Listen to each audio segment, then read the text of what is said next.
Alright, look at that, man. It's time for some Star Valor. Oh, yeah. I just helped some. Oh, Proxima no longer controls this sector. Cool. I'm helping the pirates take out the local friendly stations to try to get this to stop. It's not easy. I have to wait for the pirates to retaliate, which is not very often. But we're gonna go back to our little basey base down here. A unicorn station of the Rebel Pirate Blend variety, so it's controlled by the pirates, but also occupied by some rebels. Yes, I am naive, that's correct.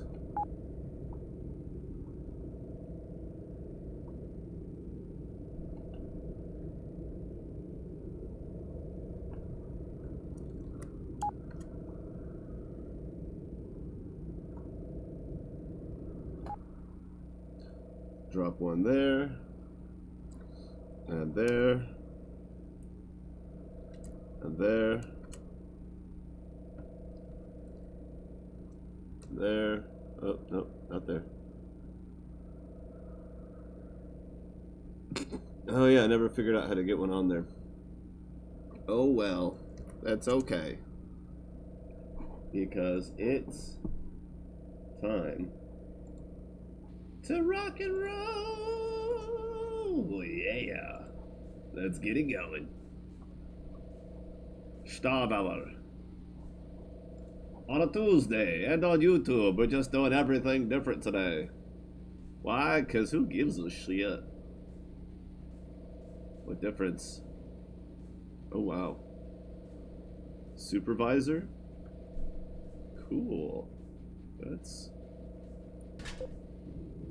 Wait, that wasn't Gus Burton, was it? Are we watching Psych? No, Emily Burton. Okay.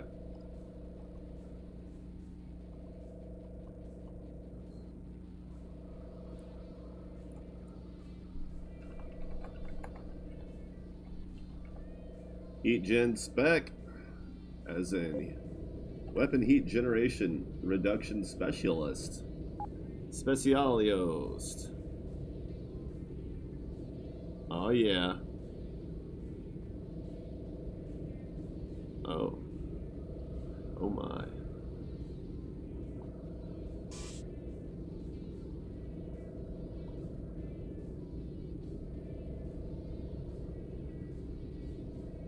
Do do do do do do do do.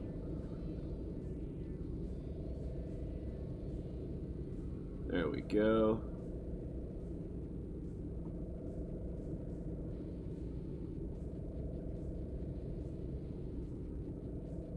Do do do do. Trying to get me some pirate reputation here.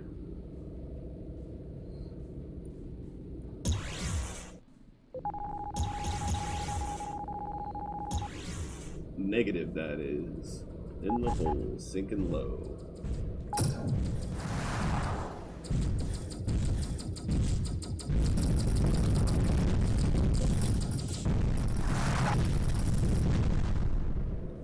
Thunderous booms in the night. So I've been doing a little bit of work on my pirates. Just a little bit. Not like, ooh buddy, we're getting there. But like, a little bit. I don't remember what it was last time, but we're getting there.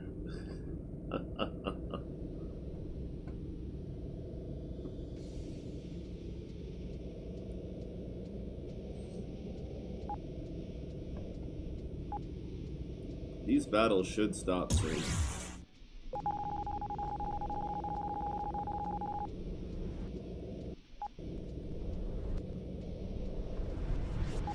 Or maybe they won't.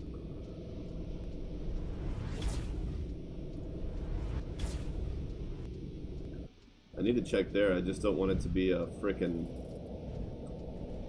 asteroid rush.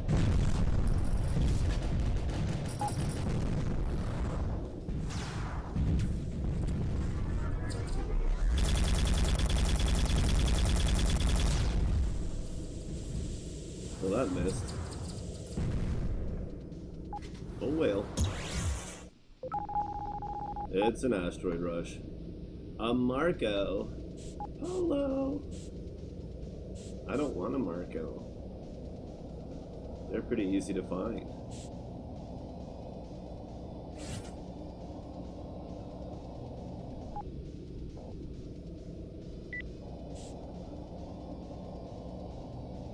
I'm surprised by the intense lack of distress calls. I guess we'll check up here too.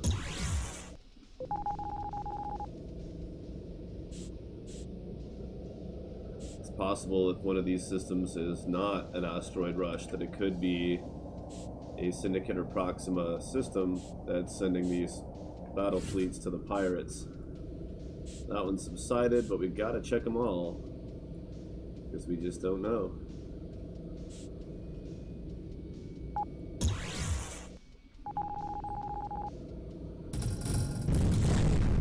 Unaffiliated. Which means it's kind of a free-for-all. There actually could be decent loot around here.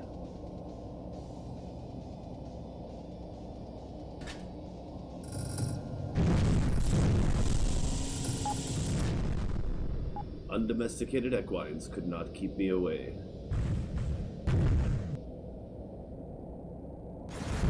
Oh, come on. You gotta love a good Tilkism. Indeed I do.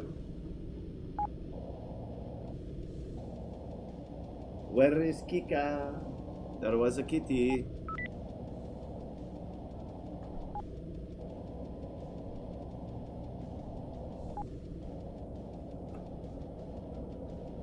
Hello, hello, welcome. How we doing today?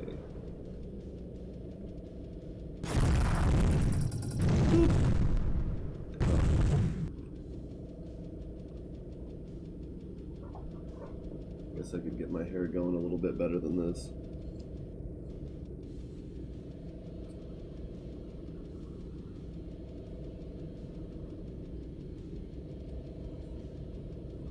Nothing like a little live grooming, right?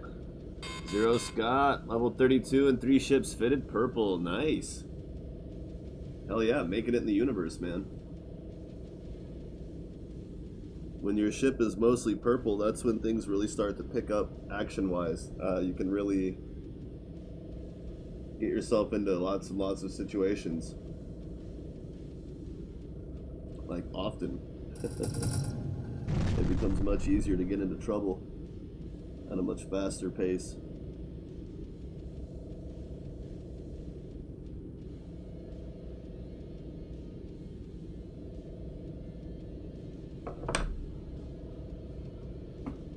I'm wearing my headset already for a couple of hours, so I forgot I needed to brush my hair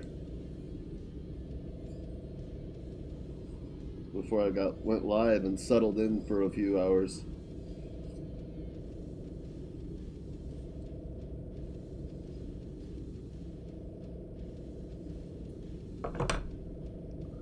Okay. How's that? Nice and floofy.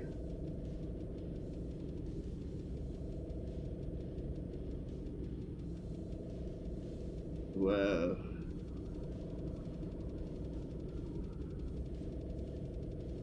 Clean my glasses. Let's see, is there any more awkward grooming I can throw in for the intro?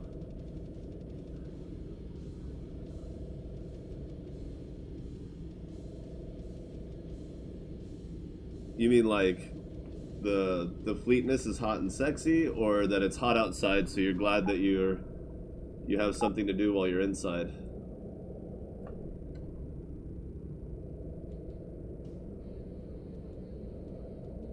Because I concur with both. It is both hot inside, or hot outside, and fun to build a fleet.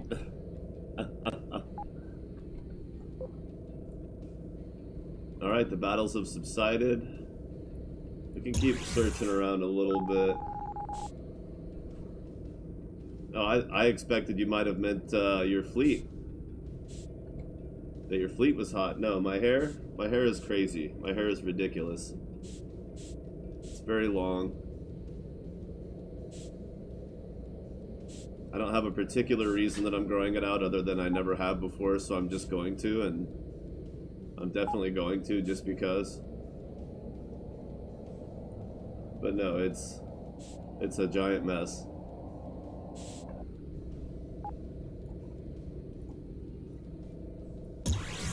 Oh, a relic. If I even dared to count how many of those I might have missed.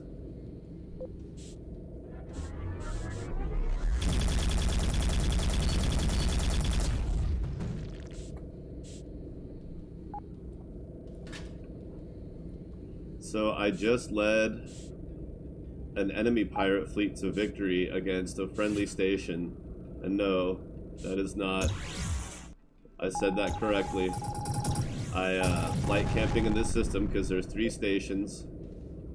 It seemed like the enemy fleets were coming in a lot faster with more stations in the system. Plus it's high population, so there's lots of random pirates flying around. Lots of random Vangi flying around, so I'm getting more reputation from that as well. But it seems like the hunter fleets warp in faster if there's more stations around. Oh, I just killed a civilian.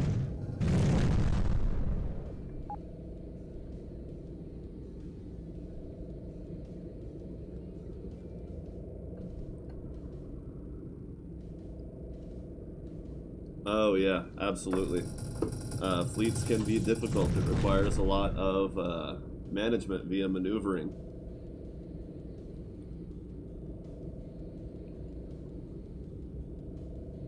It's funny how many opinions there are on Steam that are very, very certain and definitive in one direction or the other. That fleets are either useless or overpowered. And I'm just like, no, they're neither. It really depends on your own skill level at managing them and keeping them alive. And somebody's like, what's the point? They just die after 5 seconds. I'm like, no, yours just die after 5 seconds. Mine don't. I keep mine alive through 2,200,000 reputation Vangi fleets. Sometimes for multiple waves. And they contribute greatly in that time.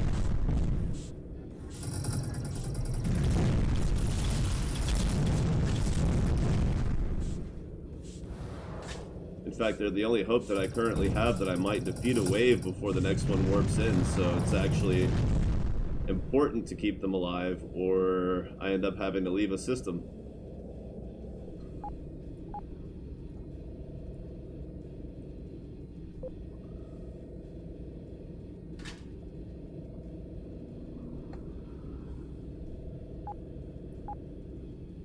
You know, it says that I'm actually in 640 by 480, but then I hit full screen and it looks a lot better than that. So I don't think it's actually stretching the pixels. I think it's actually raising the resolution.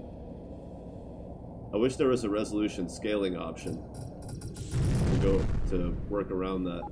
You know, this system, I was just talking. That's the problem, is they just say it's bad because they don't get it. And it's like, that doesn't make it bad. Your level of engagement does not dictate other people's reality. You can't even say that your experience is average or in the middle. That most people, like some people are like, oh, pretty much everyone hates this. It's like, really? Because I went through all the threads and all the forums and there's like 10 people. Pretty sure like 50,000 people own this game. Just saying 10's not that many. You know, even if 200, right? So that would still, even if there's only one person speaking up per 200, which is a way overestimation, but that's still only 2,000 people out of like 50,000.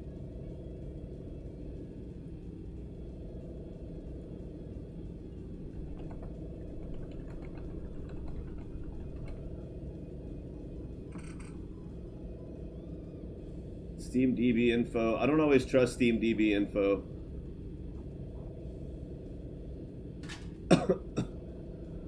What is it?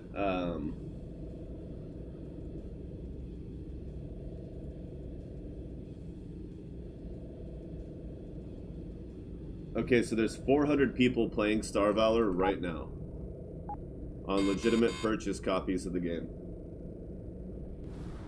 And if you estimate that people play... So yeah, there's probably like 50,000 copies sold of people who actually actively play the game. Not refunded, not bought it and set it aside, but people who actually played, like, you know, a substantial amount of time.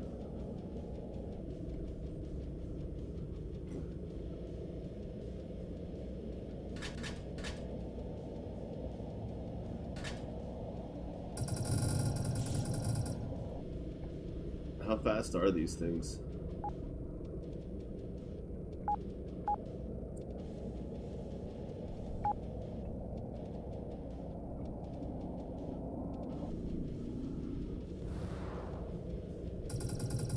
Oh. Let's go put on lithium armor. Oh crap. Lithium armor will give us a better acceleration and top speed, because I'm using boosters right now to fight the pirates. Just to make things easier.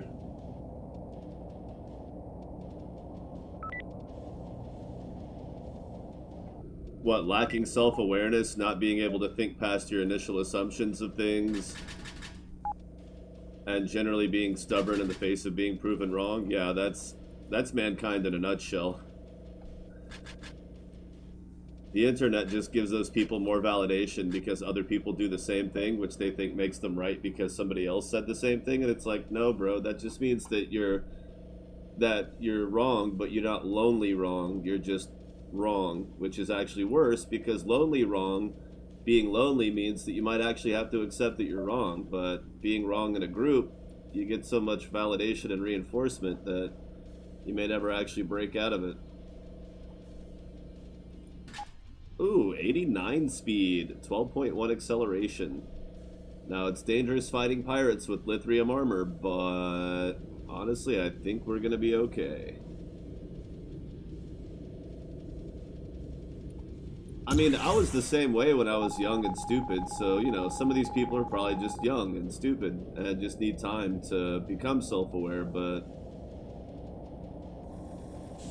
the problem is a lot of them they talk as if they know things, and it's like, you don't know anything, though. And even if you do know something, I have no way of verifying that you know something, so it doesn't matter if you think you're right. That doesn't affect my reality. And if you think you're right without...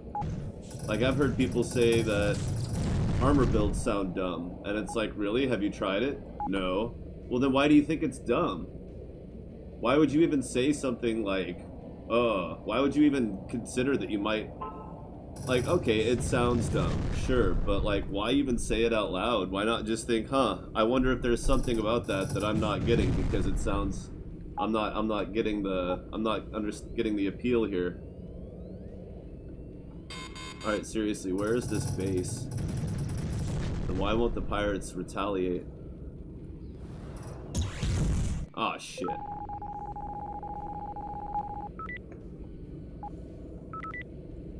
I really want to fight pirate fleets, but they're like, these two systems that are perfect for it are under constant attack. It kind of sucks. So yeah, that's just a common theme of mankind. Not self-aware enough to be able to empathize with other people. Not being able to think past your initial interpretations of things, which is often a sign of confirmation bias, if not just being irrationally stubborn. But it's usually a result of hearing what you want to hear the first time, making the assumption that that's what it means, and then before you've even had a chance to have a conversation about it, you've already emotionally invested in your assumption. So now going back and thinking, oh, I wonder if I just misinterpreted what they said, it becomes almost impossible. You actually, people don't realize that it's actually harder to see where you might be mistaken when you emotionally invest in your initial assumption of things, which is why just not emotionally investing in something and not being certain about things is so goddamn healthy. Because if you never leave the open, you know, it's not like you just go through your life never making a decision. That's not what uncertainty is all about as a philosophical principle. You obviously will make decisions and act on them often in order to stay alive. But just as far as, you know, interacting with other people, dealing with new ideas or philosophy, just allow for the fact that you might be wrong. Sometimes you're wrong. And if you never question your initial interpretation of things, then you're basically saying that you're never wrong. And if you actually believe that, you're an idiot, right? But even if you don't believe that, it's still possible to behave as if that were the case.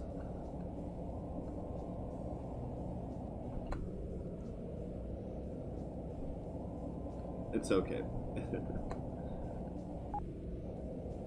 It's not the worst flaw in humanity, but it's definitely in the top 10.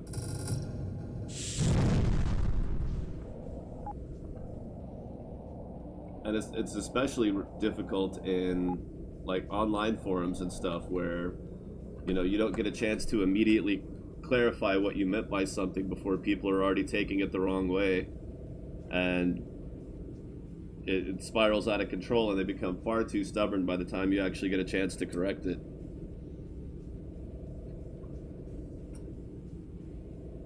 But yes, in short, yeah, it's totally normal for people to be stubborn and emotional and therefore incorrect, despite the fact that you'll never actually hear them say out loud that they think they're always right about everything. Because no one... It takes a special kind of crazy person to think that they're always right? Like, that's a special kind of crazy, to actually say it out loud. But there's definitely people who operate as if they're always right because they were not trained to think before they act or think before they speak.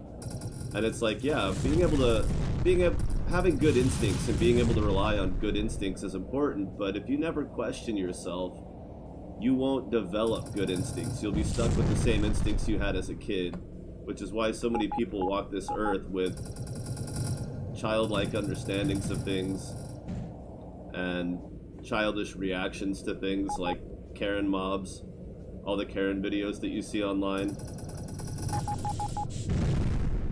Those are people who can't think past their initial assumptions or get stuck in a moment where they can't. They paint themselves into an emotional corner and won't back down because it becomes a fight or flight thing. They have a panic attack, believing that somehow if they're forced to question their reality,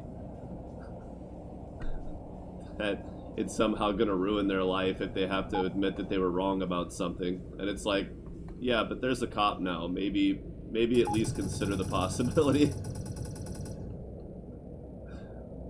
If you're the one getting arrested for creating a scene in a grocery store, you might just want to consider that you could be in the wrong. Just consider it, right? I'm not saying anything's cut and dry, but consider the possibility. But we see stuff like that all the time.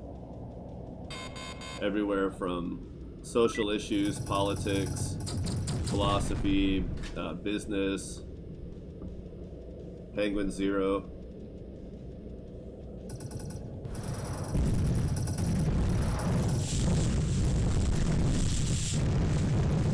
Nah, Charlie's really good about saying what he means, and then if people still manage to misinterpret it, he'll come back and clarify and like diagnose exactly what he said and what he meant by it.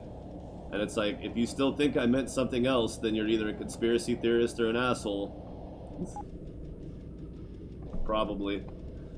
This save is probably close to 90 hours.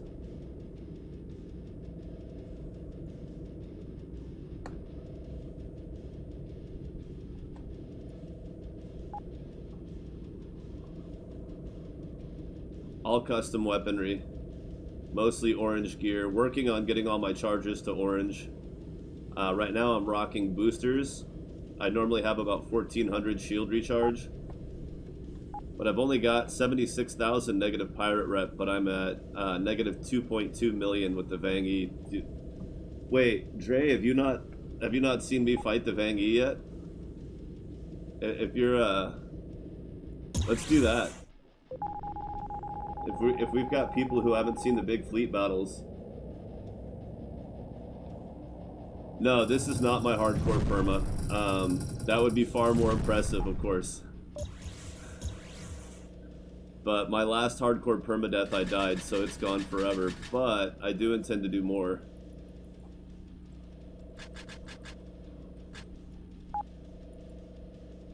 This one's pretty normal mode. Okay, let's refit the ship for combat then. Right now I'm in hunt mode rather than full combat mode. So we'll go with Vangi. Heavy armor. What was the other thing? Oh yeah, the rechargers. Shield chargers.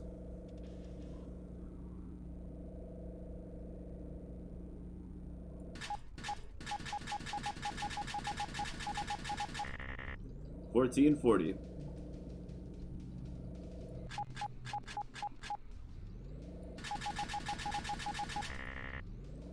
How about $14.50? Just for shits and giggles. All right, we've saved. Medium. Let's see if we can find one a little bit. That's small. Learned so much watching my videos. Dominance, yes. Dude, the Vangi V6 is a monstrosity. I do like the Zeus on paper better. I haven't tried the Vangi ship yet. I do have a save that I've been working on to unlock it, but I haven't got there yet.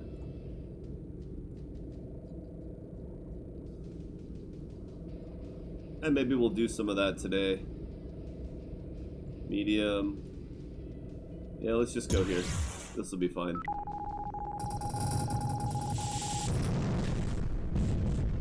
Well, there was a regular no-star ship. The Zeus is considerably slower.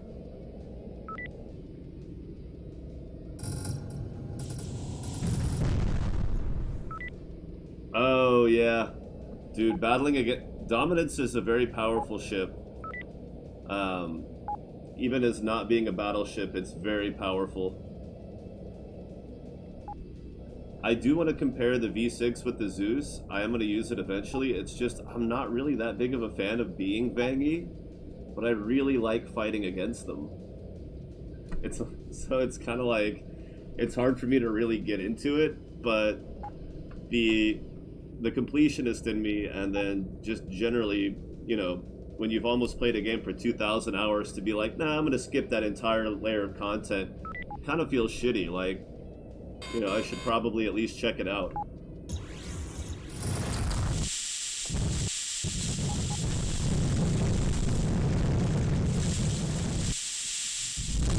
Oh look, 50 cruisers. They're still warping in, by the way.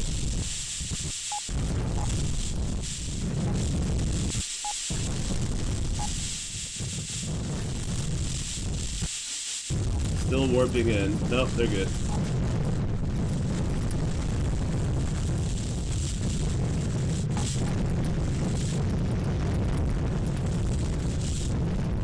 Tanking along. That's one of the big draws towards being a rebel, is the fact that even though rebel bases are hard to find, at least the enemies are easy to find. It's not hard to find these guys to kill them. And I'll get to show off what I mean when I tell people that they're wrong about fleets not being good, because I think fleets are amazing.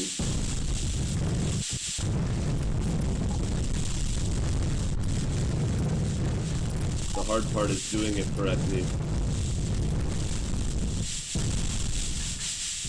And it is a challenge, you know, when I say, oh, fleets aren't bad.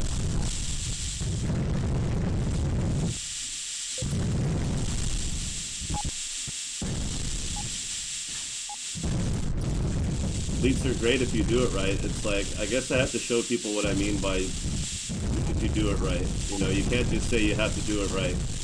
You can't just tell people, hey, you're wrong because you're doing the thing wrong. You have to be able to justify it, but I'm also not going to just go through the Steam forums and say, hey, watch my stream, shameless promote, watch my stream, because I'm a moderator in the forum. But I can at least make the content, and if people find it, they find it, and if they don't, well, they can keep being wrong if they want to. But I do invite people to check out the Discord. Look at that, we took out the whole fleet. Uh-oh, I need to reset my systems.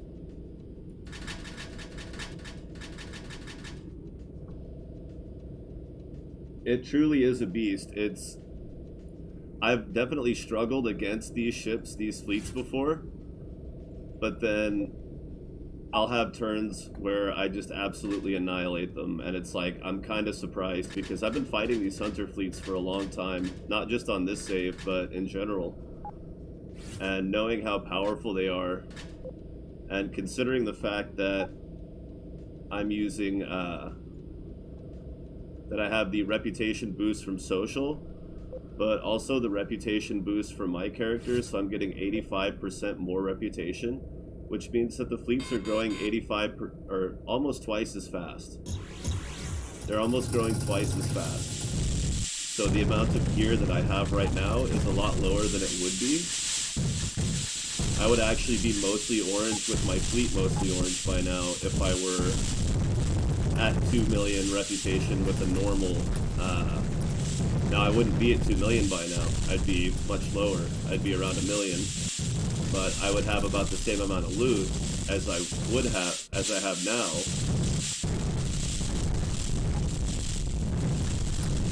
Fighting these ships, so, and it would be easier because the fleets would be smaller at a lower rep that I would still be at. So I'm doing it the hard way, but so far it hasn't been too impossible. So I kind of don't regret it. But I am getting to the point where if I can't kill the fleets fast enough, then my system will start to lag really bad. My CPU can't handle it. So it's like, maybe I should have taken the slow road, maybe. But it's still hard to actually regret doing what I've done. And my fleet's holding ground. Oh shit. I'm not though.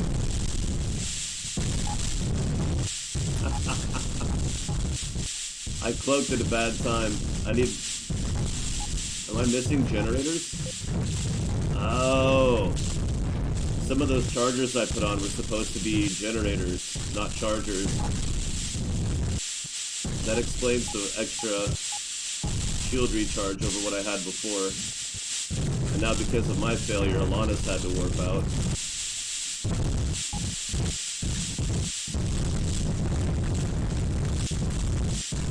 Yep, I fucked up. That's okay, we're still doing a decent job. But there's a really high chance that they're going to warp in reinforcements before I get this particular fleet polished off.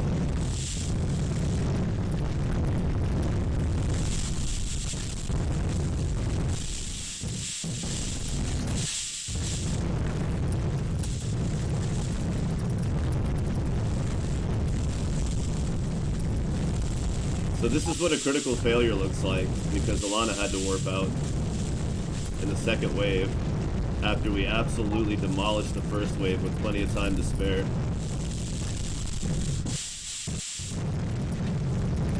This still counts as a failure. Now I can see if I can bring her in and she'll get repaired before the next wave warps in, but that is unlikely to happen.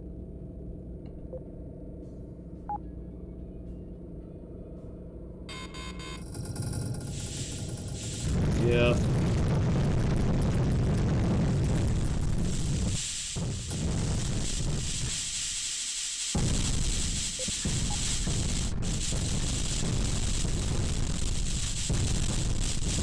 So I just have to keep an eye on her to make sure that she doesn't get pushed out, that her shield doesn't drop too much before her armor gets refilled. If she can get her armor filled back up before that, Arya doesn't matter. Look, it looks like it's gonna work. Alana's gonna get her armor restored. So, okay, cool. So her emergency warp just reset. That's amazing.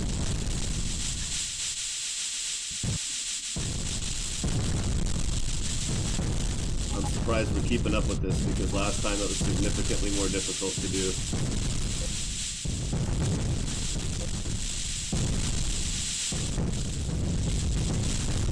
Although, so far, they have been getting the perfect amount of aggro, where they keep firing enough to keep killing stuff quickly to maximize kill time, or kill speed, but not so much that they're getting pushed out. That's perfect.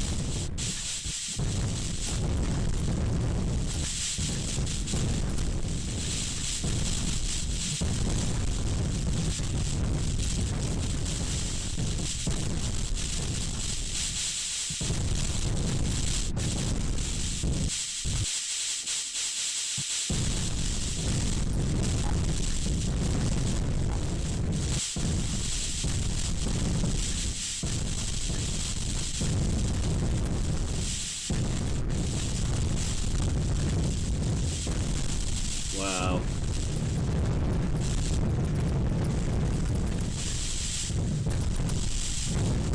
Hot damn. So if I separate from them, I'll be able to get more kills over here. There'll be less redundancy. We'll take out some of these guys.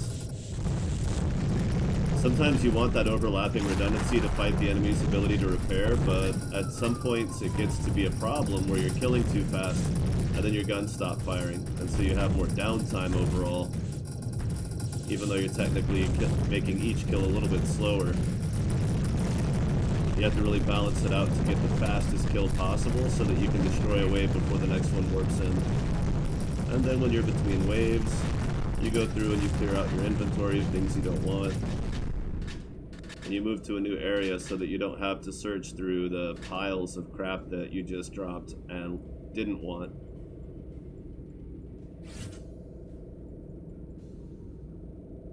Okay. Really don't even need the upgrade kits or any of this other stuff.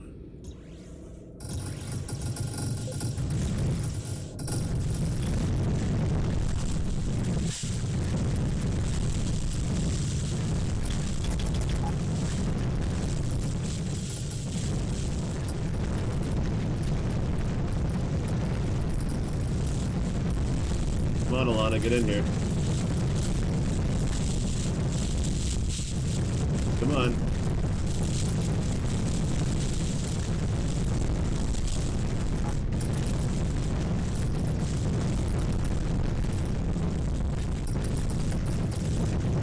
Oh, that's always a struggle, though.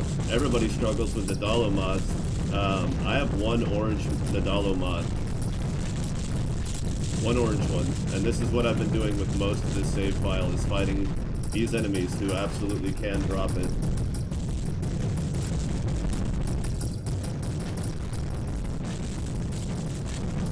Personally, I'm not crazy about charging weapons because I'm kind of lazy as a Dreadnought pilot.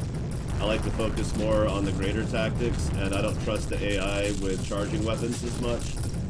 But I know a lot of people like them, and they are definitely powerful. I'm not saying that you shouldn't use them at all. They definitely do a good job. However, as far as the dominance build goes, I mean, it's really hard to suggest a build. It's just like, it really depends on the situation. Some people might wonder, hey, why are you using regular projectile lasers instead of, you know, beams or cannons or something?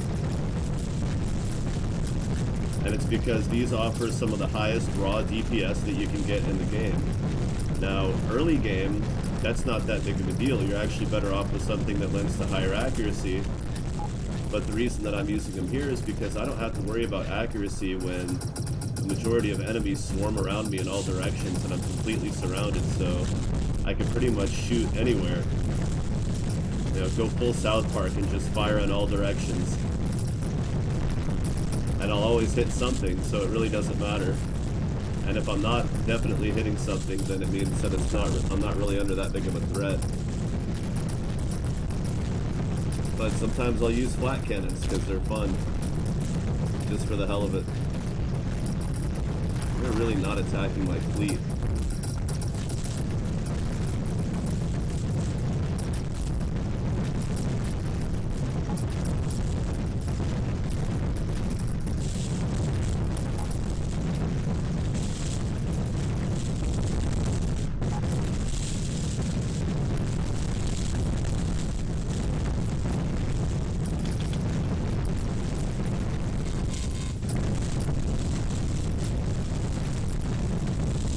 Where are they warping in? Oh, the same side. So this is just going to keep going the same way.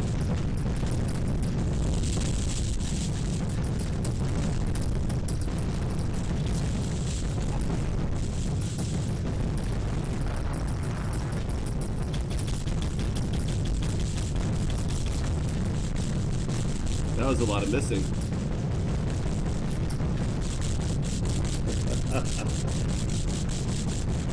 Yeah, you lose a lot of DPS, and if you're making custom weapons, it's really hard to make good beams in an odd number slot. Because they, you lose that 1 point, because they automatically take up a minimum of 2 space per core. Yeah. Would be nice. But it's... none of the oranges are any good to me, and I don't need anything else. I know that I only need orange.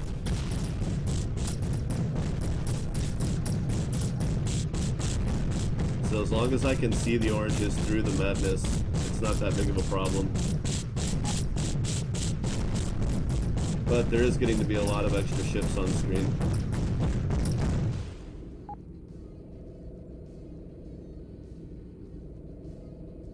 Yeah.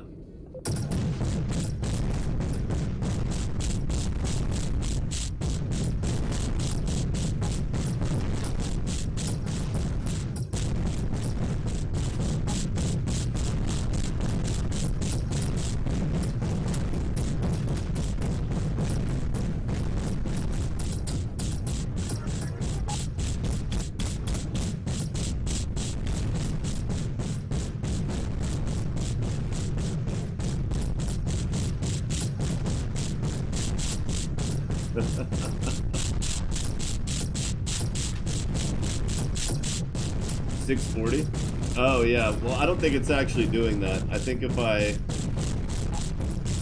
do this, right?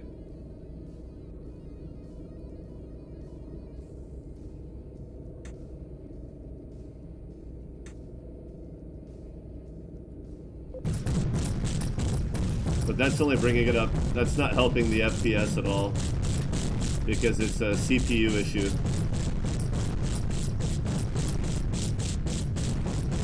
So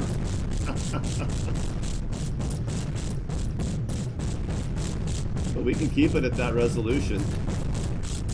It's not very helpful though. It starts to look like an old arcade game that just has decent graphics.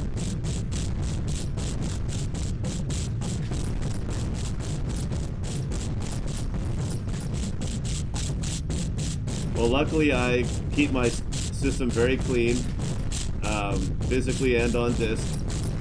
I re-grease my CPU cooler often, and it's an aftermarket air cooler. Okay, we're getting another warp in, so we're going to go ahead. First off, let's just fix that because it's hard to look at. And it's not doing much good. Let's see if my fleet ships have gotten any good drops down here. Any orange items that I might want. Don't fly too fast. So my system's really stable.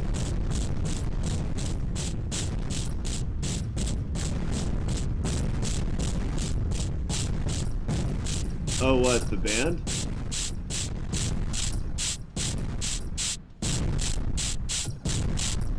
Or you mean the objects on the screen?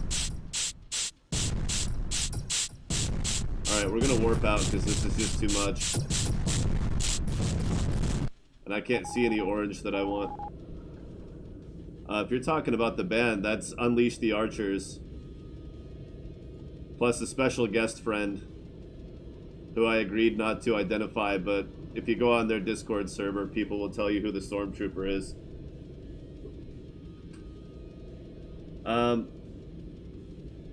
Well, yeah, the loot. I figured that's what people meant, but just in case. In case anybody's wondering,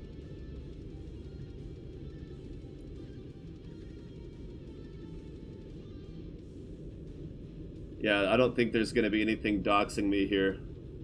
We're using a 6800 XT with 16 gigs of RAM at 2065, so that's not the bottleneck, right? This thing runs at like 4% when we're bottlenecking. The bottleneck is here at the Ryzen 5 3600, because I've got 32 gigs of RAM, right? 2-core 4 thread? What the hell? Please tell me it's using more than that. What the hell? Why does it think that? 2 cores? What the fuck? Oh my goodness.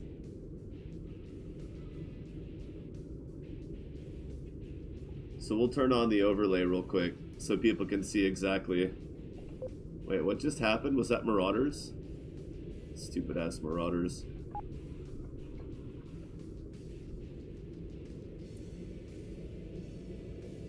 It's not me. I'm not the Stormtrooper. I'm not musical. I like to sing, but that's about it. I don't play guitar or anything like that. Nor do I own a Stormtrooper costume. But that would be cool too.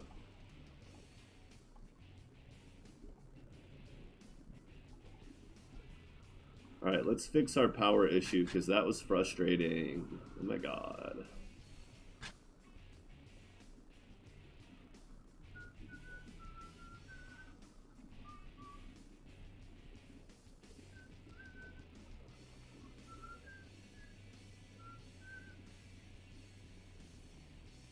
No, not me.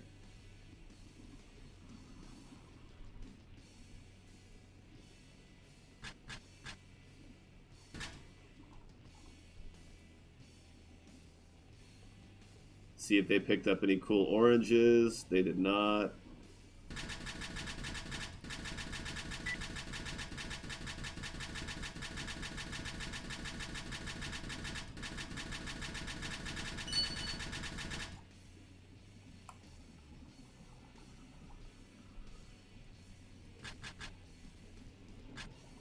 I don't even want that anymore. And ha ha ha, that's funny.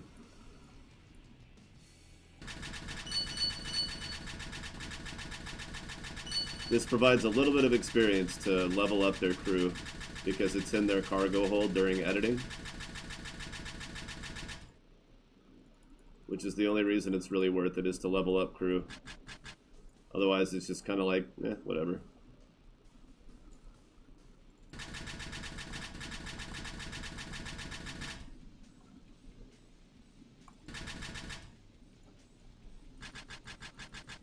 Sometimes I just sell it because I don't want to sit there and scrap each individual one, and I can sell them as a group.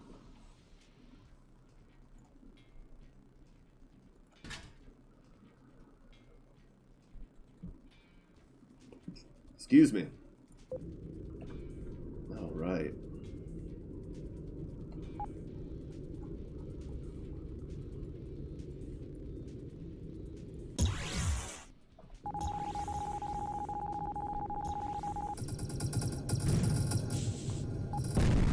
Oh, this is pirate territory.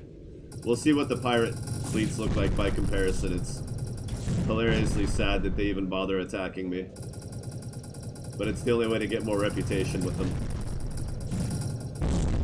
And since one of the few things I have left to go orange is heat sinks, it would be really nice to get a couple of... I'd probably only need like 3 of these. And that would free up another 4 space. for some extras. These poor regular ships, they just can't hang. I really haven't found a whole lot of the special crews. So I started with mine for the repair. Then I got Miles. Then that one, well, I got Lady Hawk right after Miles. Then Bogan. Ziggy's around here somewhere, but I forgot where, unfortunately. So watch this. This is their hunter fleet. It's all of them.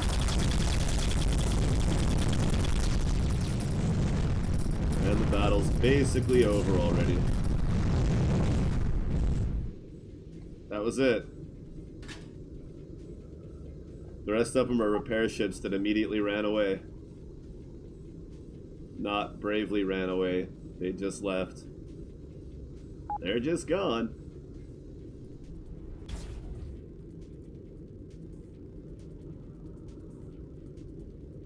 Yep.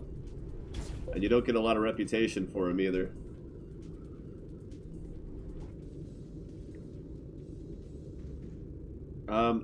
Every named, or every special NPC, the uniques like these, will always go orange. Supposedly. They should always go orange. Now, they'll still level up in different ways, learn different skills for the most part, but like Miles is specialized, so he always gets more hit point regeneration. Mine's not specialized, so you might get other stuff, and I'm glad I got energy generation, and armor's not so bad, and shield's pretty cool. It's something. 9%'s not a lot, but, well, 9% power is actually a lot. You see I generate 2,077, so it's about 132 extra power for free. Almost an entire, well, a purple Vangi reactor. More than half of an orange.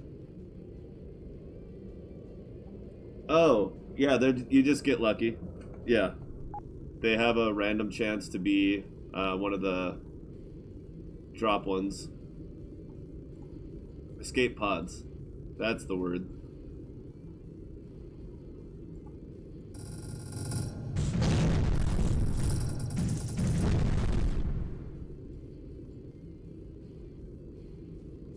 Where did that system go? The one I was in fighting the Vangi. Is it this? No. But wait. Does that mean there's rebels nearby? Probably.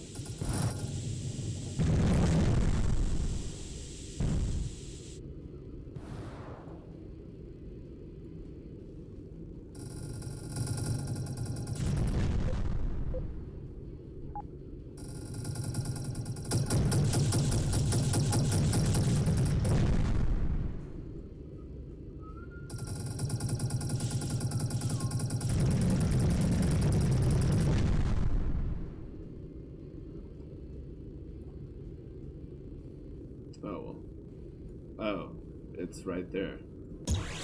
Shit. That's embarrassing. Oh yeah, absolutely. Rate of fire 10 per second. The only thing that's not that is my spinal mount. Oh no, it's 10 per second as well. Yep.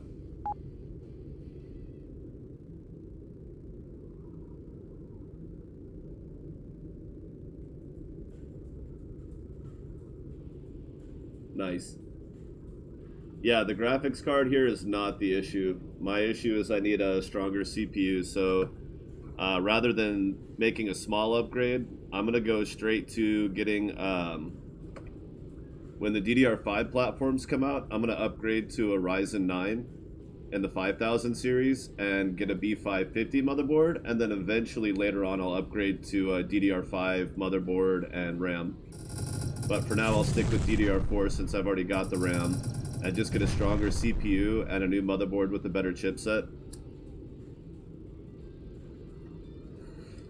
Because the same Ryzen CPU will get more out of a B550 motherboard than a B450, It's not wildly dramatic, but if you have a Ryzen CPU and an AMD graphics card, the B550 really does make a big difference. For your graphics card and your CPU, it helps a lot. Again, it's not like mind-blowing major, but even if it's like 5-10%, the motherboard I'm going to buy is only going to be another $150, whereas the CPU is going to be like $500-600. Hopefully it'll come down a little bit by the time I'm ready to buy, but I'll be saving for a little bit before I get something like that. Expanding my other revenue streams first. Okay, I can't deal with the ponytail right now. It's too restricting, man. Oh, they're just coming in from all sides? Holy shit. They usually don't do that if I remember right. I thought they kind of like came in from one side.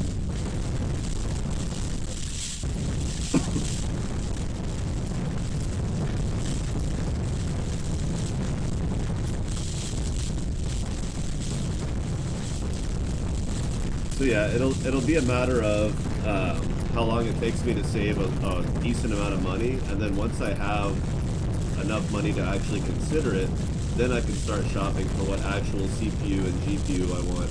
Or not GPU, CPU and motherboard.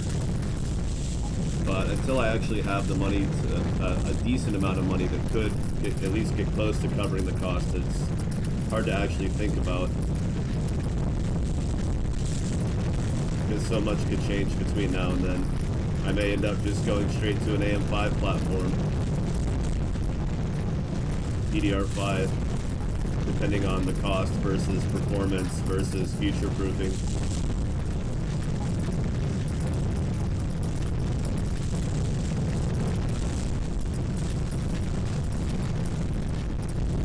What was that? What did you just pick up, Arya?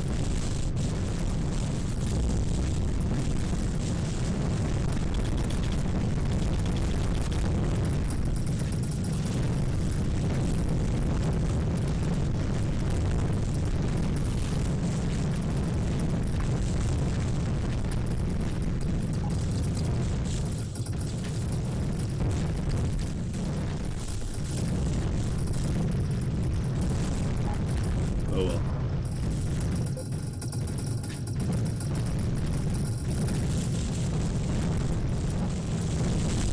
That happens to me all the time. If I'm watching somebody else's stream while I'm playing the game, I'll hear the hostile warping alarm, and I'm like, where? Oh, it's them. Oops.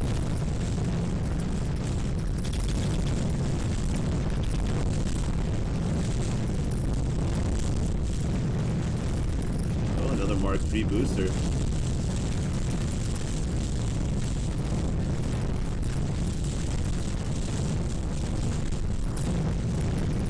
So it's a good idea when you're positioning one side to receive an attack to try to point the other side at their repair ships.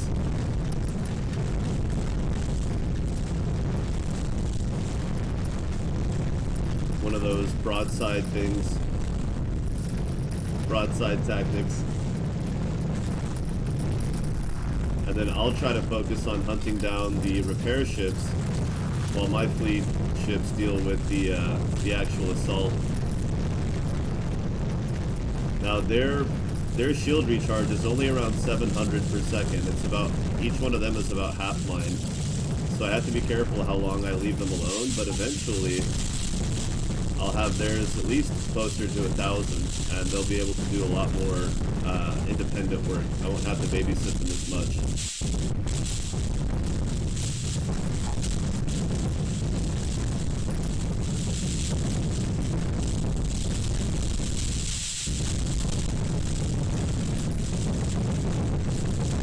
Orange ion reactor.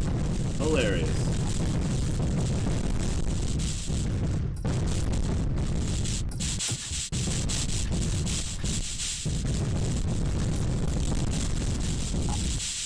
But I keep my nose pointed at my ship so that I know that there's a better chance the enemy will be on both sides of my ship getting shot at. I'll be firing more weaponry at one time. So sometimes I'll jump between my fleet ships and just make sure that my broadsides are pointing out to the sides. But as you can see, they're all attacking Arya, so I actually need to get a little more aggressive here.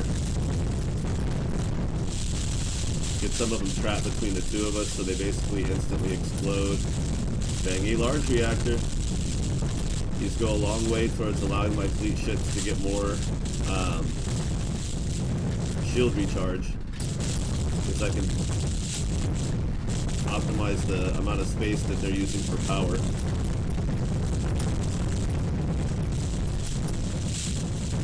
But I also just need orange chargers for them.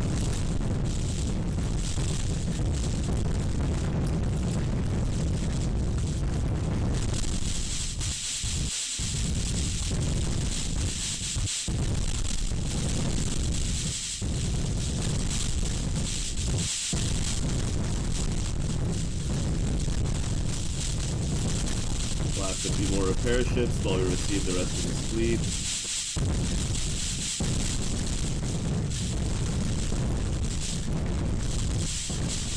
Basically just blind firing the spinal mount. And wishing that I hadn't accidentally shut off my flux charger. Now, if they're going to get attacked directly, then I should just leave them alone so that they'll spend less downtime not shooting at something if I'm over there killing it for them. They're not going to get overwhelmed at this point.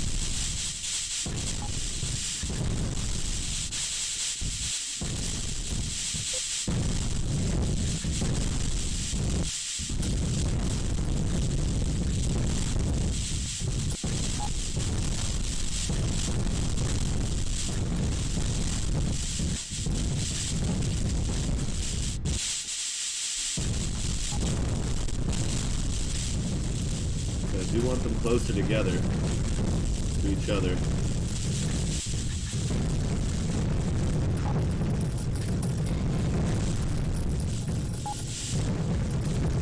And that's why.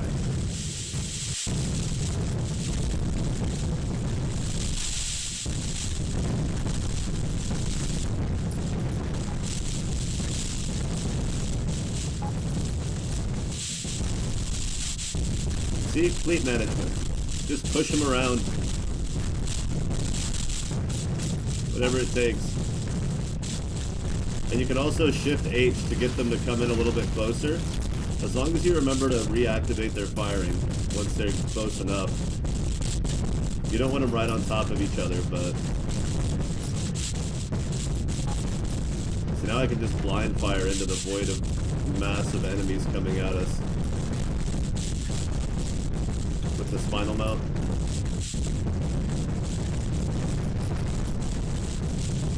Alright. They've got coverage. I'm gonna get on the other side. Oh, a banging charger right where I want to be sitting. Perfect.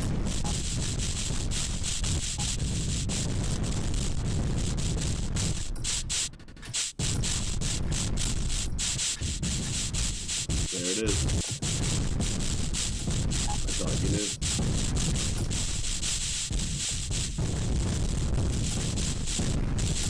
Well, I mean, he and I both agreed that there's optimizations that could be done to the game to ease this load, and I've even suggested things like, you know, when you've got a lot of the same ship on the same screen at one time, like just a lot of the problem is their pathfinding and firing the map behind them shooting. So if the computer would like say there's this many ships, so automatically group them by 5s of the same type of ship, and then the pathfinding and firing map could all be done as a single unit, and then, you know, just certain projectiles just not render certain projectiles, then if, you know, and there's a lot of other things that can be done in the background to ease it, but the truth is not enough people really play at this level, at this extreme, to really justify putting a lot of time yet into optimizing. Like, the game's really well optimized. If you haven't noticed, like, it hasn't crashed. It hasn't even hung, really. I haven't had a moment of, like, there's there's input lag and moments of tiny bits of hang and lag, but I haven't had like more than a second, you know, more than a brief moment of the system actually being too bogged down to function. So it's actually pretty solid, pretty impressive.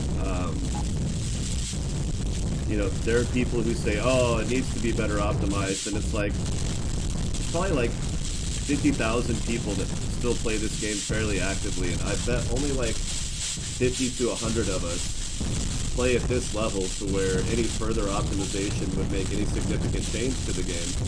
Like, it wouldn't do anything for most people. It wouldn't have a real benefit. So it's just low priority to do further optimization. But he does want to do it because he does want people to get to this point and enjoy this level of play with a more smooth experience. So I wouldn't be surprised if there were leaks made in optimization in like the next 3 to 6 months, but I wouldn't count on it. You know, some of it might be incidental, some of it might be minimal, just little things that kind of help, but not wildly. But if you notice, I don't have anti-aliasing on, I don't have floating numbers on.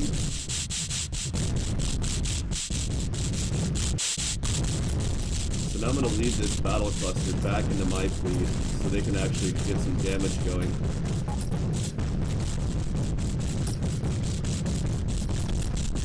So while the image is laggy, the game itself is actually running pretty smoothly. It looks like it's only using 40% of my CPU, but I assure you it's using about 90% minimum of what resources it actually can use. It doesn't use multi-threading, right? Like, games don't multi-thread. So when it says 43%, it really means, you know, 86%. And when you start getting up to 86% CPU usage, you start to lose a lot of the efficiency. It's not just going to ride 100% and call it a day.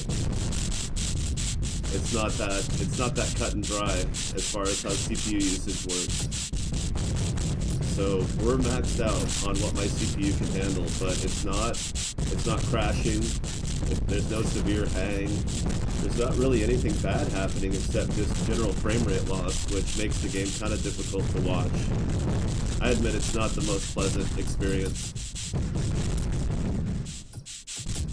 But it's still working, it's still happening.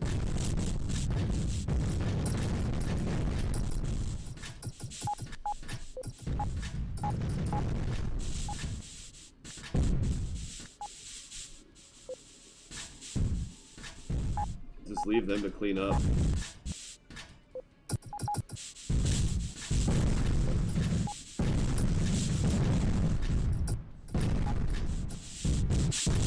The downside of leaving them off to the side like that is it slows down our overall kill rate on the fleets, and I might be missing out on orange gear that I want, that they're causing to drop right now.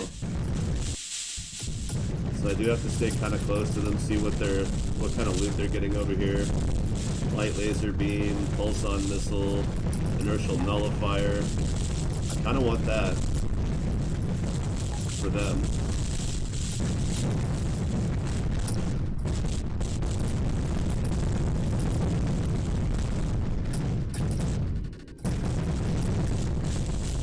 Everything but the nullifier, thanks a lot. No, not the armor.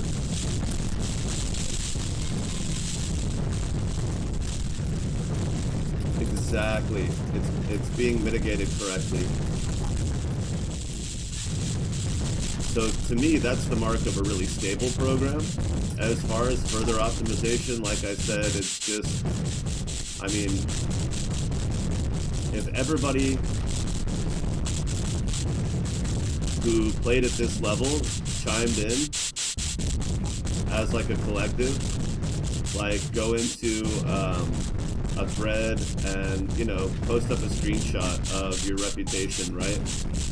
Like, maybe if enough people did it, he'd put some time into it, but I almost wouldn't want him to, just because there's like other kinds of content, like the megastructure dungeons and story mode and stuff like that. There's so many other things that he's working on that he wants to get to that I kind of, and I'm not saying we could change his mind and convince him to do something he doesn't want to do, but I wouldn't want to influence that decision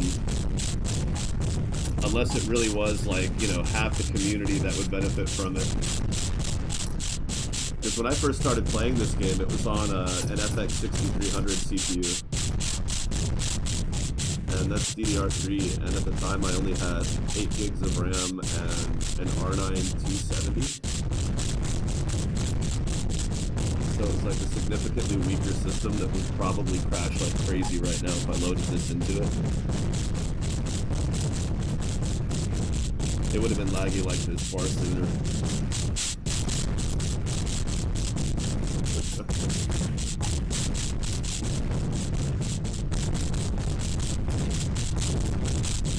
Exactly. Like, eventually it'll be a priority. Eventually it'll work its way to the top of the list of priorities, but for the time being it's just not there, in my opinion, and in the developer's opinion. But again, I don't imagine that my personal feelings on the matter really make that much of a difference.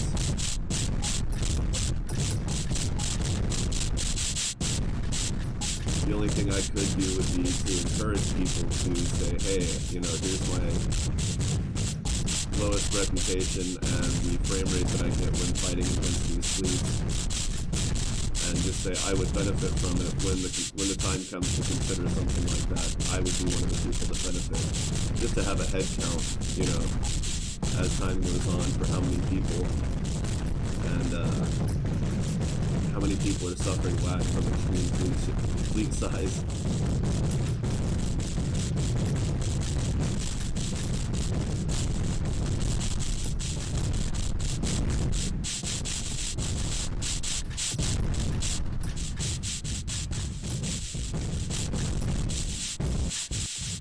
And it just keeps chugging along.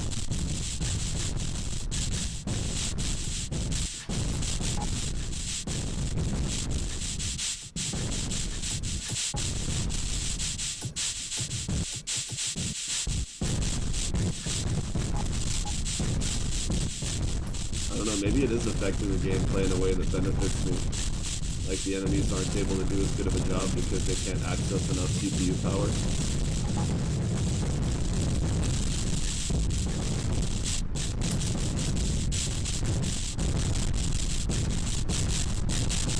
That'd be pretty funny.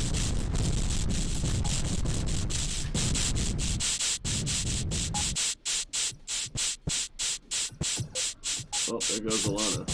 She's gonna get pushed out. Maybe.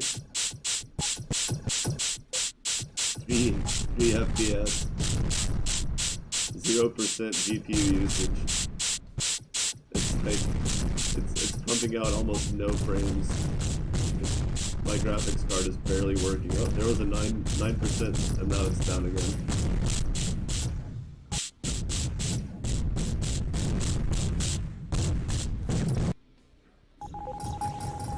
We're gonna fight this guy who just instantly dies.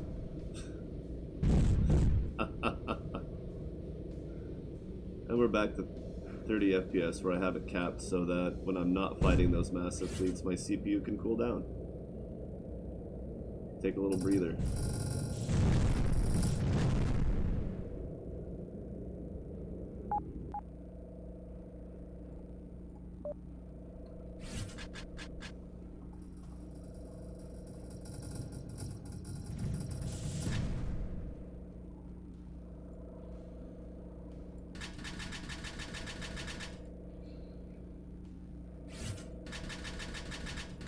Okay.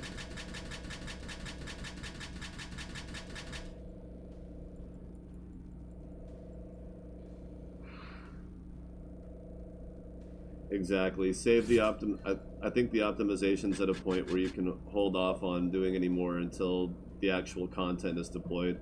I think that's the right way to look at it, and I'm pretty sure that's how he's looking at it. Like, again, if he just like if somebody says something or he thinks of something along the way that helps, I'm sure he'll deploy it if it doesn't take too much time out of his day, but he's not gonna, I don't think he's focusing any amount of effort on it specifically.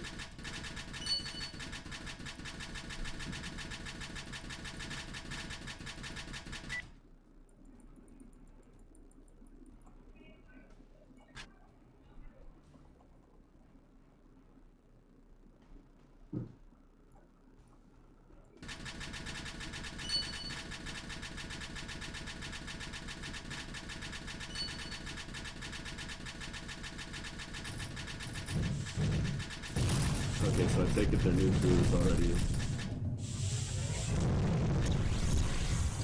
Oh, we're killing Vangy on the outside while we're doing this. I'm like, where is that coming from?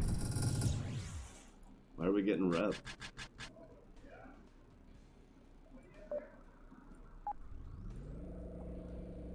Okay.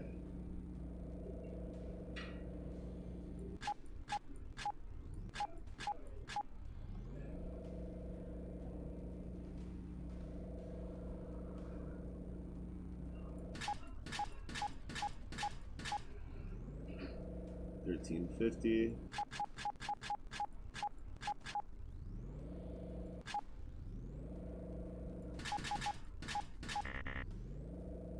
$13.40.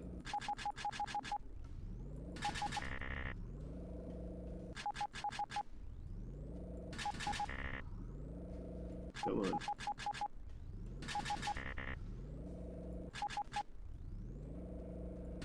Okay, I guess that's as bad as it gets. So let's go to this one. So first of all, 787 and 832 power. Let's just even that out. Oh.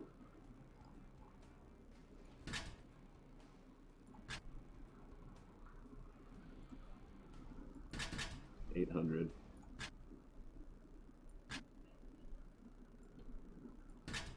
$800. Okay.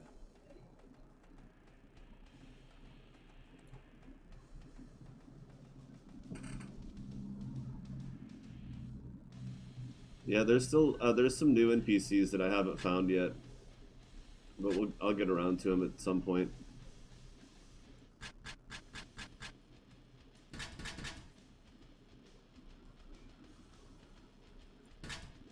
$750.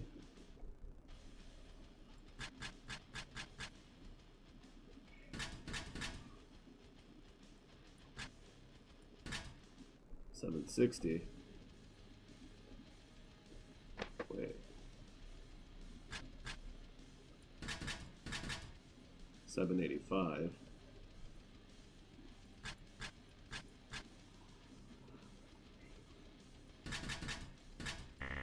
Did I put purple? No? Okay, you just need more. Oh. I don't remember if 700 power is enough or not.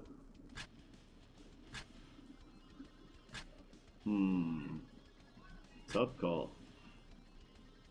They both have an... I should see if they can burst that down. If they can still take the burst. So what we'll do... You've got 782.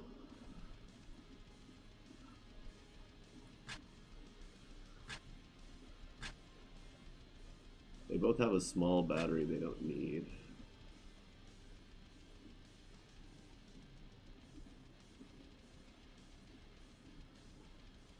A V4? Vangy blasters. They don't suck.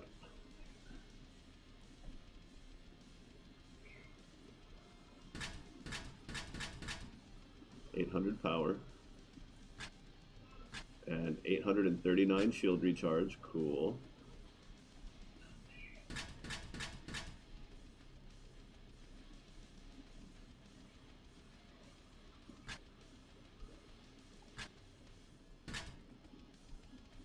$780, $705.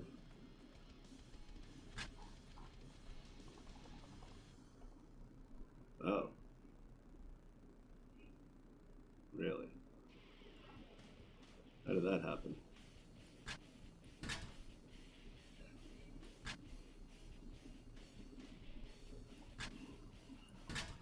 Ta-da. And that. Alright, so 778, 779, 825, 843. So they both got, ooh. Wow. Really? I just keep missing? I just can't count at all, huh? Alright, they're pretty stacked. Pretty heavily stacked.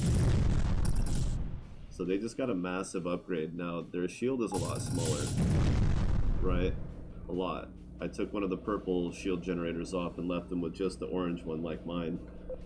For me, I've been able to take the burst. I don't know if they're going to be able to. So if their shields just start zeroing really fast, then I know I made a mistake.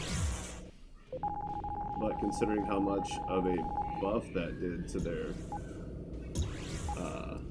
recharge rate. Hang on, I'll be right back. 2 seconds.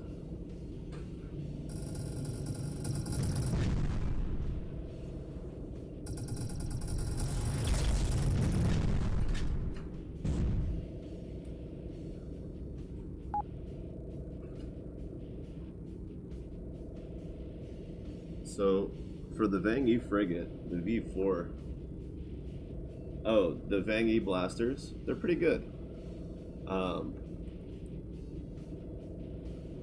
It really depends, like, do you have nano components? Do you have high-level reactors, power generators, and heat sinks? What kind of shield technology you have? So one of the best things you can do when you're curious about what builds to use on a given ship is go into the Discord and stream your game into one of the live channels.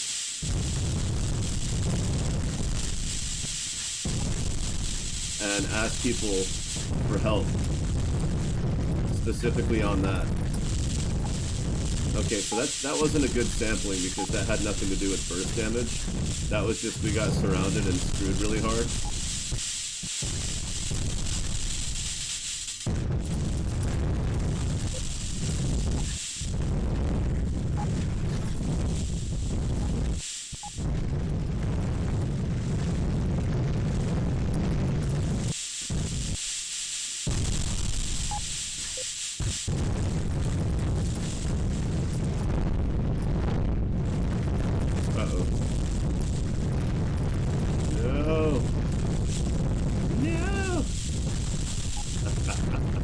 Just kidding. Uh-oh. Wasted the barrier, though.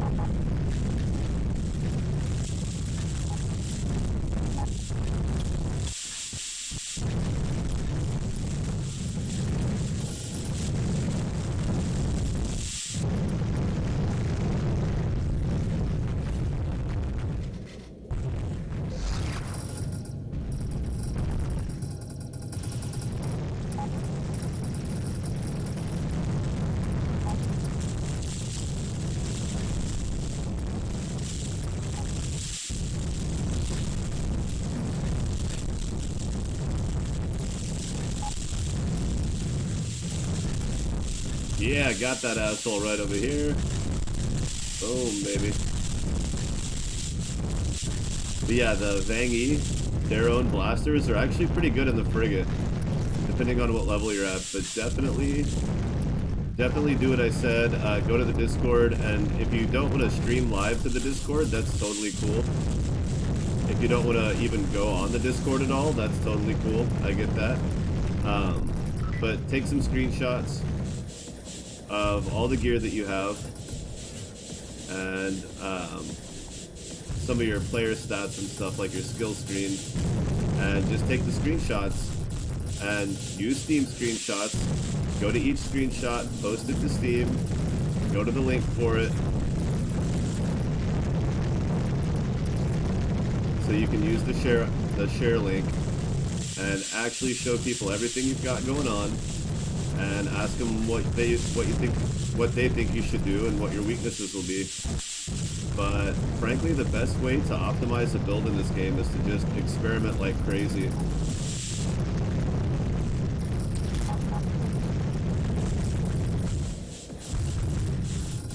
Because a lot of people have preferences, a lot of people will overlook things. And it also depends a lot on what you're trying to do, so you have to, even if somebody suggests a build, you still have to apply it to the way you play and the activities you're engaging in, and consider, you know, making adjustments based on that. And eventually, you'll get to the point where you really don't need people's advice anymore, because you found the way that works best for you personally. And once you start to practice that, you'll get better at it. Taking other people's advice is not going to hurt you necessarily, as long as you maintain an open mind in general. And don't let anything convince you that people have any kind of expertise, right? Don't mistake confidence for competence. Don't mistake confidence for competence. Because I'm telling you that right now as a person who's played almost 2,000 hours of this game, right? That lots of people base their decisions on their preferences. That might not be the way you want to play. It might not be the best way for you to play. And a lot of people are just wrong in general. Short-sighted, preferential, biased. It happens. It happens to good people with good intentions.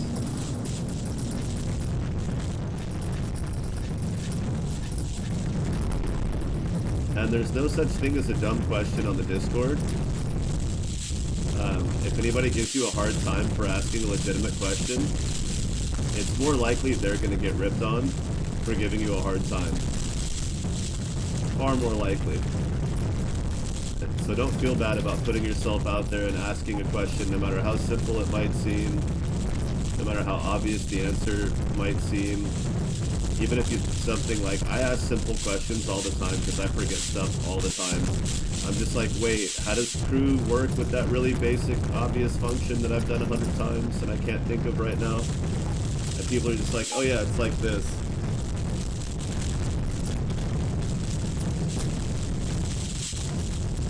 There's a lot to this game. It's easy to forget things, so asking even rudimentary questions is totally common, normal, and you don't have to feel bad for not looking. Now when you're on Steam, when you're on the Steam forums, we do ask that you consider using the search tool, at least trying to search for it first, just as a courtesy, but also to your own benefit. Because when you ask questions on Steam, again, people may give you the wrong answer, and you'll wait potentially hours to get that wrong answer, whereas if it's already been answered by the developer, then there's a higher chance that you'll have the right information and you'll get it faster. So, but as far as Discord goes, nah, if you're in the help forum or the crafting thread channel or the the build channel, ask whatever you want. If it's something that was discussed recently, somebody might say, oh, well, check out, they'll link the conversation and be like, check out, this conversation from up here.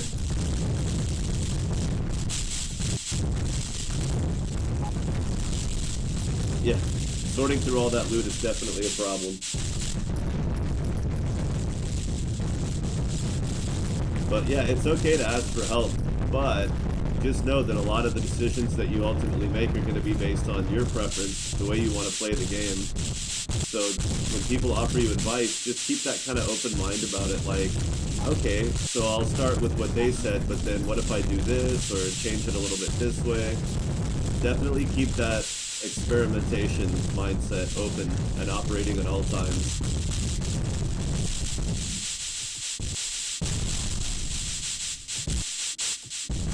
But, I mean, I learn stuff all the time, like, when I switched to using these green lasers, it was because somebody suggested it recently. I was still using plasma cannons, and my fleet was still using beams. And they're just like, yeah, but beams are, like, only cool for accuracy. If you're completely surrounded by enemies and they're right on top of you, accuracy's not really an issue. Go for the projectile lasers because you'll get higher overall DPS. You're not going to really miss that much, And it seems like it's working a lot better for me and my fleet ships because they get mobbed the same as I do. And I probably would not have thought of that if somebody hadn't said it, because it sounds like early game mentality. Just go for raw DPS and get close to the enemy, and it's like, okay, but eventually it's hard to get close to the enemy because there's a lot of them, and you just want to be able to shoot them from range, so you switch to beams. But now the enemy's getting close to me rather than the other way around, So it's up to me to switch back to something that's going to more optimally compensate for that, to get the faster kills going.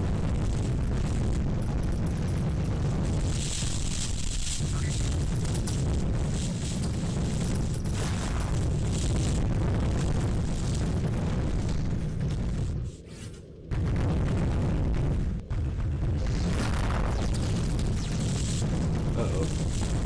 I just exploded.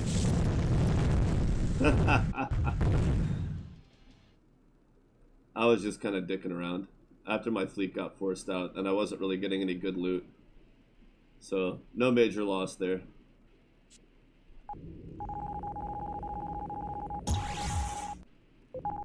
But yes, it would be nice to be able to scoop up that loot and have it automatically destroy based... Oh, why am I carrying around 31 chargers?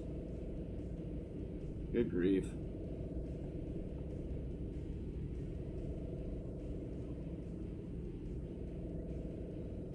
I also have to account for the fact that I recently reduced my shield charge. So things are going to feel a little different.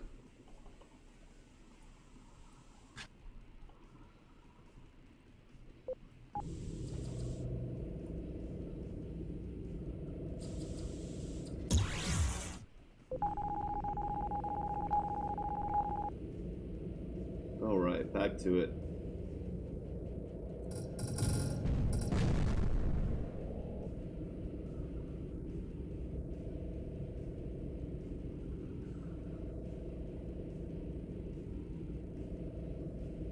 Oh, Lyos is online. I wonder what he's up to.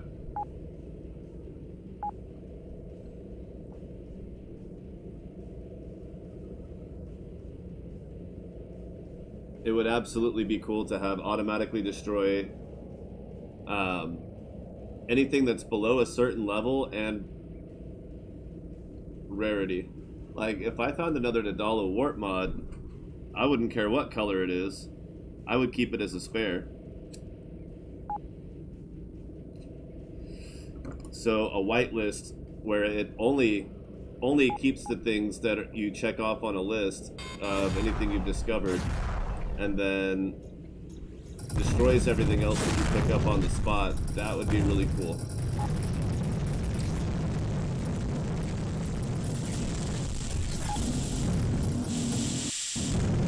Damn you, civilian, move.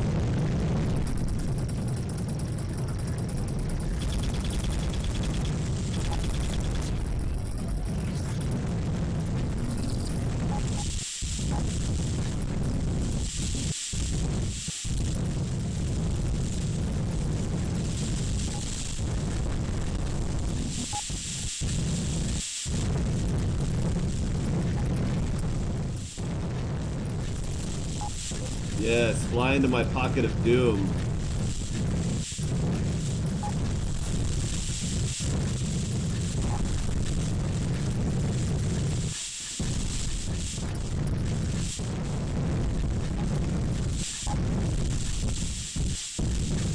Uh-oh.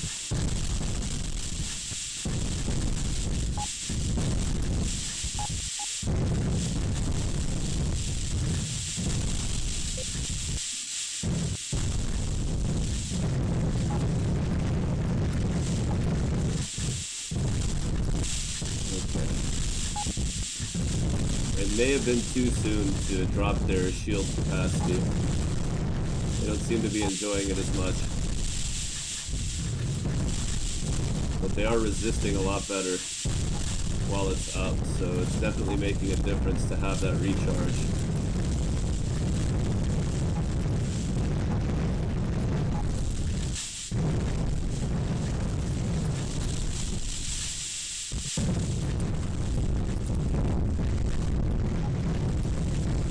Shoot at me for a minute, jackasses.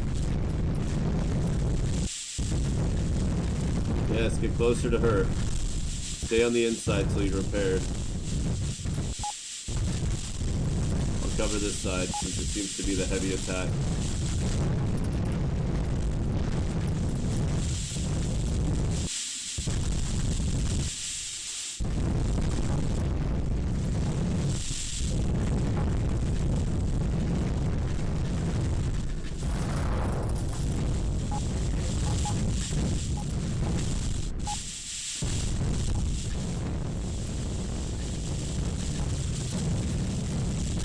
back. Focus! Oh, wow. We did it. We sort of won that one. I need Arya to get back to full armor before we can call it a real victory, but as long as she can get it back up before her shield drops again, I think we call that a win.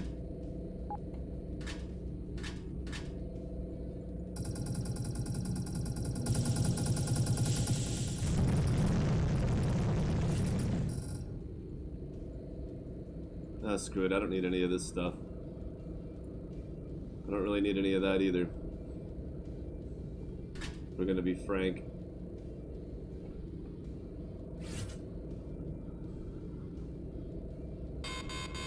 Bring it on.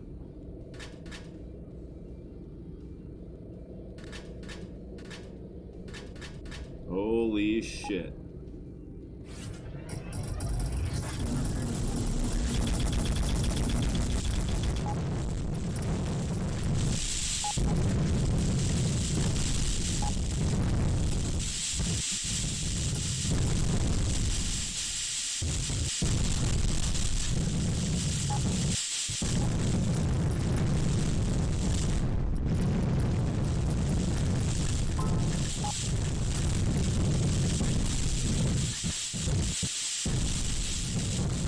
Come back.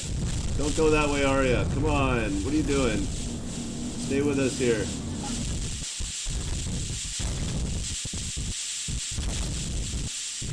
At least Alana's going with her, I guess. But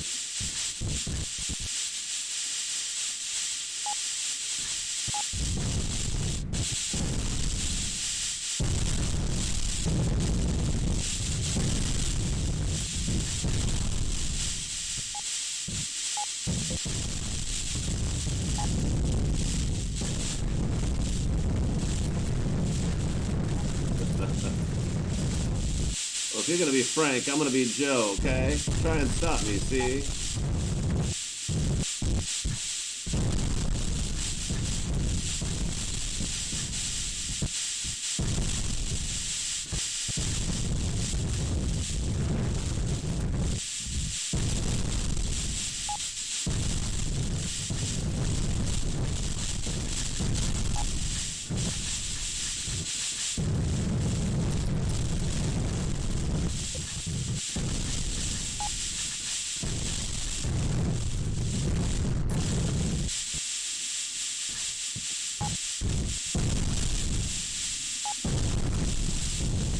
So there's your optimization for dealing with these large fleets. The optimization is just kill them faster, right?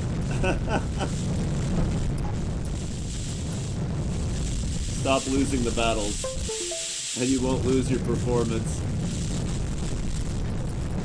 Yay, douchebag answers.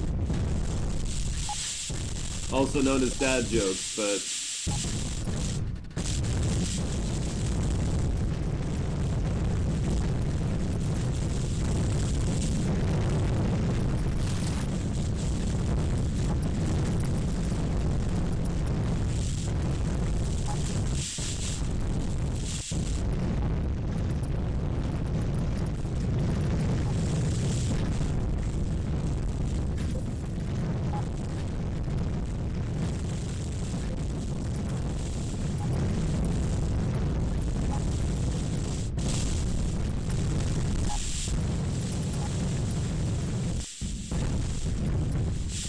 stop repairing them. Don't like that.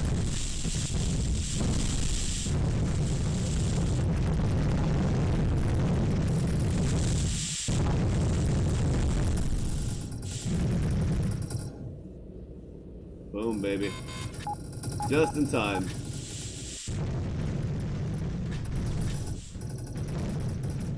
Where are they?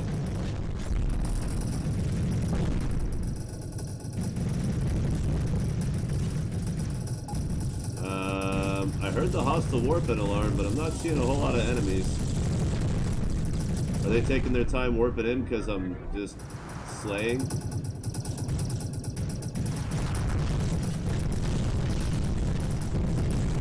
Sorry, sir, we're just having a hard time mustering any kind of morale here.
Level a Mark 1 speed booster. Neato.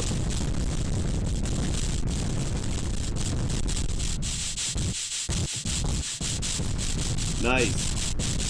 Baggy light armor is awesome.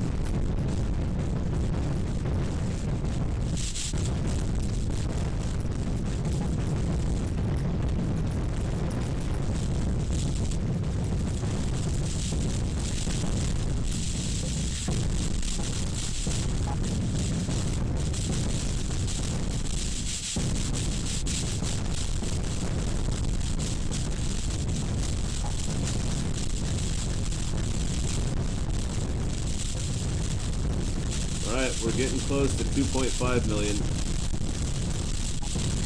And they just keep getting bigger, so it's like, the more I do this, the less I'm going to be able to destroy a fleet in between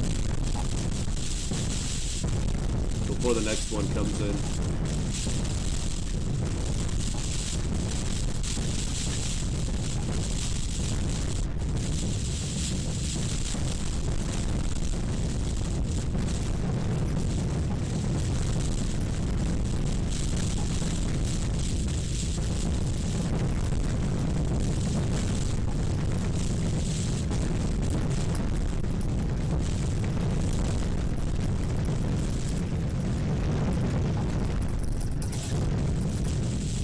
Oh wow, there's still one of these guys left? Well, he's gone. One of those barely constitutes a challenge anymore. A lone battle cruiser.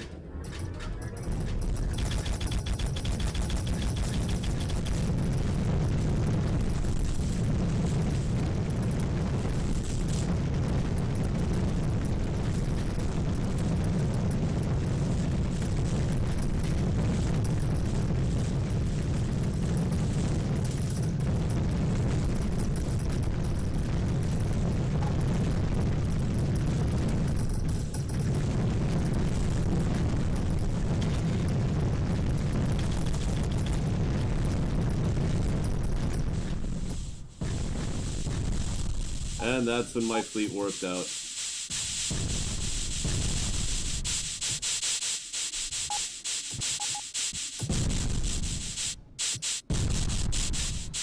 No. I mean, almost, but no.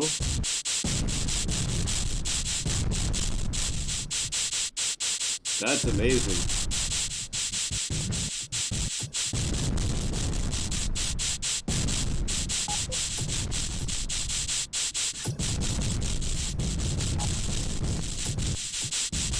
Wow.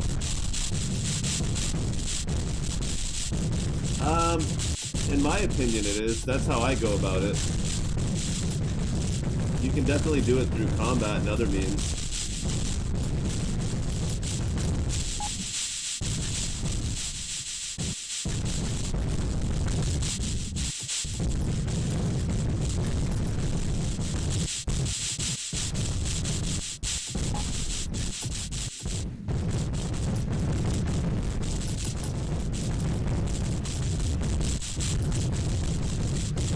Well, if they're only going to fire one at a time, I'm definitely not going to have a hard time with that.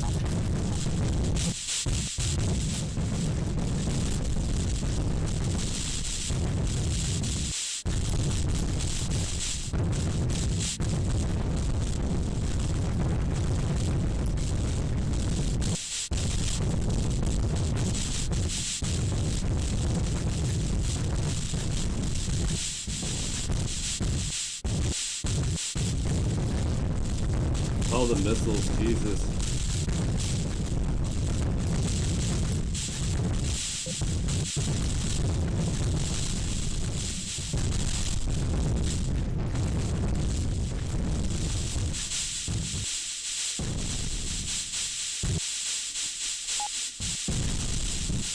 Ha! Your own ship got in your way, now you're dead. Boom!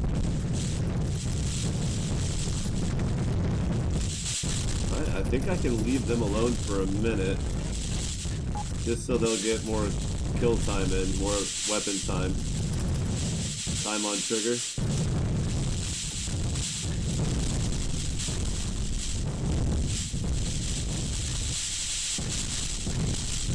Nope, don't need a barrier yet.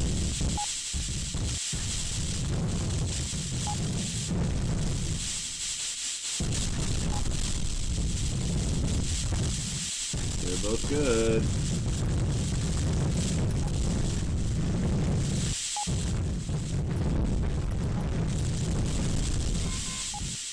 Uh-oh.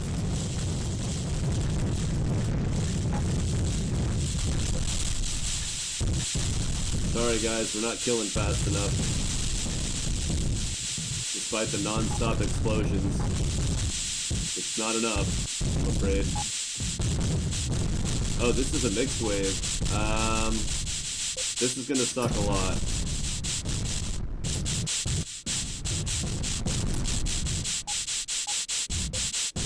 The mixed waves are actually some of the toughest because they use mid-range. They'll add a couple more battleships, but they'll also use some mid-range charging weapons and get a potentially really high burst every now and then. That makes it really easy for them to zero shielding. But I think it's still safe to leave my fleet. I don't think it's enough battleships for me to be having a real problem. Whoa! Unless I forget to do stuff. Like barriers.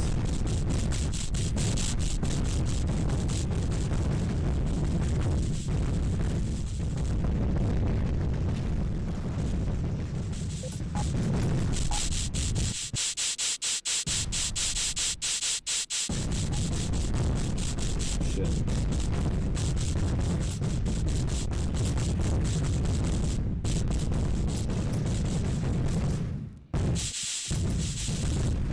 Woo! Got my shield back up. Well, we got a large reactor out of the deal. That's not bad. I just went the wrong way because I didn't pre-select.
$866.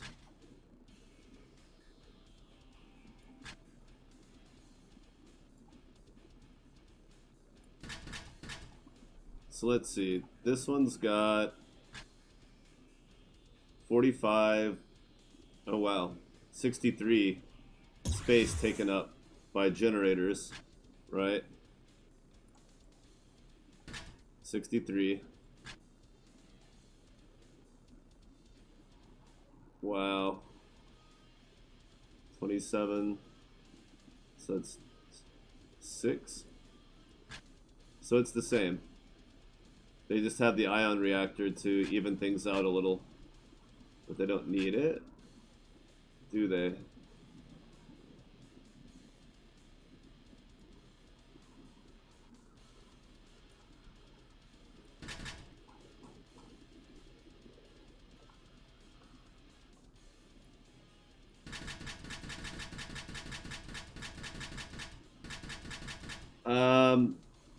Oh, you mean you learned the blueprint? Yeah.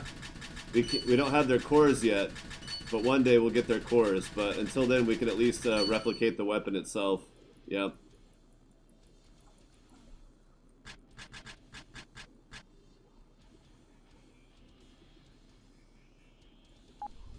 All right.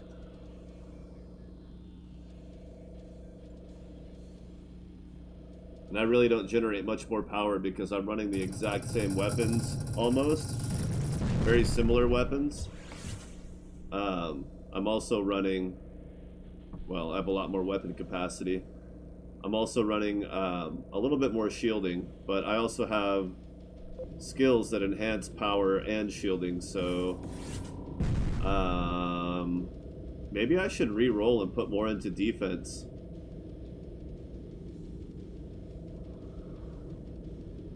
Because if I do improved plating,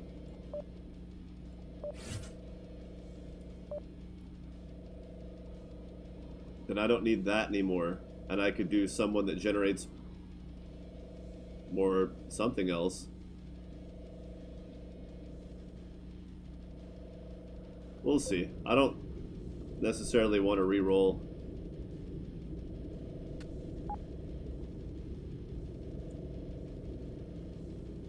I kind of like having damage output rather than defense. But I should probably wait until my defense is maxed out with orange and then see what we can change that might be better. Because like without my armor, I've only got that. So I'm only like 3 points over the cap. So my damage resistance, which caps at 80, it's actually pretty good.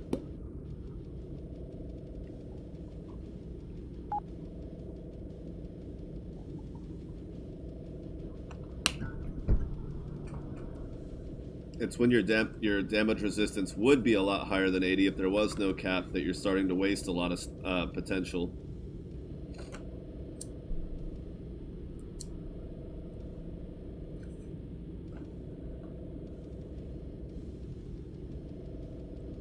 But yes, Vangy Light Blasters are very neat because they act as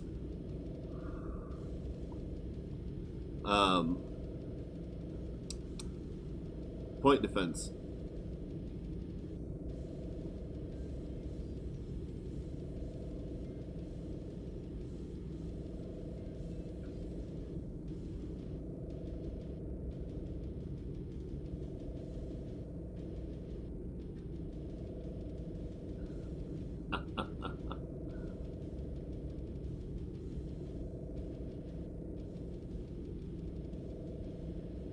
Nice. Laios is like, damn it, Zarinthal's putting paragraphs in the Discord channel again. It's what I do. I can't help it. Just saw what?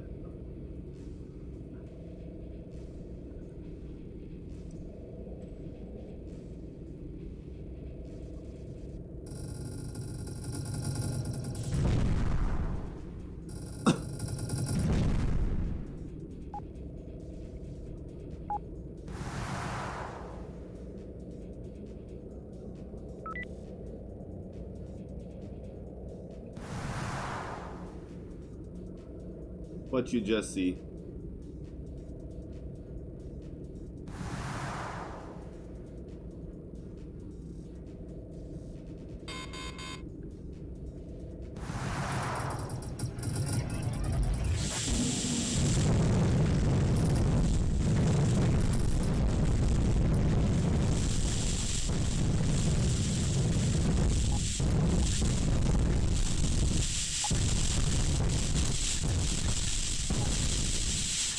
Oh, yeah. Yeah, it makes them even more fun.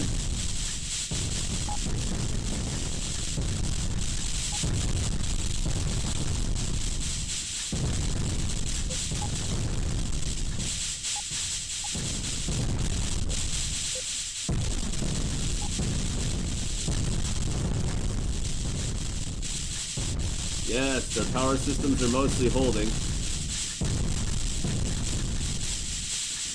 Their shields are mostly holding. I really just have to kind of float openly between the two of them and I should be okay.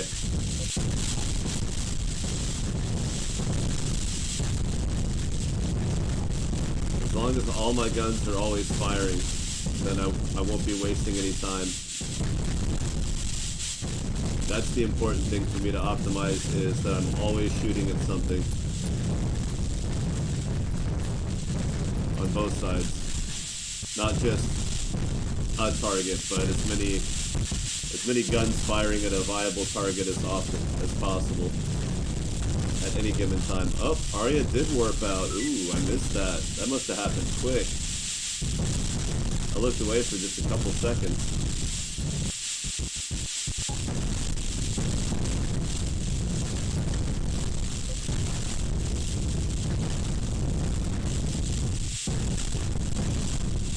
That's alright, I really don't have to wait for the entire fleet to subside before I bring her back, so she'll have time to get back with the program.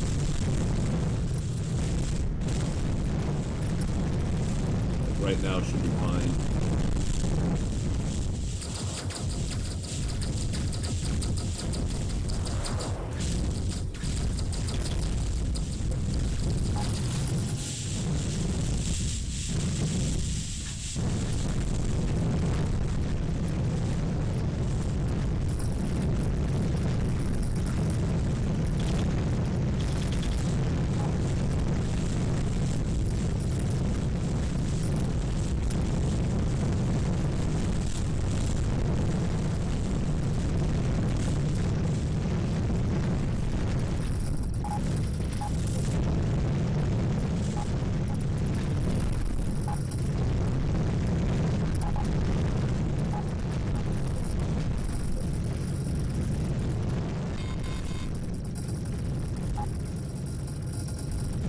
Alright, she's fully restored.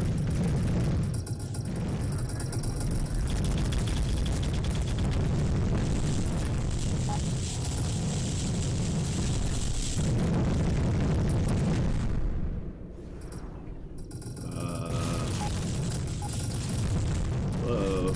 Oh, they warped in very far away.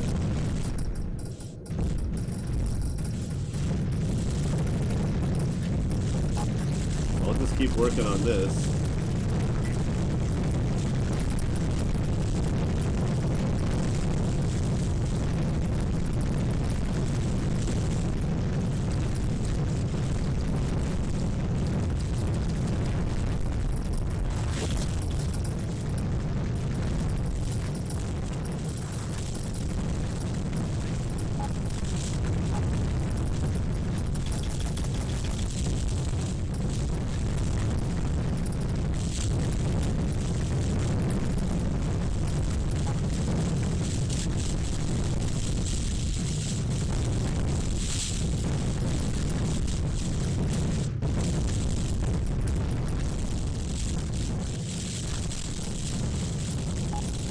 Come on, you guys, get in the fight.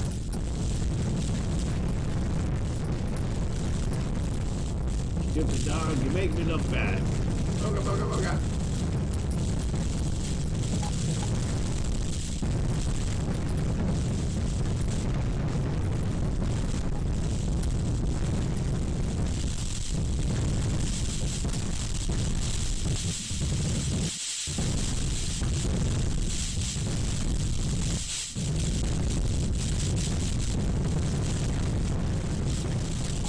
Oh, yeah. That may be YouTube. I don't know if my YouTube live settings are set to a delay or not, but they don't need to be because I'm using a separate stream box, so it's not doing me any favors to have any kind of delay.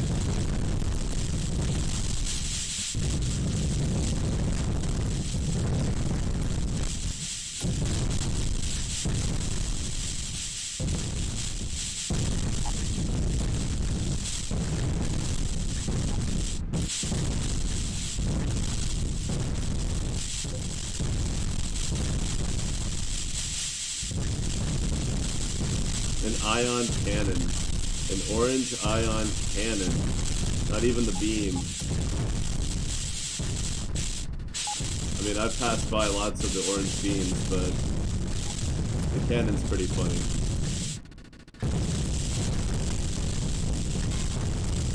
That lag was because the system couldn't decide what I was actually about to pick up.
The closer I get, the easier it is for all my weapons to hit something. But the opposite is true as well. Or the inverse, getting hit by more weaponry.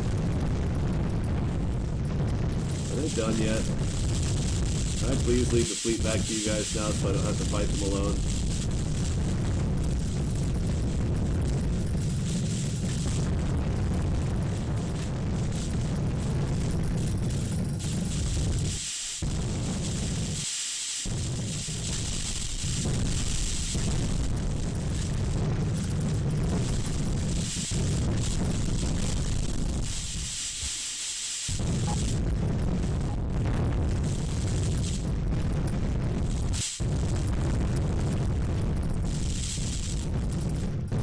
This is a great track for this kind of fight. I love this song for this one.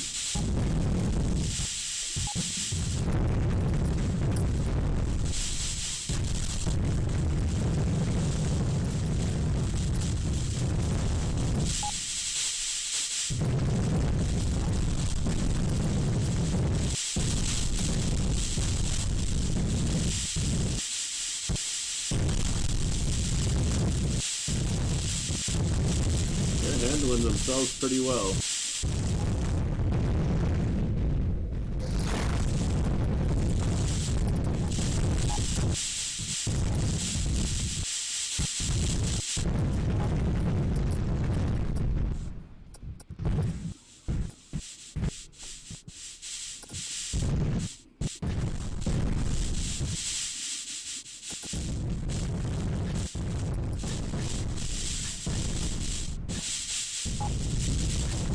Starting to wonder how much a good point defense would actually do for me right about now. I don't think it's a major source of my trouble, but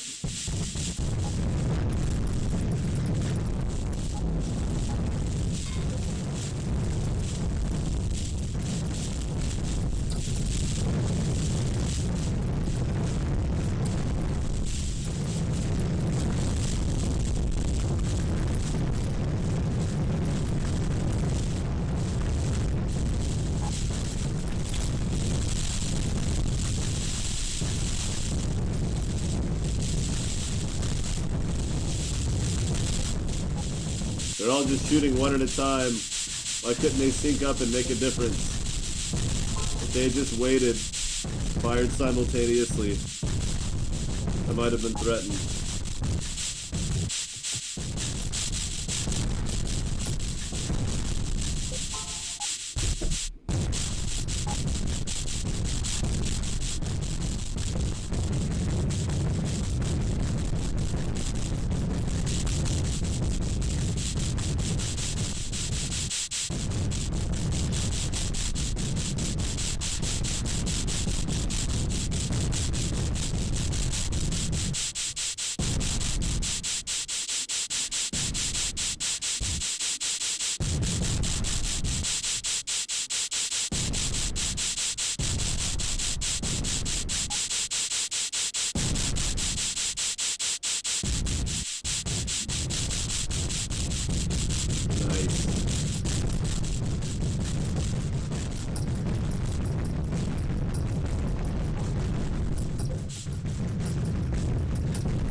Yeah, man, this is intense.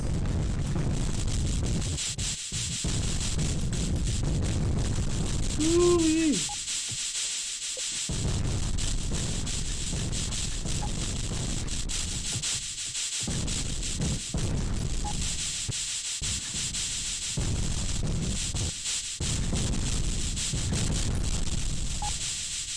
I need a cup of coffee and a cigarette after this one.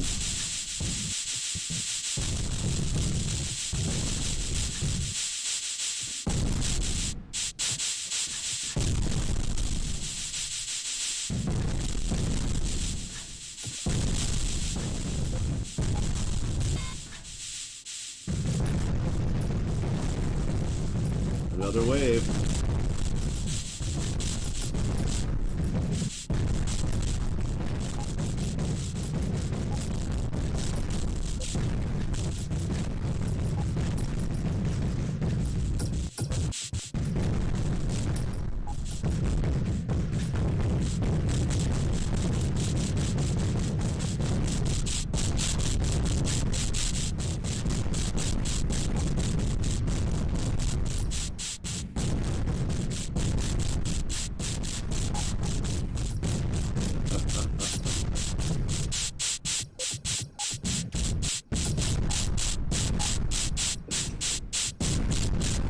FPS again.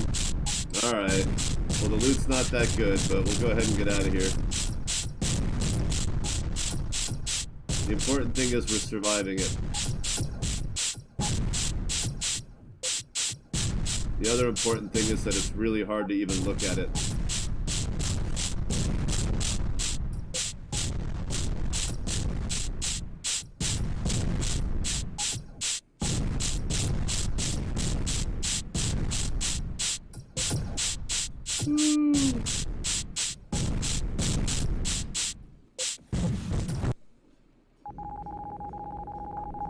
Are they gonna follow? They're not following? Okay. Sometimes they follow you. You never know. Oh, we're so close to 2.5 billion, or million, sorry. And it's not crashing. And it won't crash. The game's on an NVMe. My Windows is on an SSD.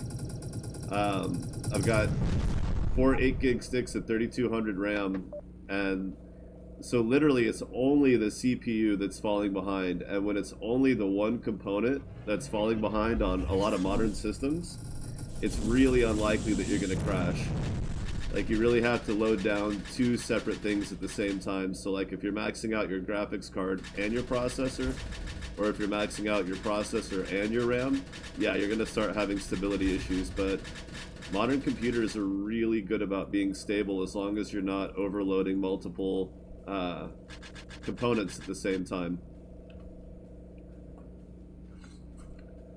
And a lot of that just has to do with really good manufacturing, but also just good design, good architecture in the first place.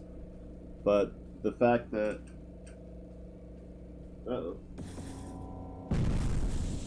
silicon fabrication has come a long way in general, so there's just less likelihood of there being unexpected errors.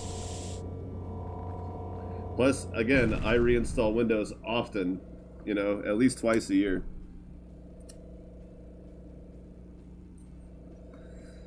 Because I do keep most of my programs on another drive, so it's easy that I don't have to reinstall every game, you know.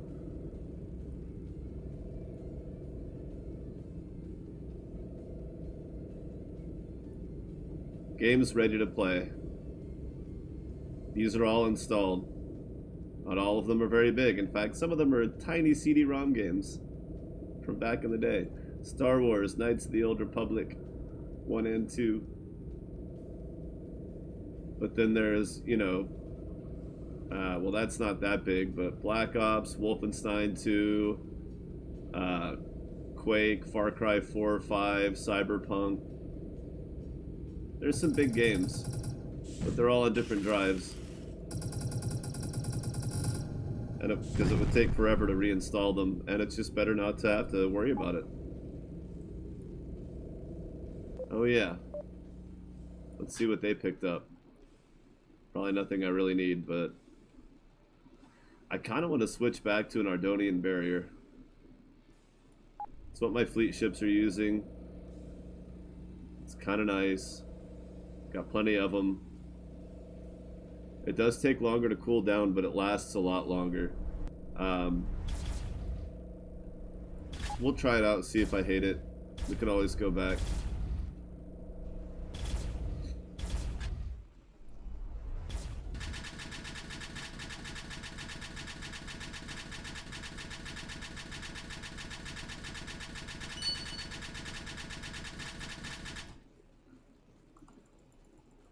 Yep.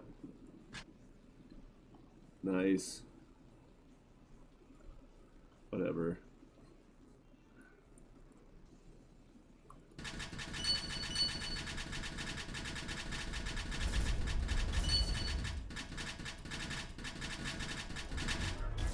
Whatever. I don't care if it destroys it.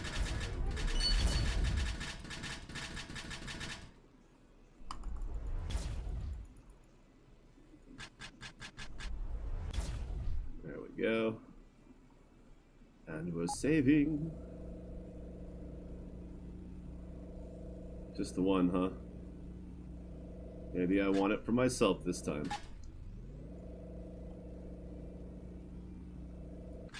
Check out their reactor arrays.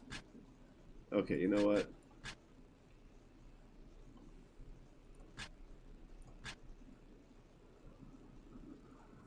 Is that even going to make a difference?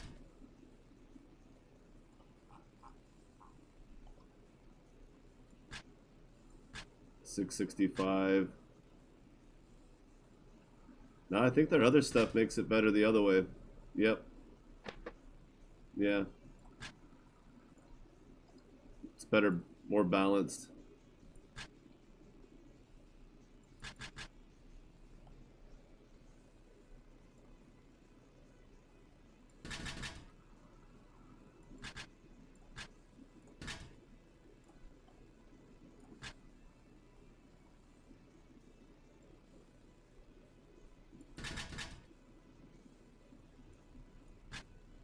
Yeah, close enough.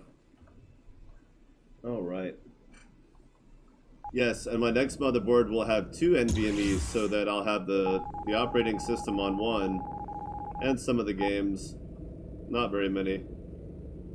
But like games that are like online, especially like an MMO or something like that, I think you're better off having that on the same drive as your operating system rather than a separate one.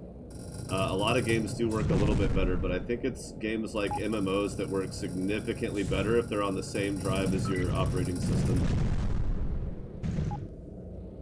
But then everything else would be on a different NVMe, or I have a 4 and 8 terabyte wafer drive.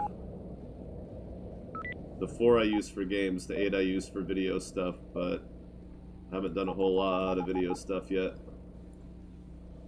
I don't know why I even check. It's like, what are they going to have that's purple that I actually want? It's just nice to have that station here that I could drop by and save.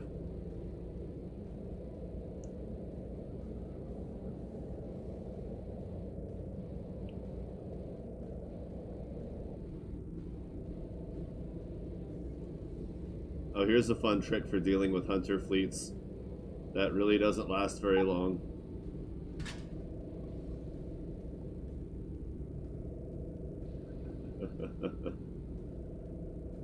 Just to screw with them a little bit.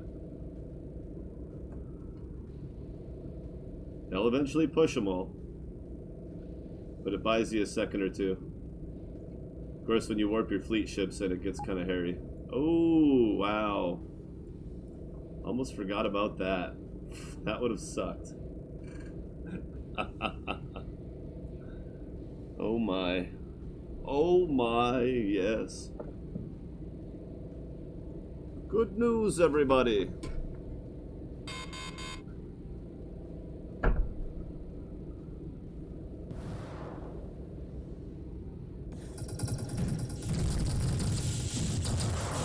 Yeah, it does not last long.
The nice thing about the Ardonian is you definitely get time for your shields to reset and fully recharge before it wears off.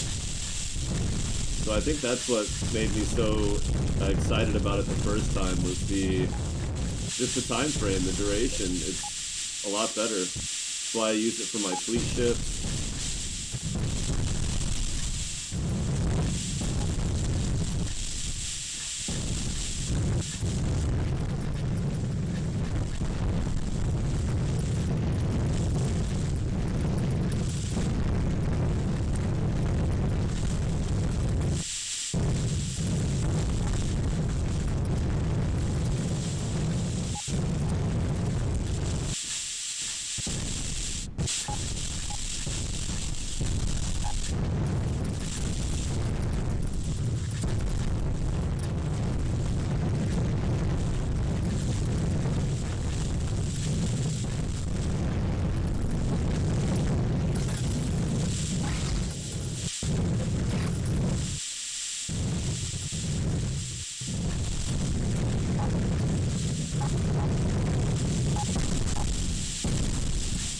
Damn.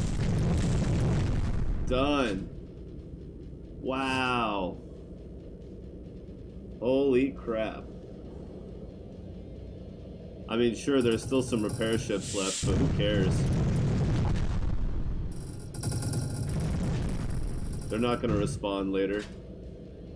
They won't respond to repair their friends. They will clog up the system eventually, but, well.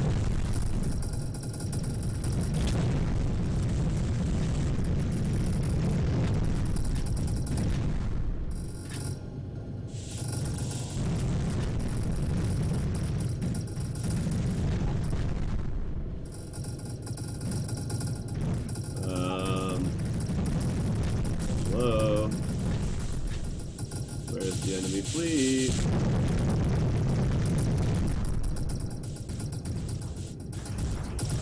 That hostile fleet warped in. I'm kind of waiting for it. Not seeing it.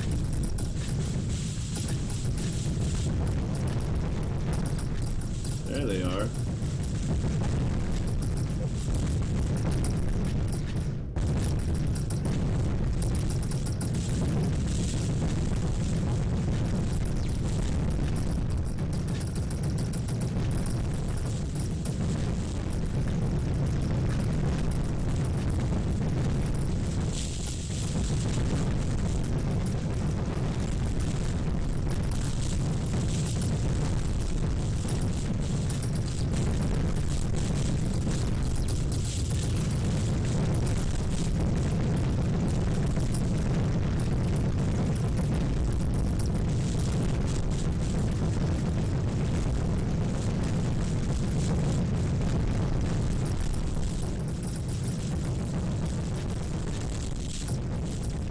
Excellent.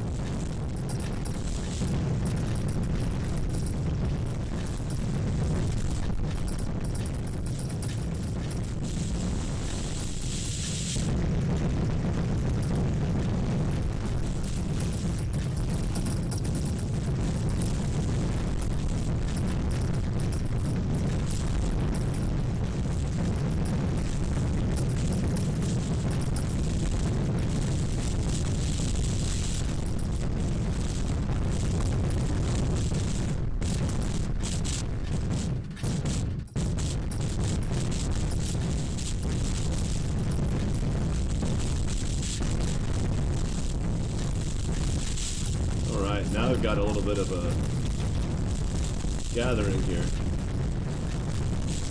Finally have a decent density.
another wave. More small ones. Or is it a mixed wave?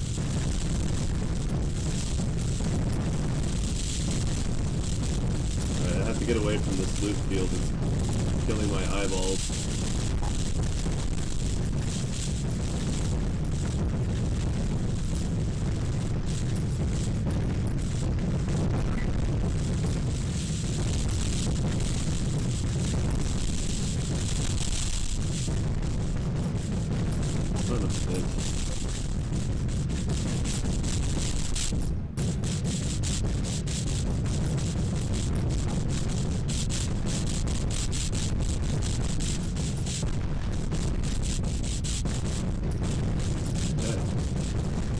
Improved tractor beam.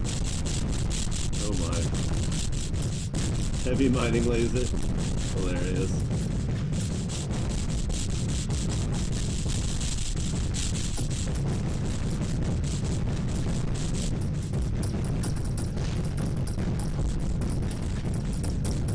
$140 million.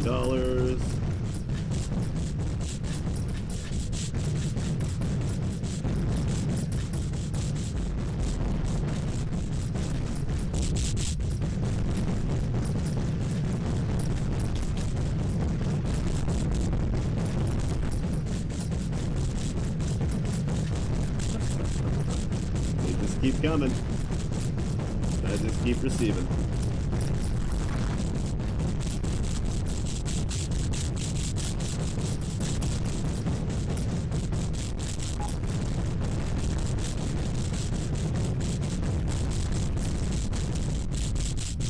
Both these ships seem to be capable of handling anything that's getting by me, or anything that I've gone by. Holy crap. Yeah, we're way past 2.5 million. 26,000 over. Another small ion reactor. Not a large one. A small one. Where are the orange large ion reactors, huh? Where's anything like that?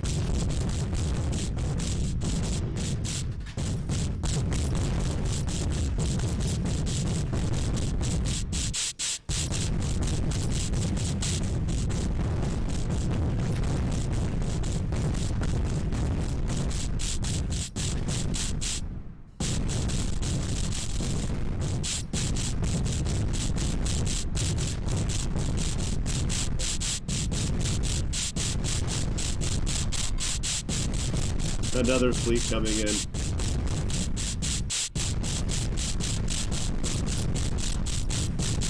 Maybe they should queue.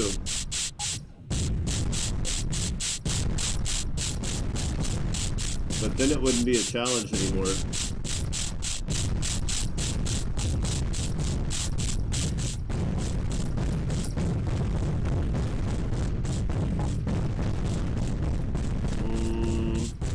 I don't know, I think dreadnoughts just need to be put into these fleets. I think dreadnoughts will use a lot of this.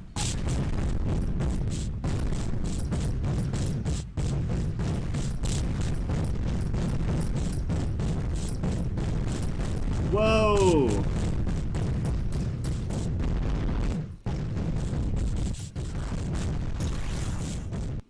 Damn. I looked away for way too long.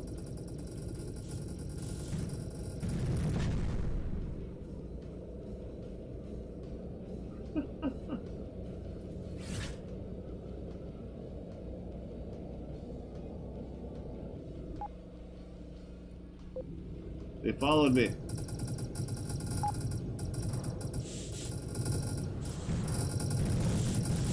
Which is just fine.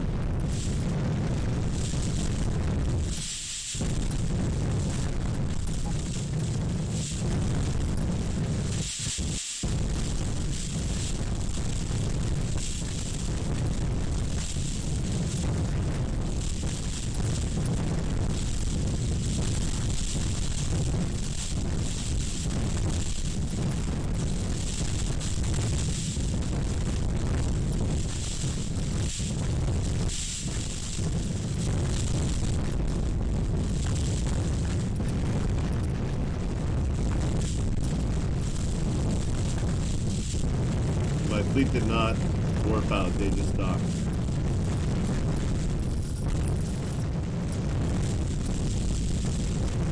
Stupid civilian keeps trying to come at me. What an asshole.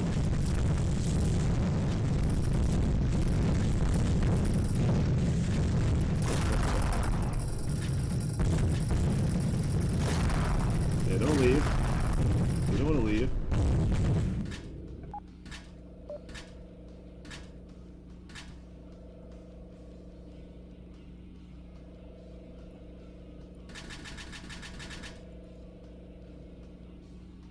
Just dock already. What are you waiting for? Every time they dock, the cursor jumps off.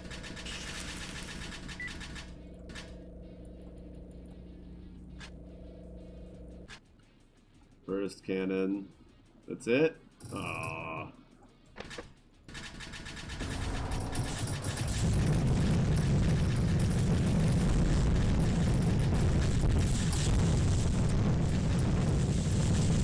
Well, the battle's not over.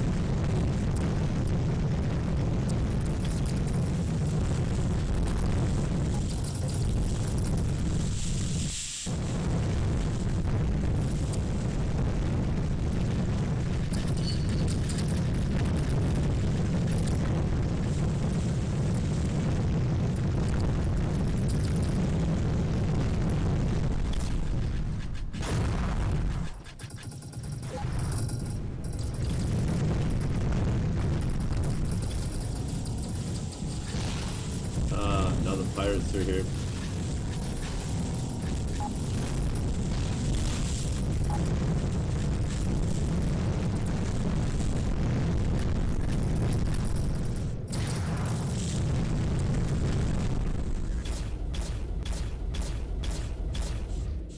Allow me to demonstrate how it's supposed to be done.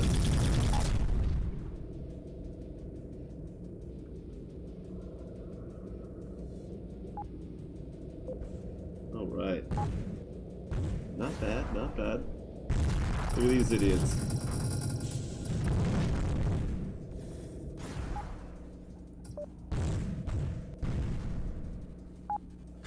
Pissing off the station. Okay.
There we go. Potentially is the critical.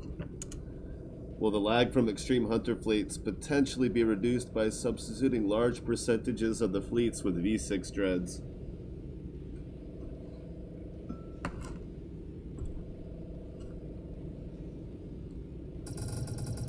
I would hope so.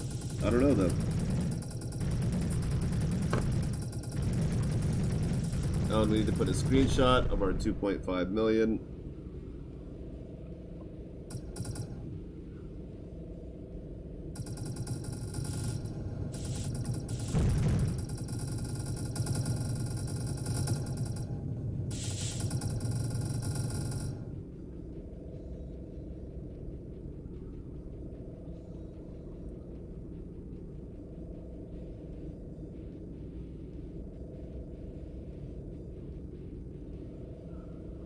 Damn.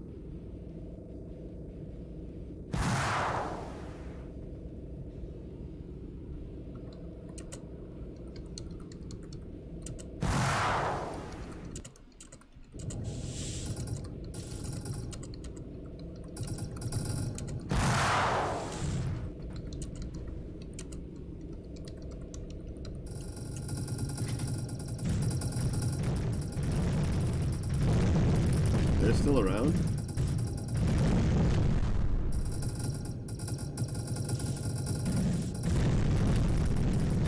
Weird. Why? Why are they still around? I don't understand.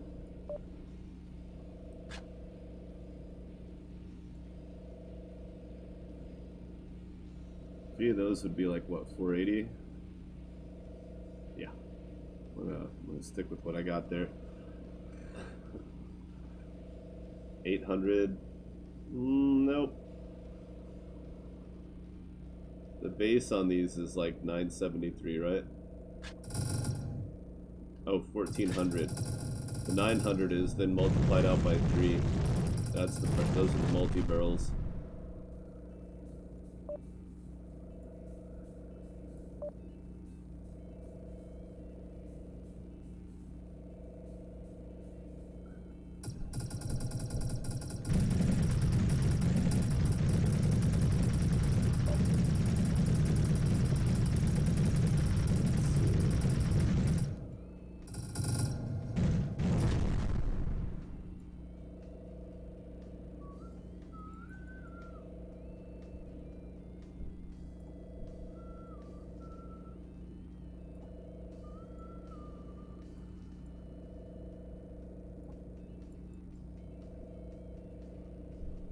Yeah, that's not that good. Still not that good. Plus you would need ammo. The only upside is the amount of space you could make because you're not consuming power. And I wouldn't need as much cooling.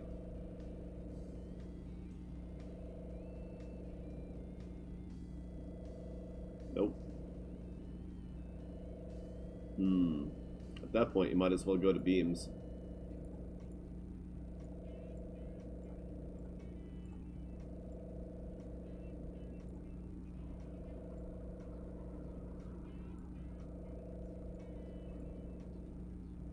And still missing a lot. Missing a lot of DPS there. For a 3-point weapon.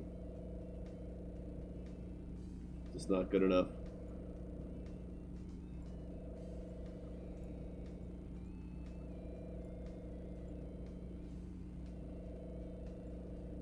Whoops.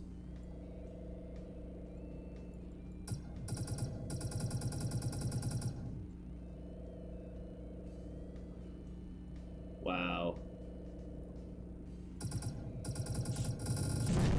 Wow, what would that be like? Just locking all the enemies down so they can't hit us. But we still have to be able to kill them though. And they're really not they're not spending power on the automatic repair. It sounds fun on paper, but it's not.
Okay, let's get to it, shall we?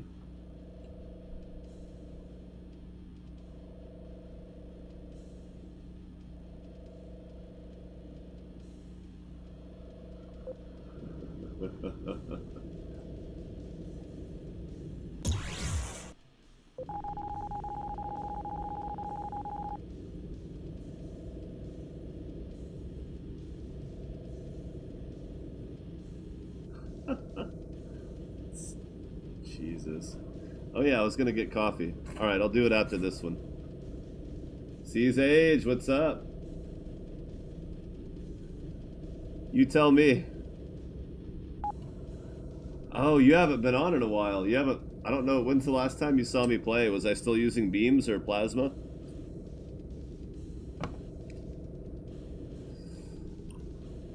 The new strategy is back to fundamentals. So, all three of us have a single Vangy orange heavy shield generator. My fleet ships both have 800 shield recharge. I've got 13. I need to get rid of some of these and replace them with chargers. They're really not doing much good damage-wise. But I do have one in orange.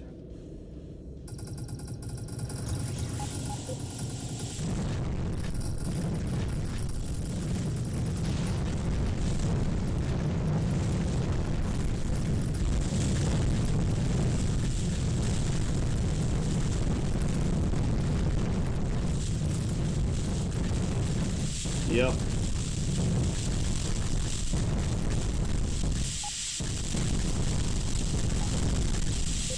The amount of crossfire it creates, it's just like... If I could get my fleet ships to absolutely hold the spacebar, figuratively, and just stay in this position, where I would be the only one flying around, but no, they like to... I don't know where she's going. There goes Arya for some fucking reason. Fucking it all up. And if I keep spamming H, she just stops shooting. I don't know why she flies away. But that's pretty much the only thing that fucks it up is the fact that they don't hold formation. Once they can hold formation, this gets much easier. But as you might have noticed, we're getting pwned pretty hard here.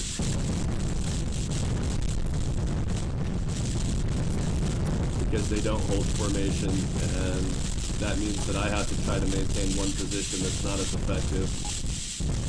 But it's a lot better if I just fly around and try to keep one of them, try to keep them alive as necessary.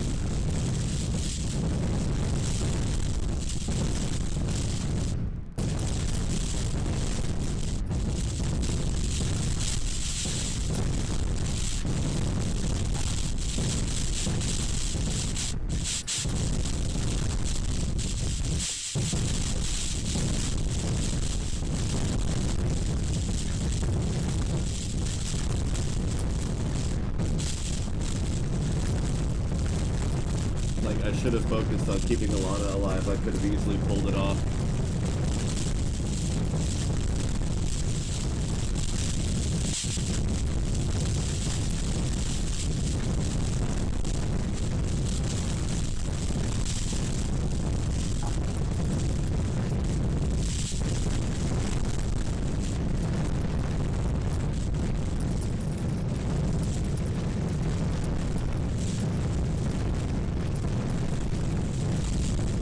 Your hull reinforcement.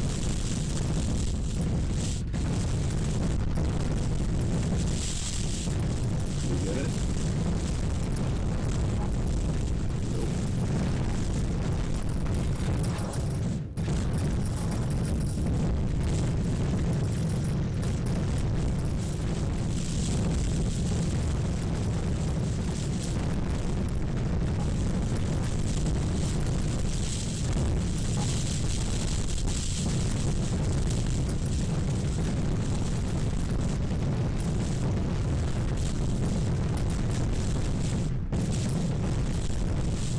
The frame rates, man. So much lag.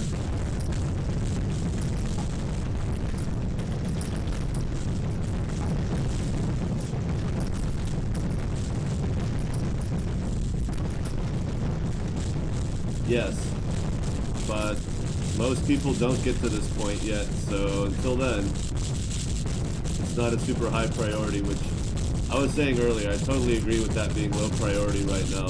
Unless there's like a lot of people in the forums posting up that they're battling hunter fleets over 1 million, or past negative 1 million reputation, then it's really hard to justify the need for it. But if there was a lot of people at this point, then okay, I could see the need.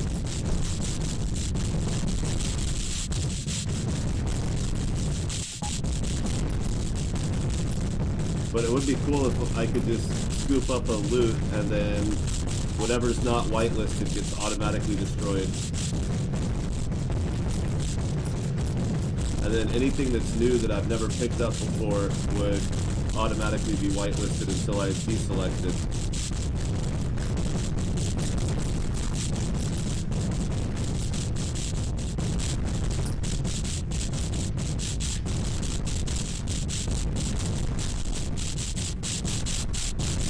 Yeah, true that.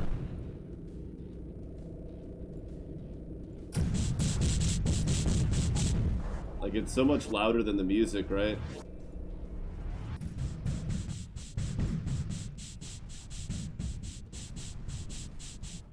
Now it sounds like an instrument in the band.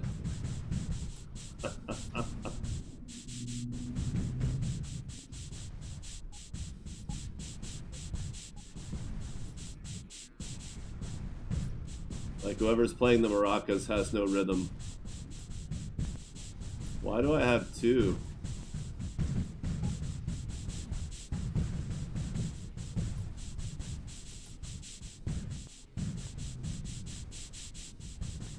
Why did I have a cooldown on one of those? What the hell? That was weird. Those are not charging weapons.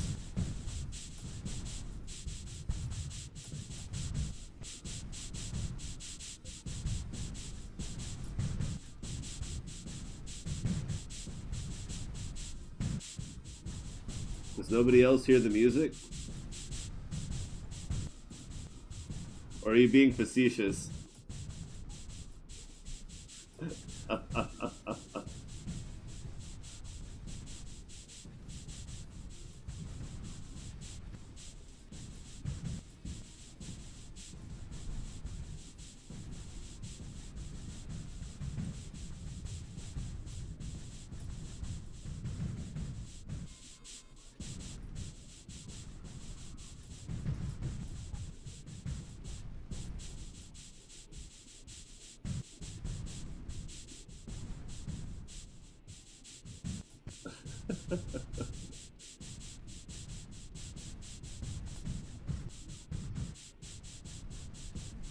Neat.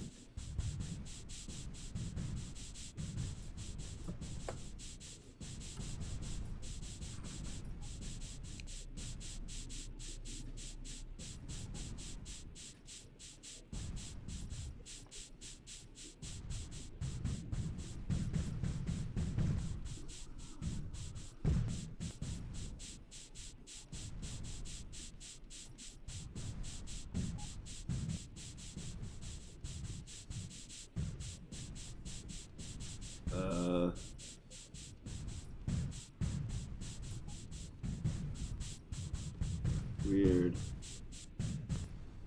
I'm not hearing anything.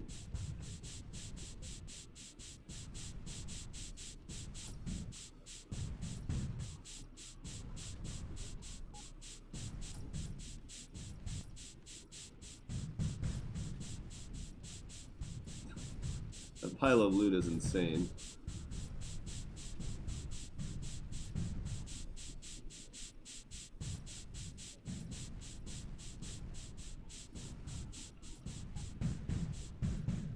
Yeah, I don't hear the music at all either. Pile of loot is insane.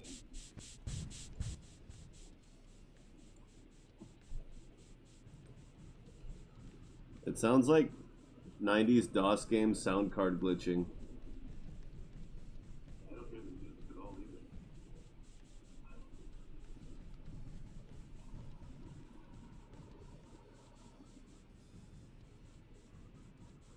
Sounds like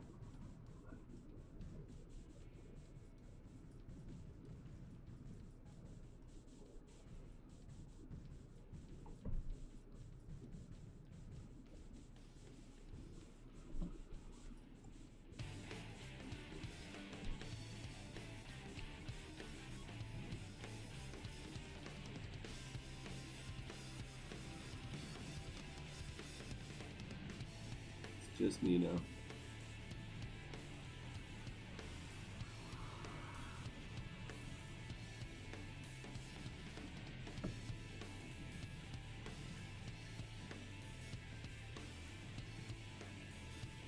Yeah, that's the challenge.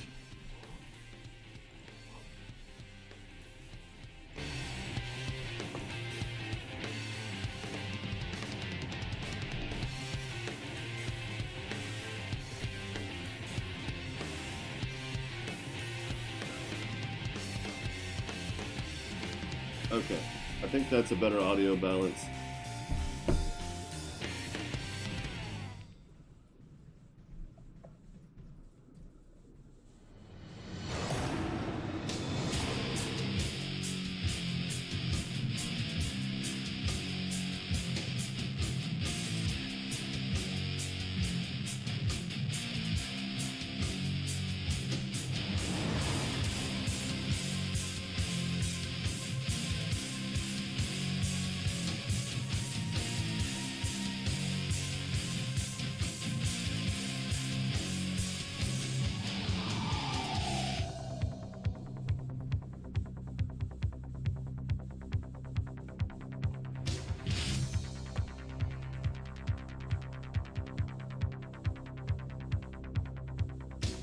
It really smooths out when I zoom in all the way.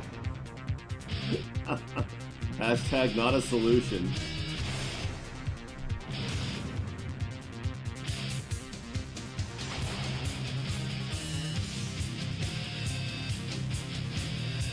Not a solution whatsoever.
Yeah.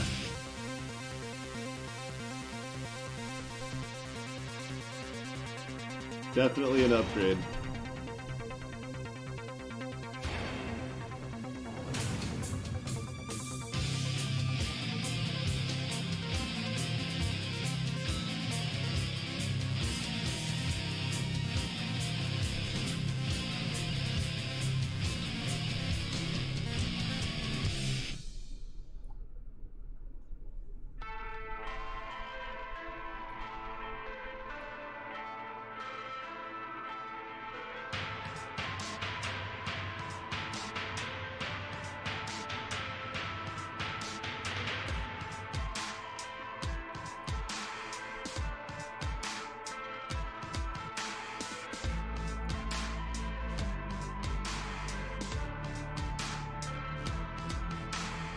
A lot of weird stuff in there.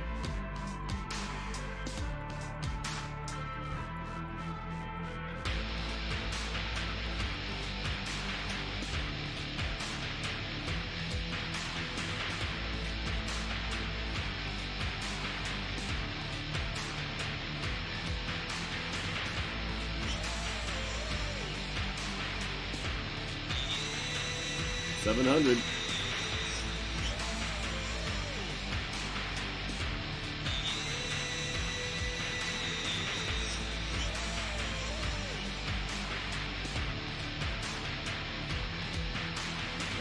Not yet. Although,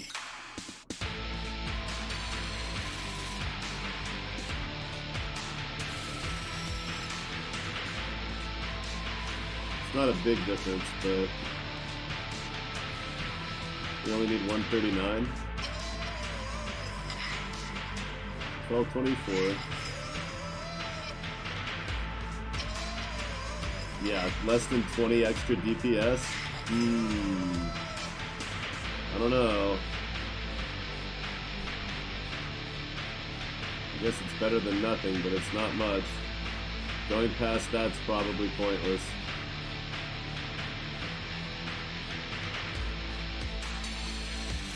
What if I do this?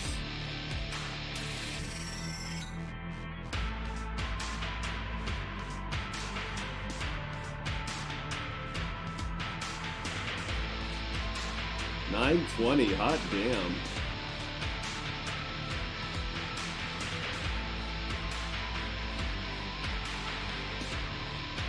Can't do that one yet, though.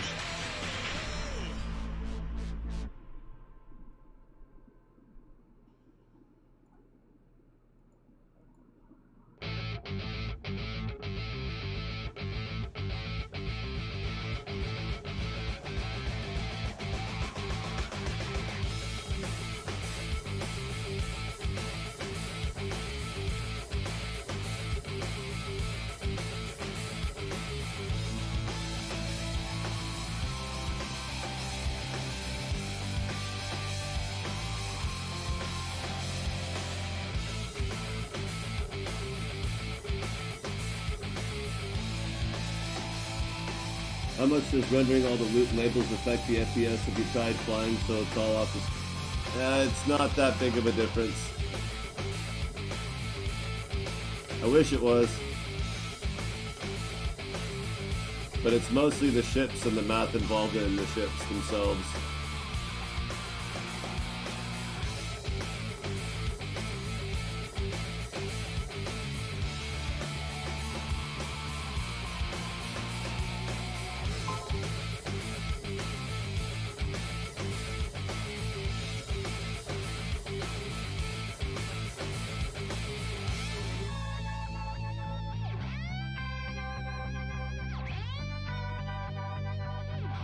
I thought I had orange inertial controller, but I already... No? Weird. You know what?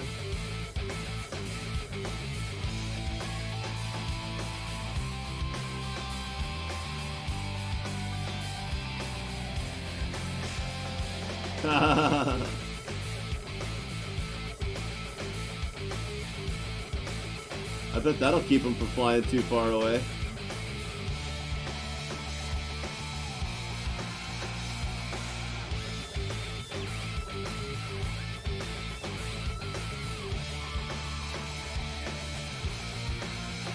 Yep. Not to mention, much higher recharge. Well, this is gonna get fucking nasty.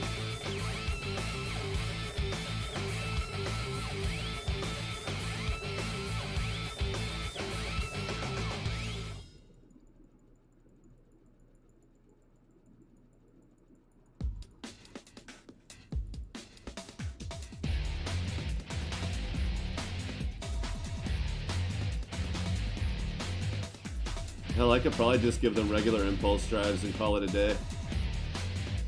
Put back one of their shield...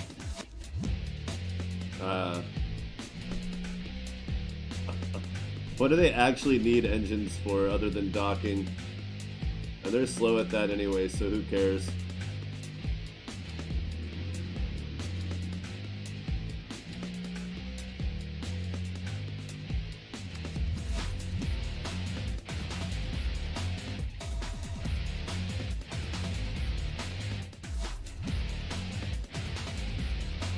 Let's just see what happens for shits and giggles.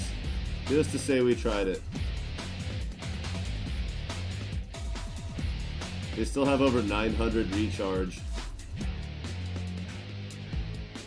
And if the engine side works out, we'll see how the shielding side works with it. But yeah, they're down to 3.9 acceleration and top speed of 40. Oh, they have a pilot for acceleration. They don't.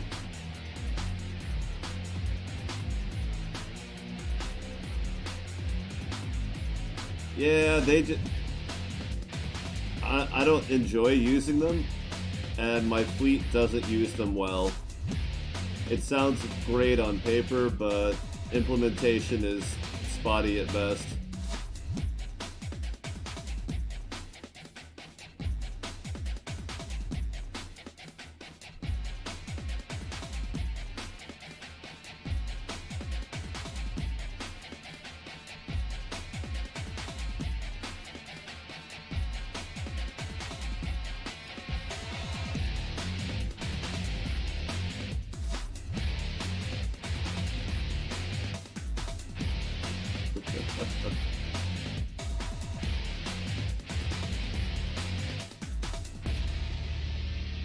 But yeah, I tried that with my two 6-point forwards, and also tried it as a spinal mount, and it was neat. But like a lot of the ships that you hit in the back, it either misses them, or it only hits them with AoE, or they just survive.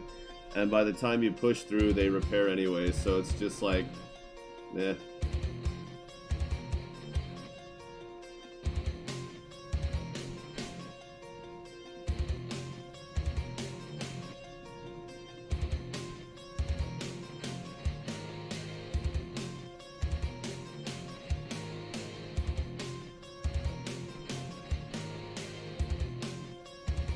And I have no idea how to get the crafting recipe for the ammo, so...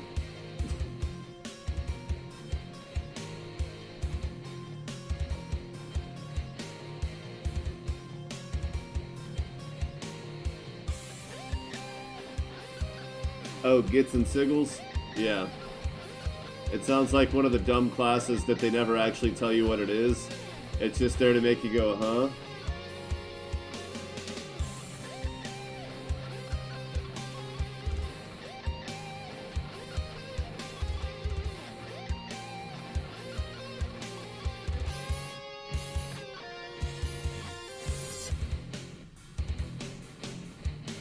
Like sigils, you know, okay. Magic symbology.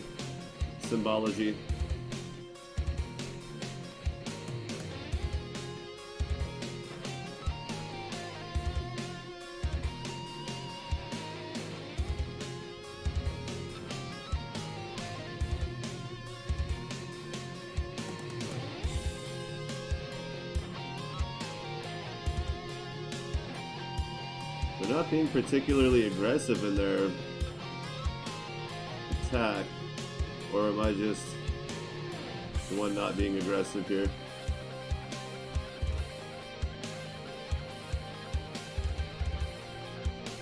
It's working though, that Tweedledee and Tweedledum are staying right on top of each other.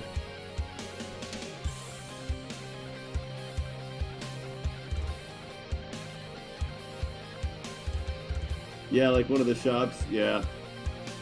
For now, level 50 is the cap. That'll get revisited later to see if it needs to be raised or anything, but honestly, like, that and this is the only things that would really help me at all. I'm not really doing a lot of moving, so speed wouldn't help. And even being able to zoom out would be cool, but not like, not a big tactical advantage.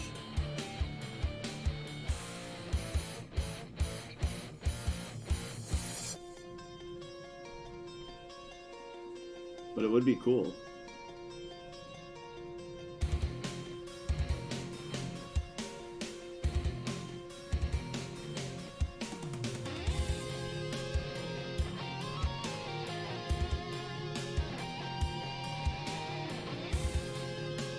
Just give them all a sweep with that 9-point spinal weapon.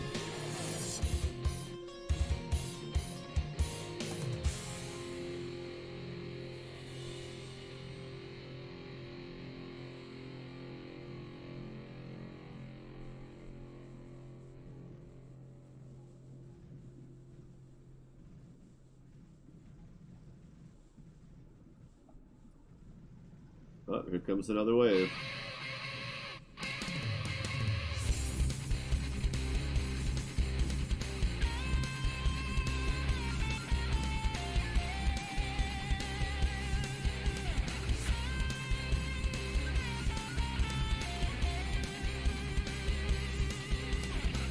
She is handling it. Mostly because they're tripping themselves over their own repair ships. But still, she's still handling it.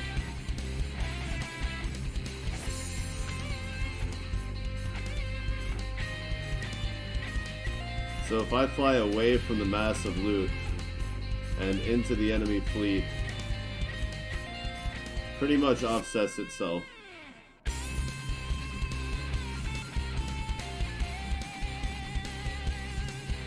Doesn't really improve the frame rate.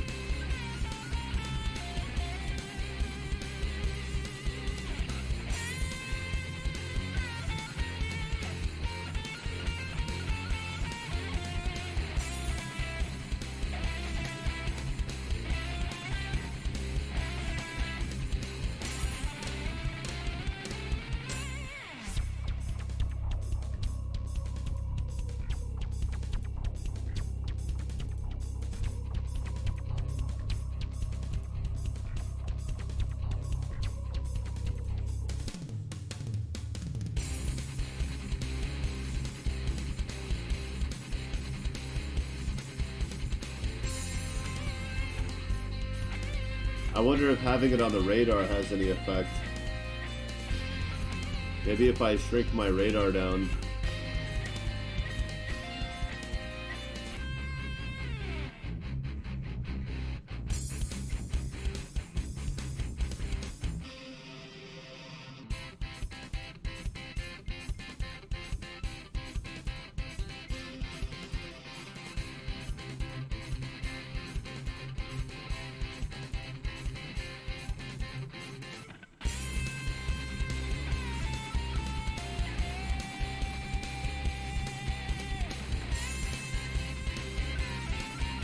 This is so much fun, oh my god. Sometimes I just want to put this save file on the Discord so people can just try it, but I feel like they'd get too addicted to it and not play their own saves. Of course, you'd have to have a system powerful enough to do it anyway. Mine can barely do this.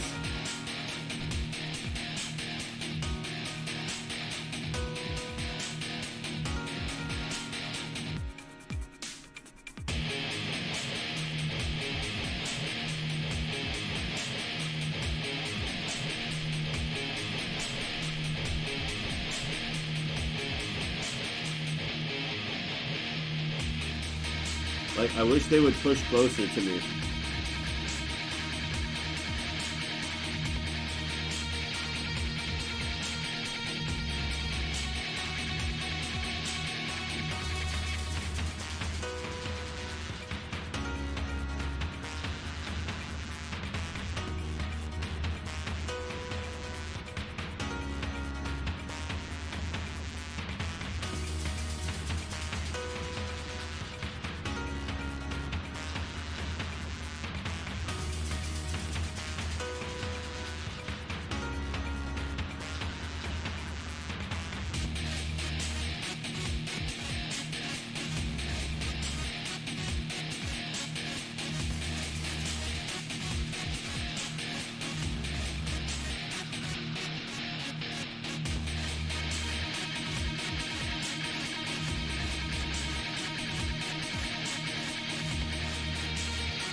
Alright, we're about to get another wave.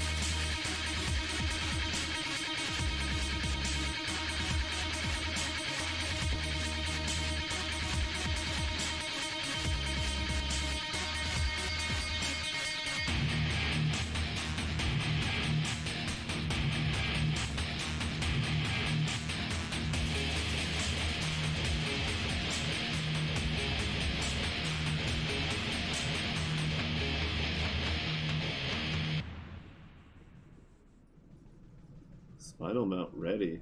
What? Why does it keep saying that?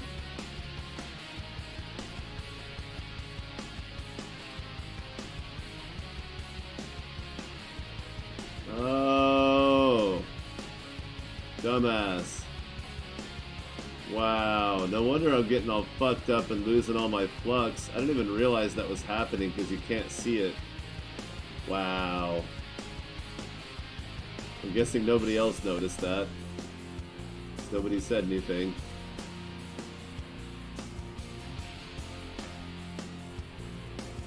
I was just casually ignoring a bug and then finally realized that's not a bug.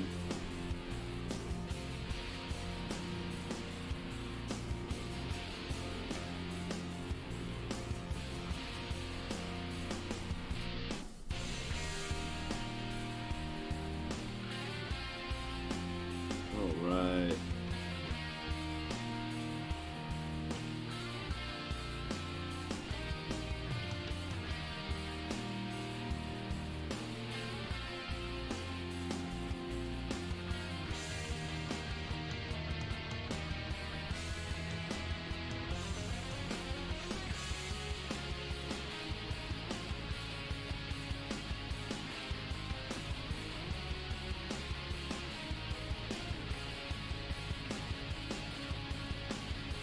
It's stuck charging because I pulled it out while it was charging. Hilarious. You know, you guys aren't really contributing at all anymore. Did you know that? Let me help you.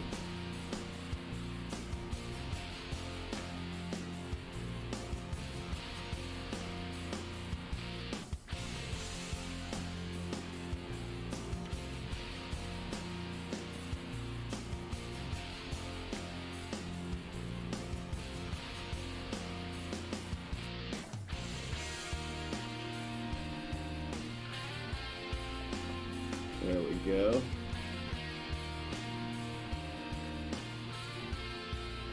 There they are.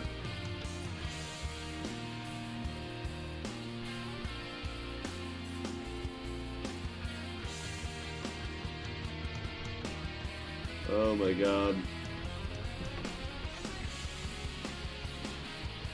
There needs to be a limit on how much loot can be down at one time. The 5 minutes isn't doing enough for me.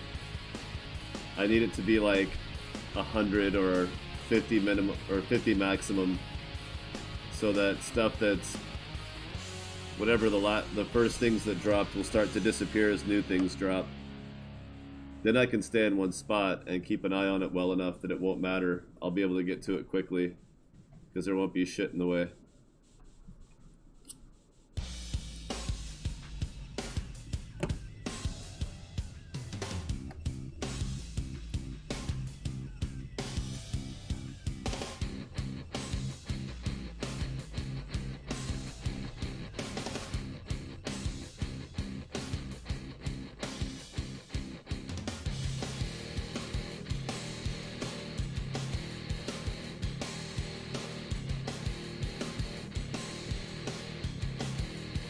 Dreadnoughts are too easy.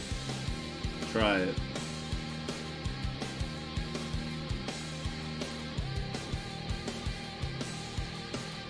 Show me what you're tanking that's so easy.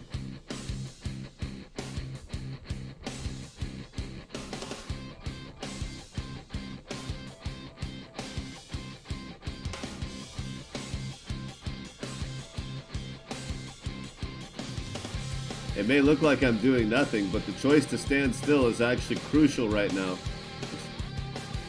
If I retreat, then I won't be doing as much damage, and I'll get fewer kills before the next wave shows up. But if I attack like I just did there and push forward, well now look, my armor's half gone. So people can say, oh, Dreadnoughts, it looks so easy. They can say that as much as they want to, but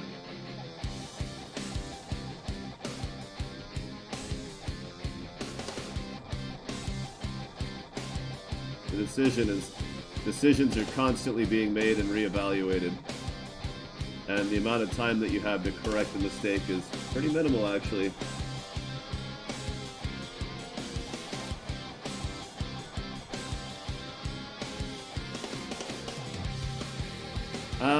The battleships are like 100, or the cruisers, I mean. But the smaller stuff is worth like 50 to 70.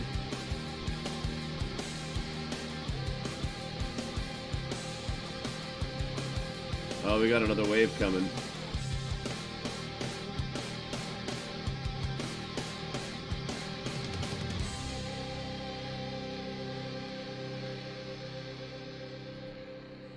So based on raw value of reputation, I'd say the smaller ones, the smaller ships, there's so many more of them that I think you actually get more negative reputation from those fleets.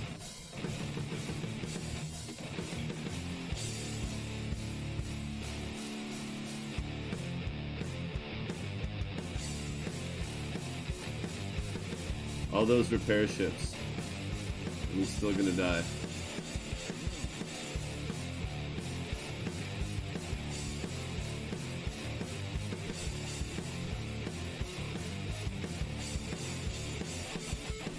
Not that I am not impressed by their effort. You gotta admire hustle.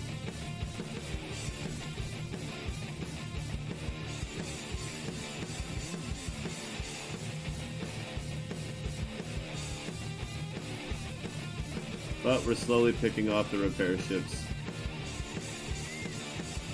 So the job is done.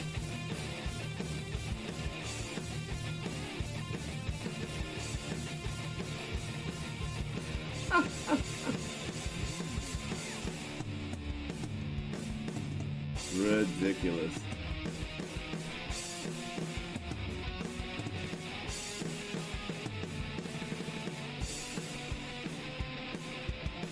Uh-oh. Yeah, I guess I'll turn my shields back up. Oops.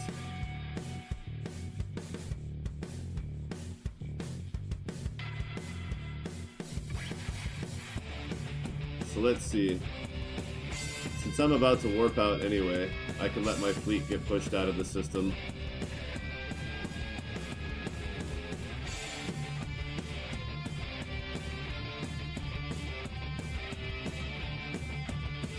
Yeah, that's not really helping at all.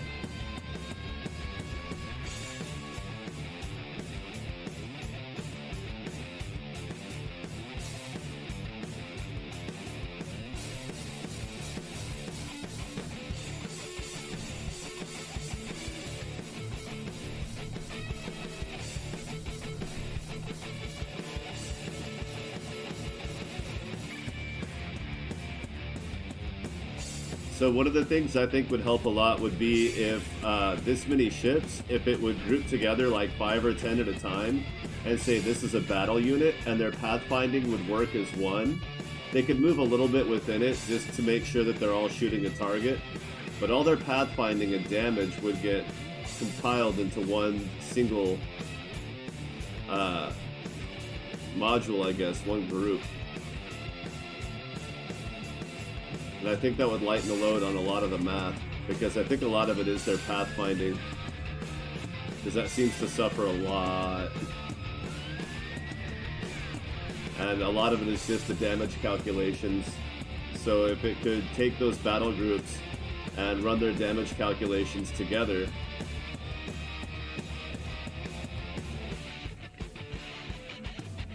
or just average it out and not render all the pellets. Not render every projectile. But it would have to be like 5, 10, maybe even more grouped together at one time to really make a big difference, I think.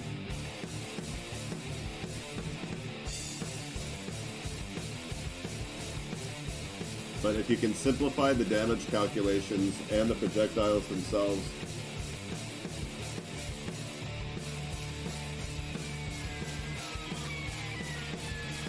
oh, absolutely. I'm just speculating. I'm not saying my advice isn't worth shit because I don't know anything about programming hardly. I just know a little bit of basic math.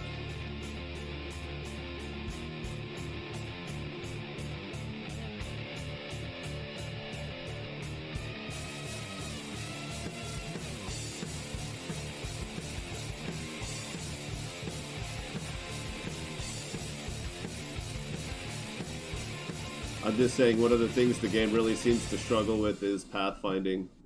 when that kind of thing happens. They're still hitting me. I'm still taking plenty of damage. It's just a lot of them aren't quite getting to the positions. They seem spaced out. They seem to struggle getting from the warp in to actually attacking me. Which actually makes it easier to fight them to some degree. Kind of takes some of the fun out of the challenge. But not all of it.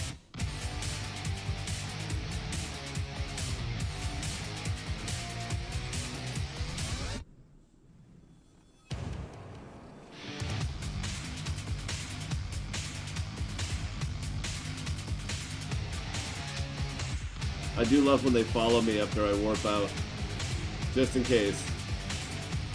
Some people get so mad about that being possible. I'm just like, but now you know it's possible, so don't let it happen.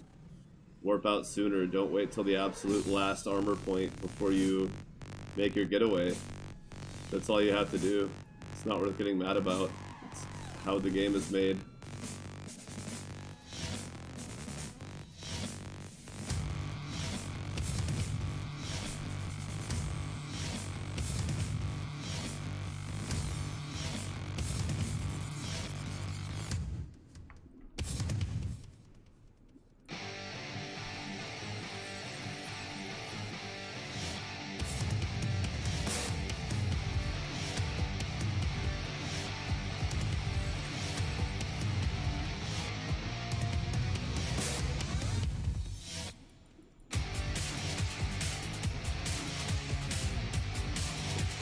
It's going to take them a minute to actually dock.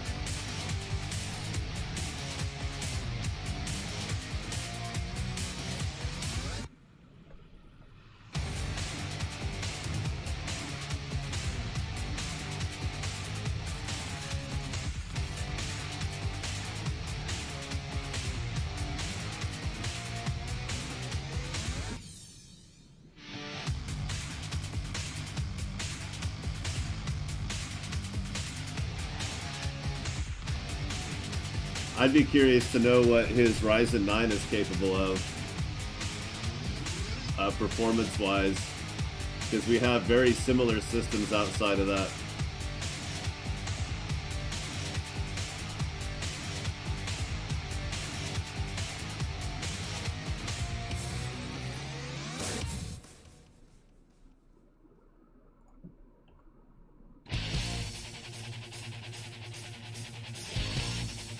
In fact, I should just email him the file real quick.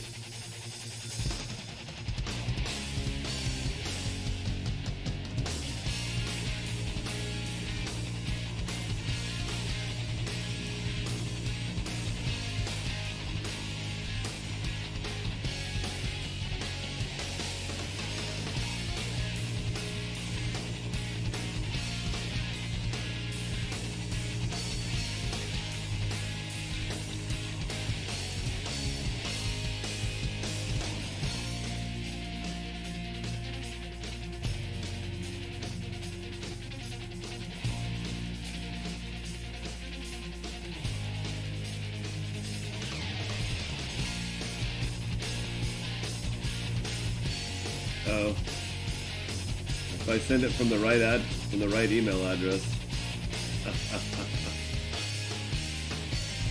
you know, because he can create something in his developer environment that would be similar to this, but it might be different having it an organic save file from the ground up. I don't know. Maybe, maybe not.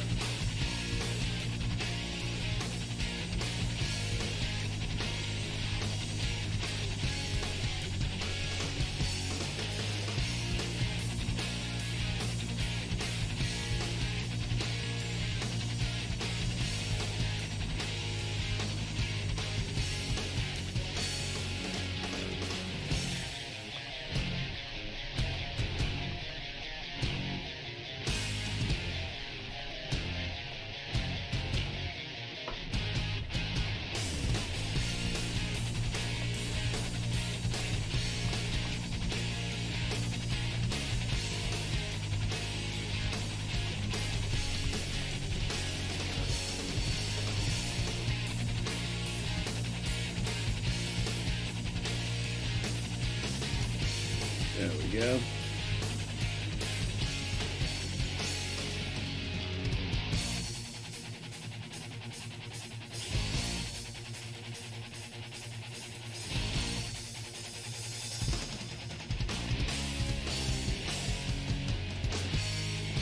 Done.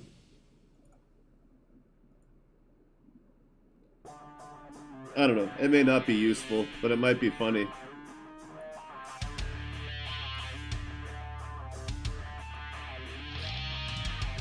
Nice.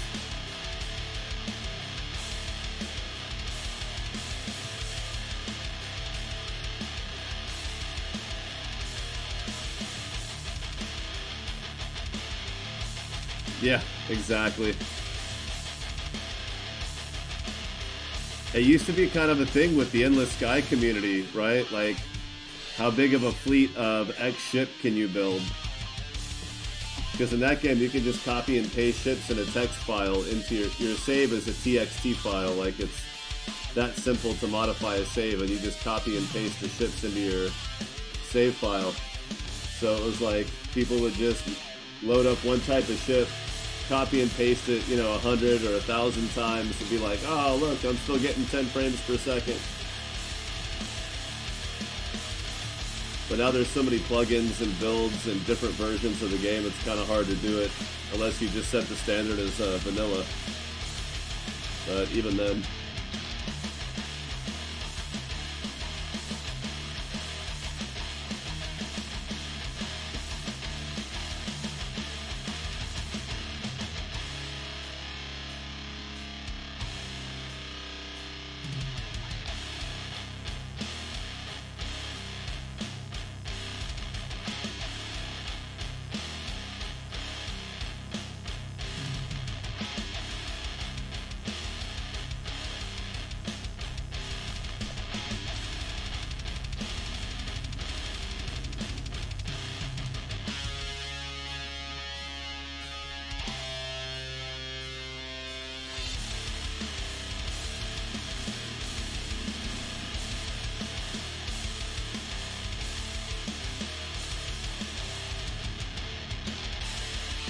$57.47.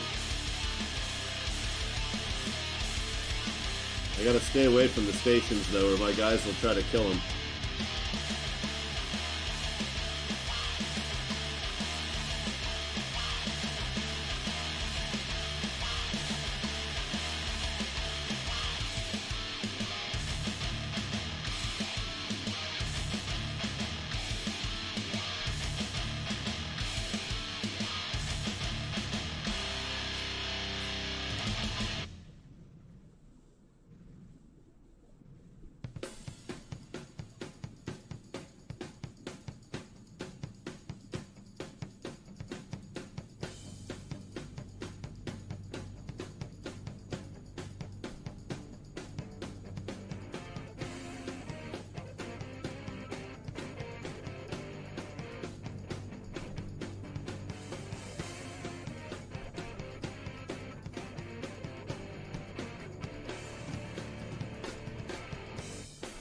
Turn around, Arya.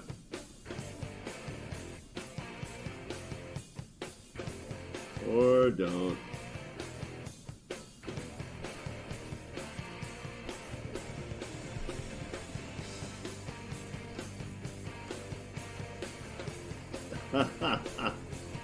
Indeed.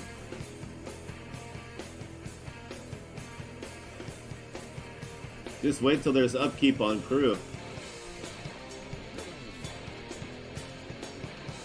Then you'll really feel the burn.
Exactly. A lot of people are going to do more of this too. Just battling the hunter fleets to make cash. That's going to get really big.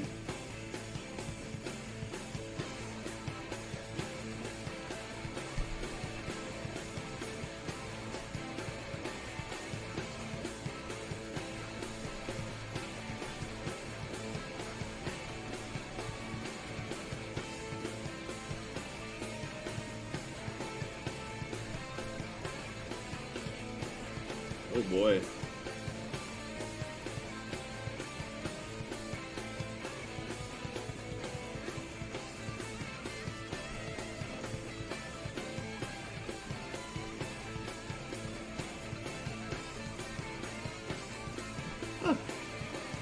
The whole warping in on top of you thing is kind of stupid. They really should warp like a distance away and then fly towards you.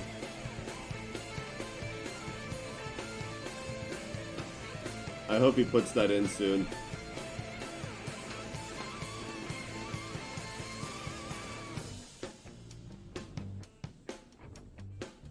Like maybe some of them would warp in on top of you to kind of,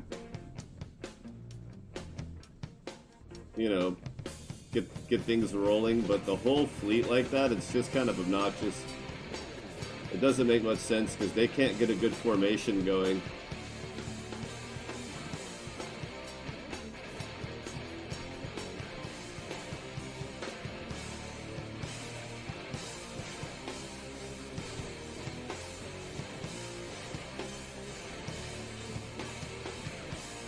All it does is move my ships around, which doesn't make any sense. Like in all of sci-fi, you don't warp next to someone else, next to another thing. You don't come out of hyperspace on top of another ship unless you're like prepared to maybe just explode the second you come out of hyperspace. Or subspace, or whatever the hell you call it in your particular world building, universe, and lore.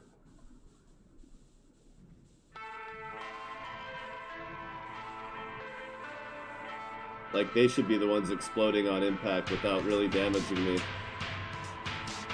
Because, you know, if you turn impact damage on, that just kills you. Right? They're suicide bombing you at that point, and it works. And you die. And there's nothing you can do about it. Doesn't really make sense. Unless the Vangi are just that zealous that they're willing to commit suicide, but I don't see that being a reasonable thing. One day. One day I hope that's addressed somehow.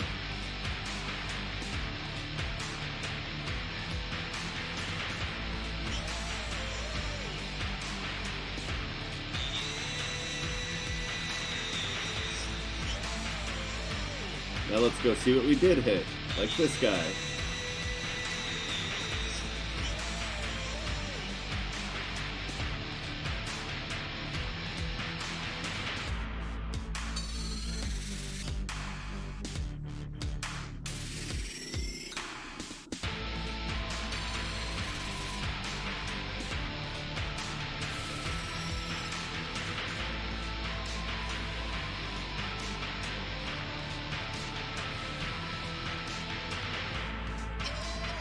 These ships are still going.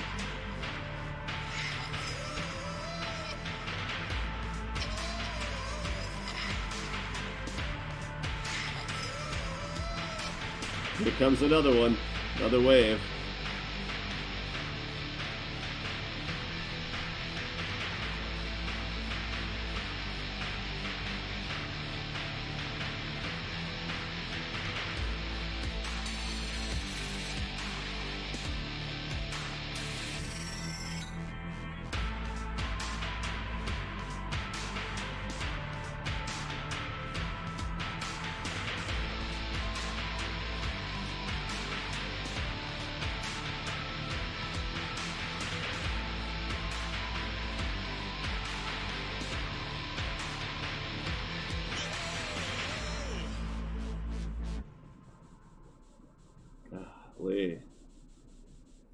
So much orange and yet nothing I want.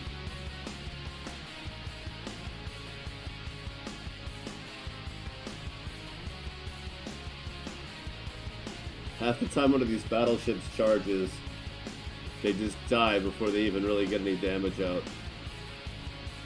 There you go, shoot together, except it's still not enough.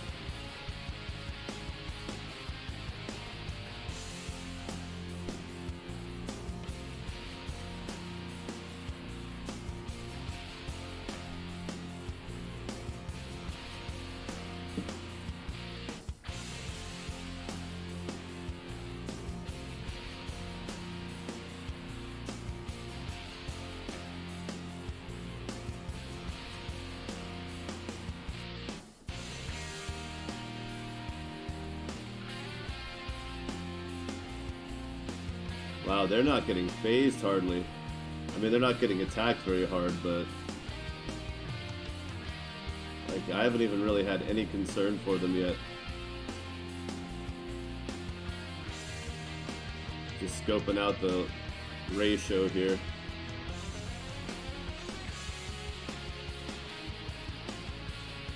Kind of afraid to go this fast, but I mean, we gotta find out. You know, this is one of the benefits of a stream box, is if I crash this computer that I'm playing the game on, the stream doesn't go down. Unless I crash the computer so hard that it blows the circuit breakers, but actually no, it's on the computers are on a different breaker, I forgot. I did that because there's a high potential.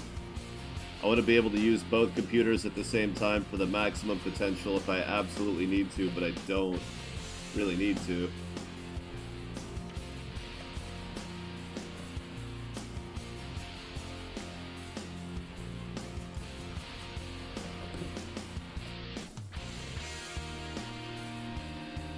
Yeah, they're getting hit pretty hard, but they're handling it. See, they've got a tiny bit of absorption again because I added that other shield to each one. Oh god, there's more warping in. This is about to get nasty in so many different ways. 2 FPS. Do we have a 1? There's a 1! We have 1 FPS. Now that's an accomplishment. Somehow. There goes Arya.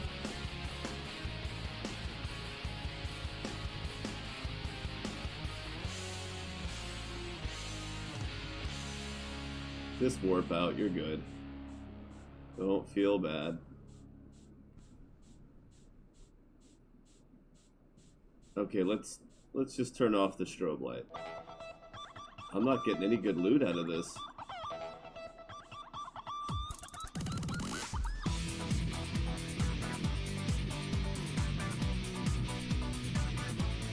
Yeah. Claris Works has overloaded.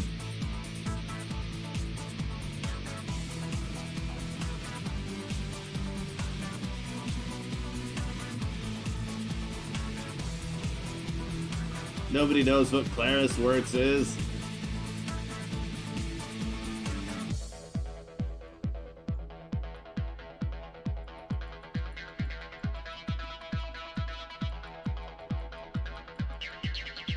Suffice to say, it's old as fuck.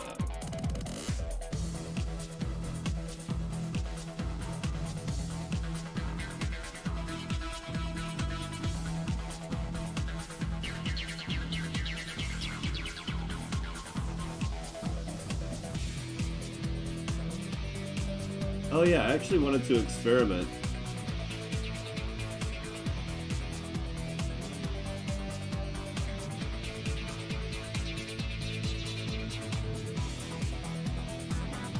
See if they actually get that 90 DR. Who knows? Maybe they do.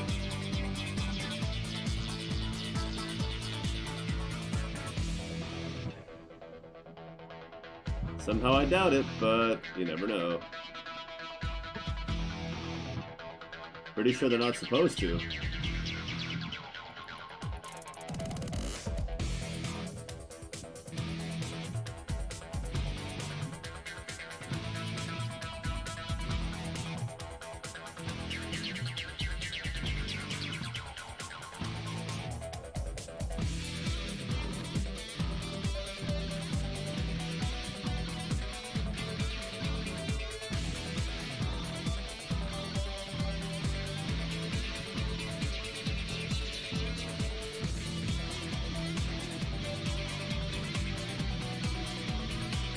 one of the only ways to level up the crew on these ships.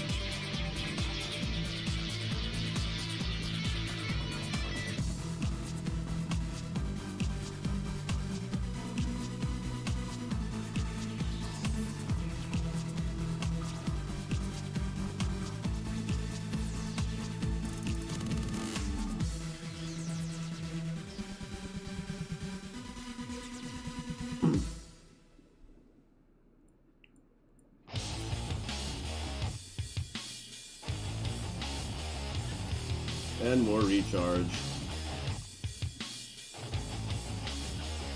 Anything else they just don't really need? Use that for their barrier. But it's fast. They don't really need that. If the only thing they're using is their barrier, then that'll never be a problem.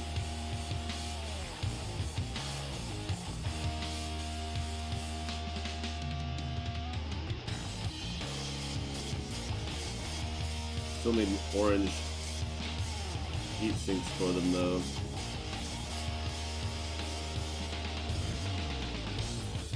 $1,000. We're getting there. But I have all 3 ships over 1,000. That'll feel like a real weird, kind of crazy accomplishment. Wow, Elias did not stay online very long. He said, I don't have time to hang out. I gotta get this shit done.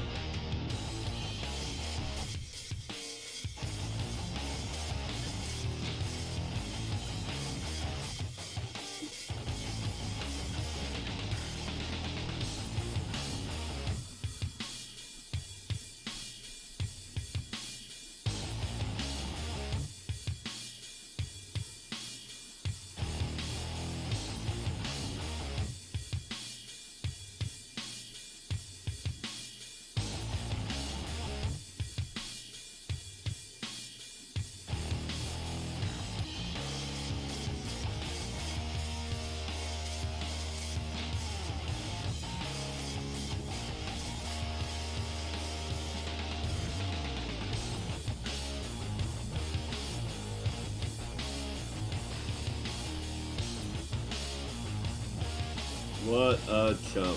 Get out of here.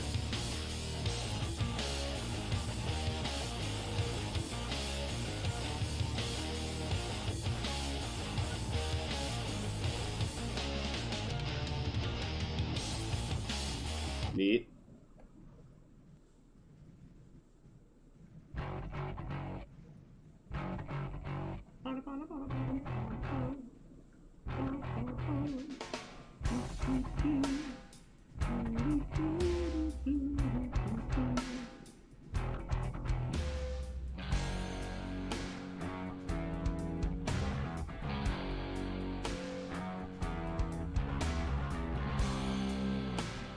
Oh, decoy. You're so good at your job.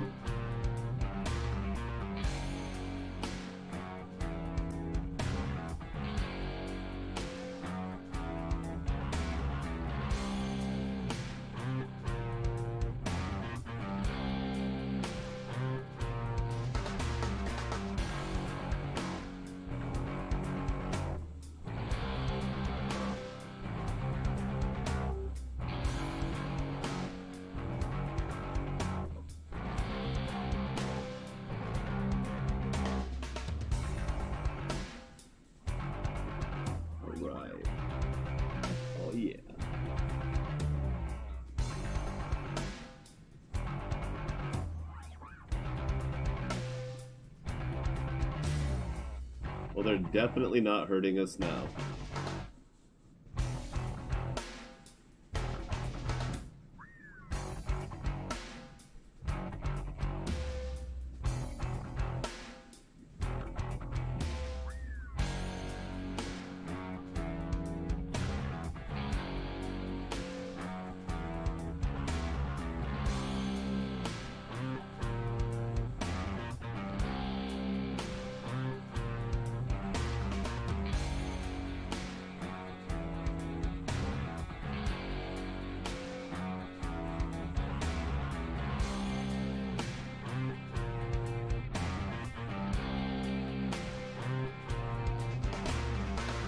Come on, Alana, push into the middle here. What are you working on?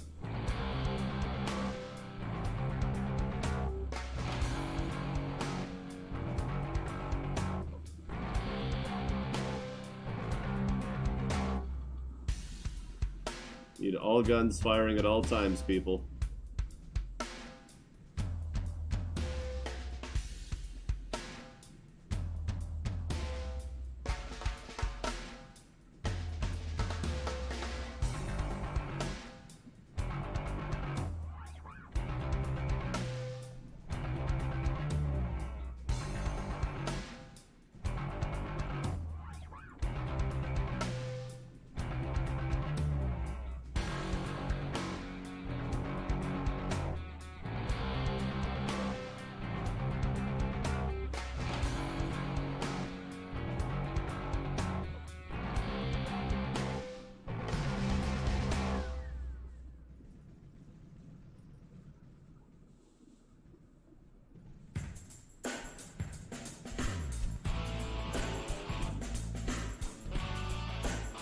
Alright, let's see what happens.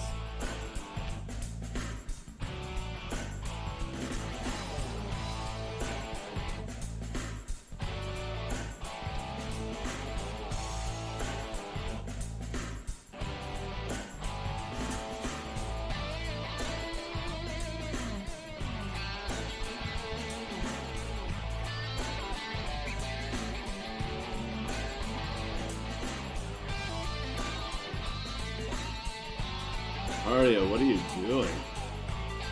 My God.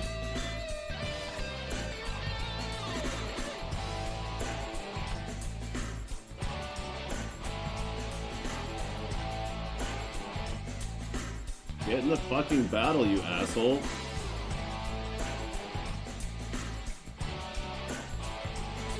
Oh my God. Why? Why did you fly behind her and then try to turn? Now why are you trying to get in front of her the way she's flying? You were already pointed the other way. There you go. Go behind her, stupid.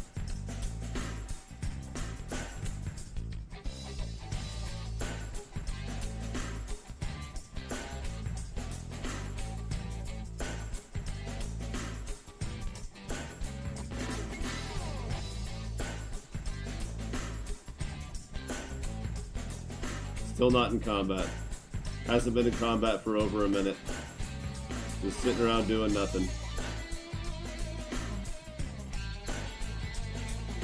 Probably suffering the same effects as everybody, as all the other AI.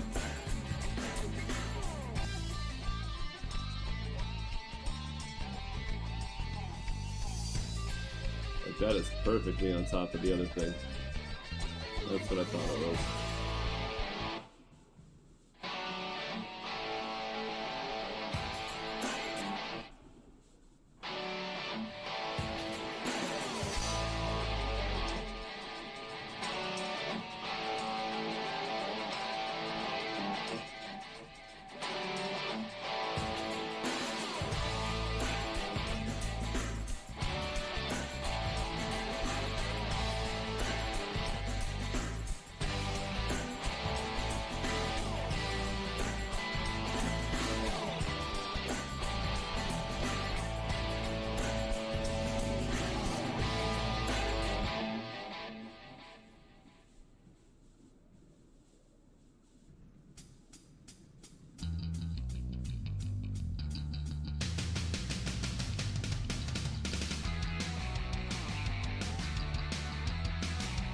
There's all the good loot, man.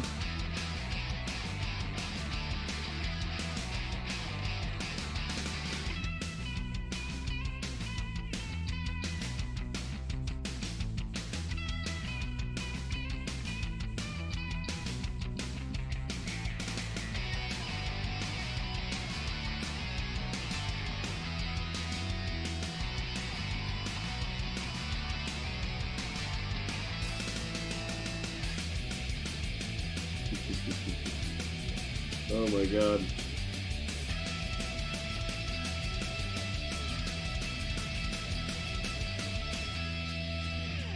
Almost took 3 million.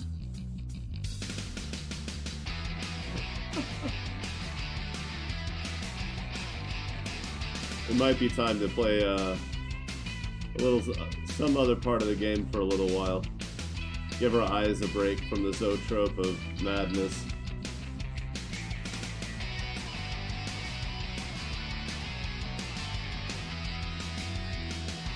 Plus, they're really being stingy with the good loot.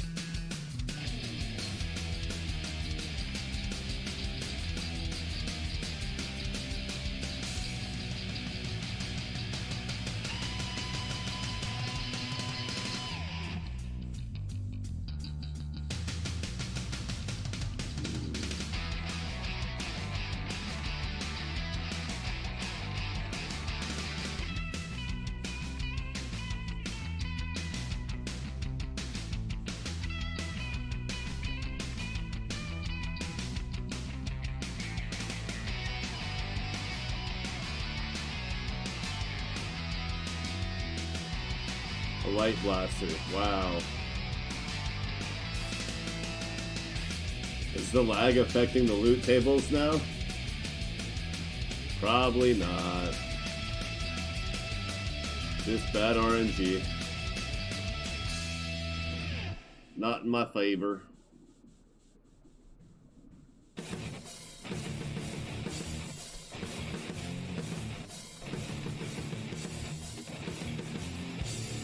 New fleet coming in.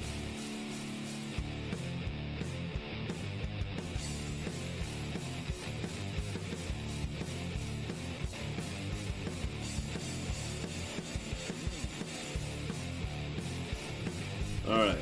Eyeballs rest. So what do you do when you're not doing that though, right? What's an adequate reprieve that's not basically nothing? Fight pirates? Switch profiles and try to unlock the Vanguard V6?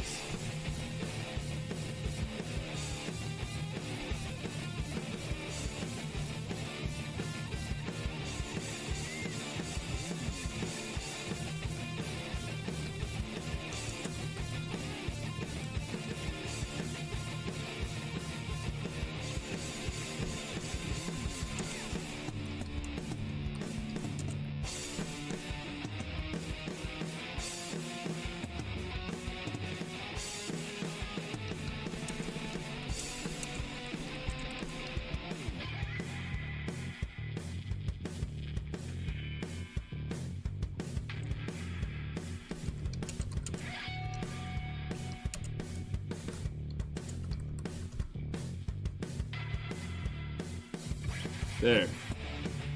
There's only 3 people in here. Try not to pick.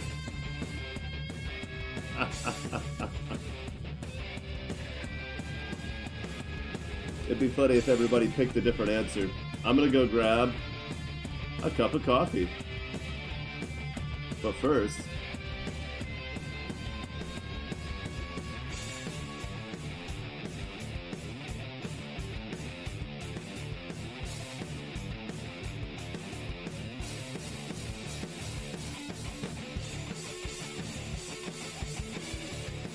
oh, you weren't supposed to come with me, damn it.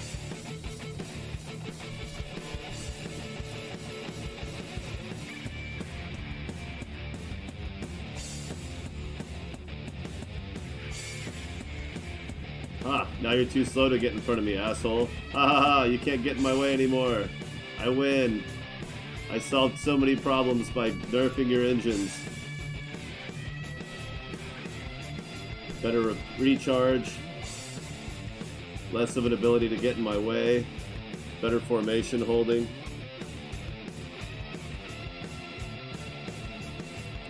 Alright, I'm gonna go grab a cup of coffee. It'll take about 2 minutes, and I might get a little snack as well. And in that time, we'll see if I get attacked by pirates. And when I come back, we will follow. Oh, wow, 3 votes. All said Vanguard Dreadnought. Okay, cool. When I get back with a cup of coffee, we'll do that. Hell yeah. I like that. We have consensus. We have unanimity. Unanimosity? Unanimousness?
Hey, look at that.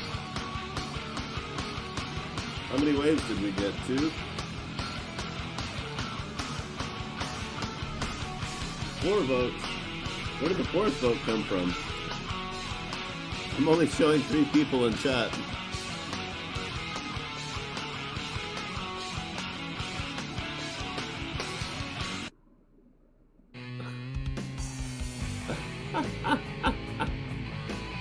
Funny. How'd that happen?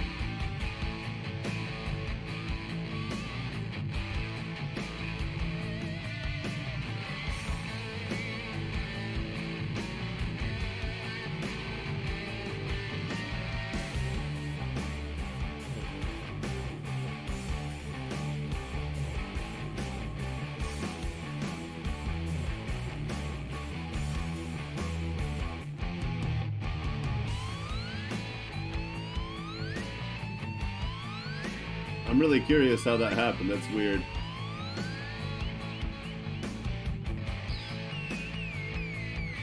It's not important, but it is weird.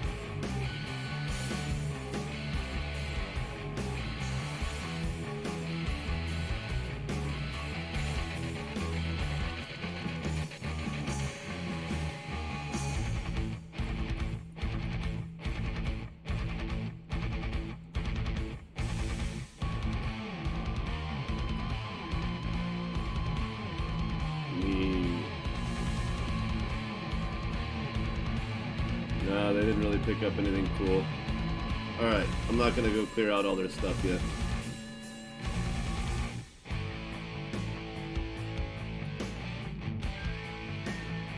Full Metal Jackass. Why did I name it that? Was it gonna be... What was the point?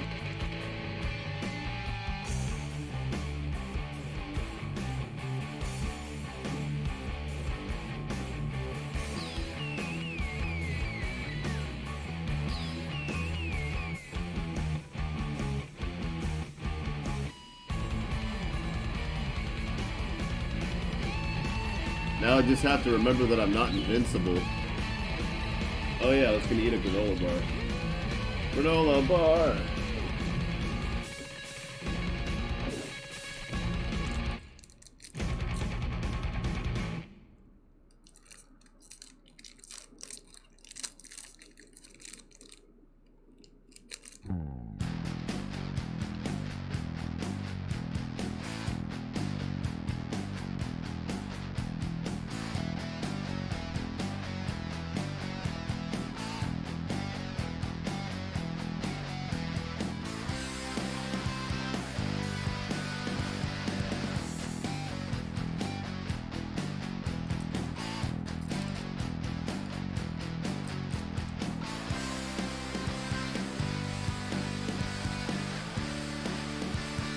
I just was like, oh, me?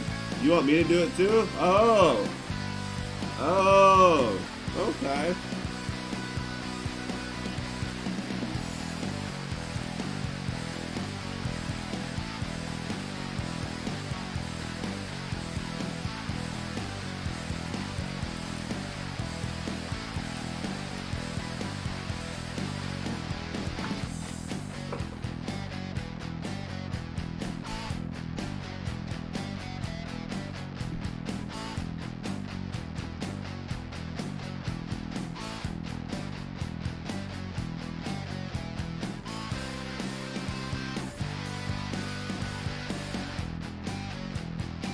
All right.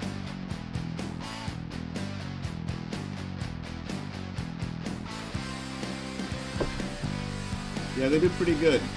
Nigel's already full. They're almost half full.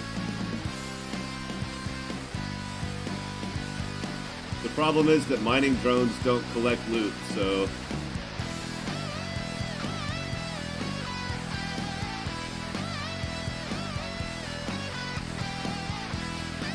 What a world that would be, right?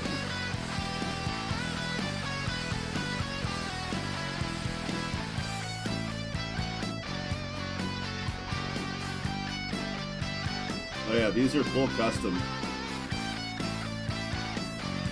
Pretty powerful little toys.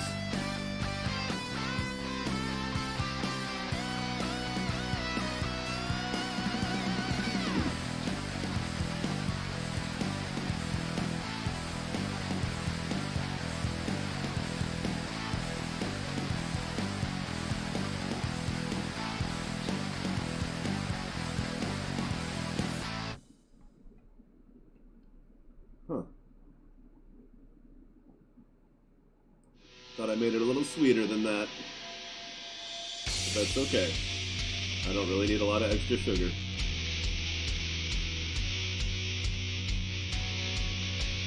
Right. On this profile, I actually need money.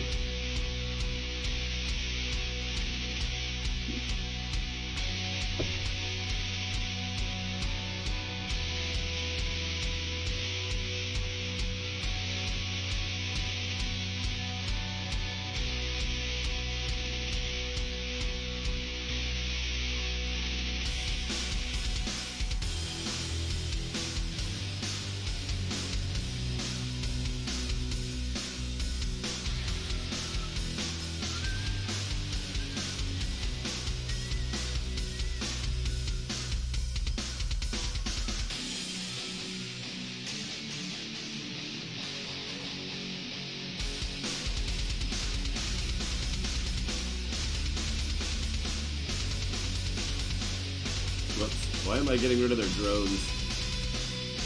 That is not cool. And why don't you have any drones? Is it because I keep getting rid of them?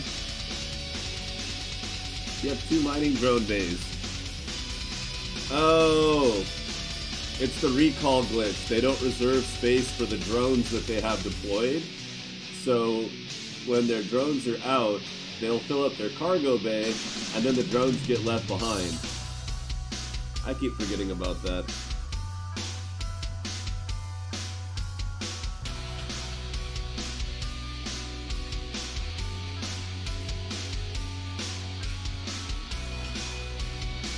There.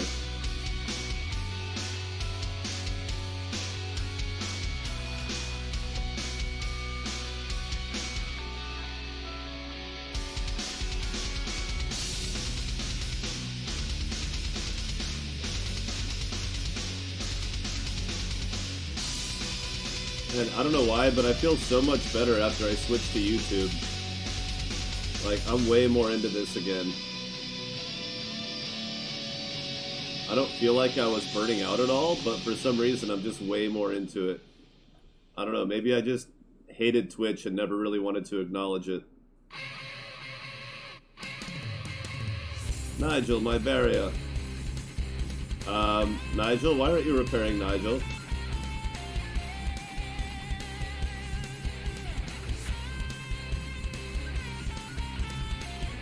Thank you. Derelict?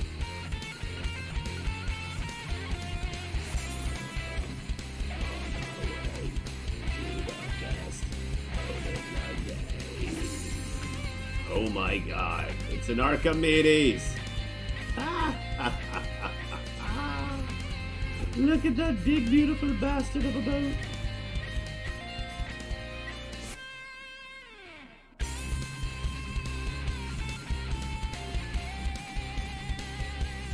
Although, honestly, I don't really have a place for it. These guys have the same weapon capacity and a better configuration for mining. Like, maybe later, but not right now.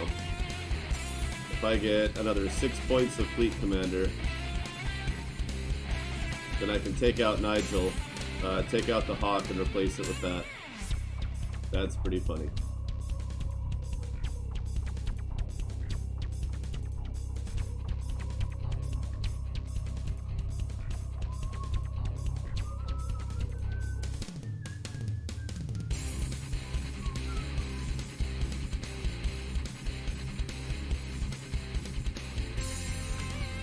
You know what? Let's just go ahead and find out real quick. Wow, you have 3 of them. Okay, and is there another, no? Not another station? Okay. We're still going to explore, but I just wanted to know where those were ahead of time.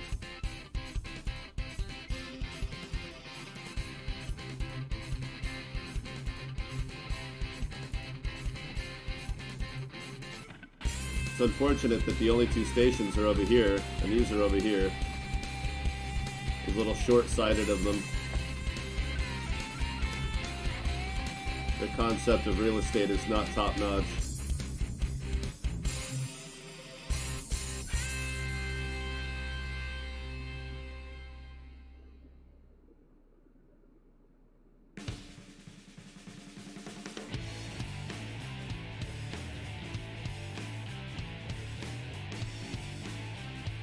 Roasted.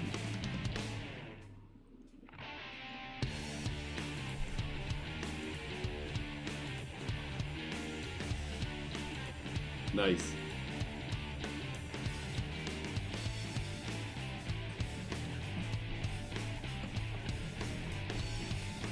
Pop me a quick vitamin C, make sure I stay healthy.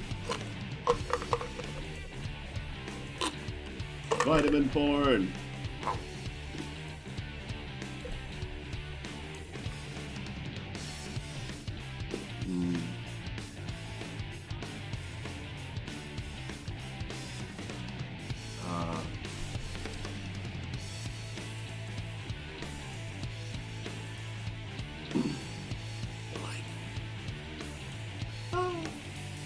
love it.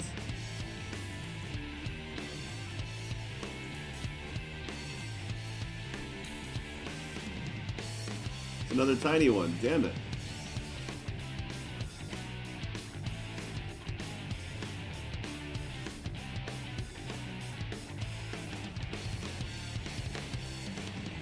You suck, Nigel.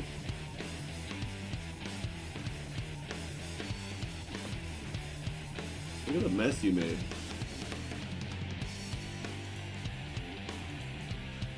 You know what avoid collision means, Nigel? Do you? Do you really? I wonder. You seem pretty oblivious to the idea.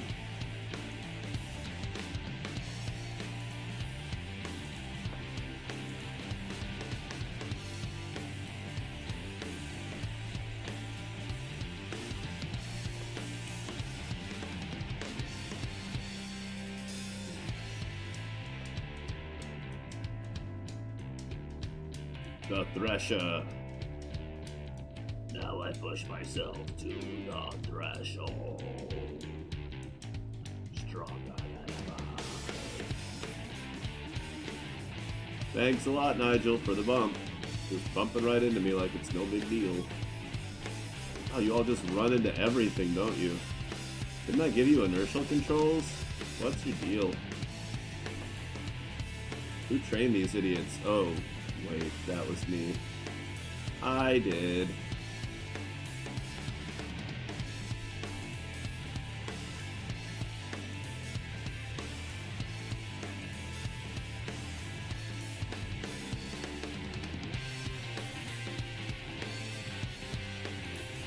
Iridium. Yeah, we're maximum geology. Cool. Not bad, not bad.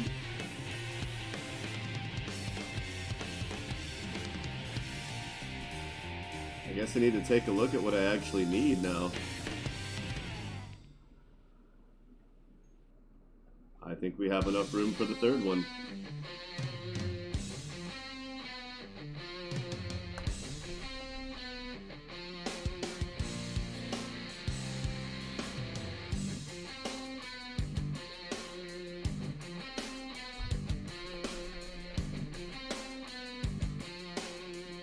Cash Money Green.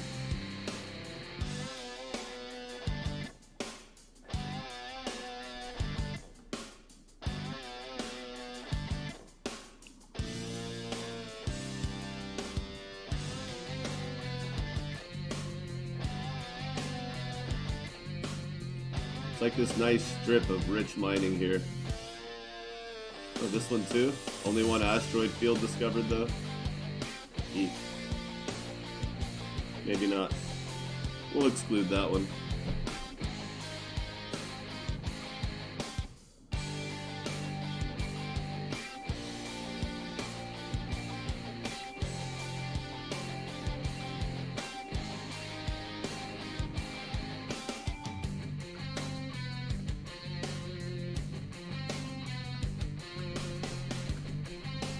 Alright, after this run I'm going to take a close look at what I still need to collect.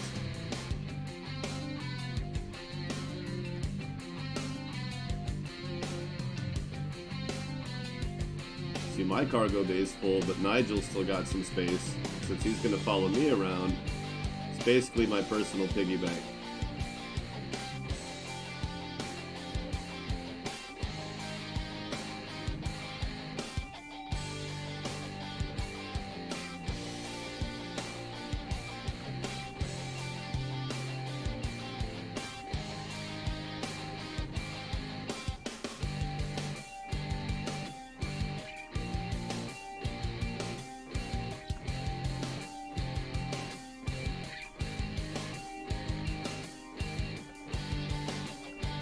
What, you're full too now?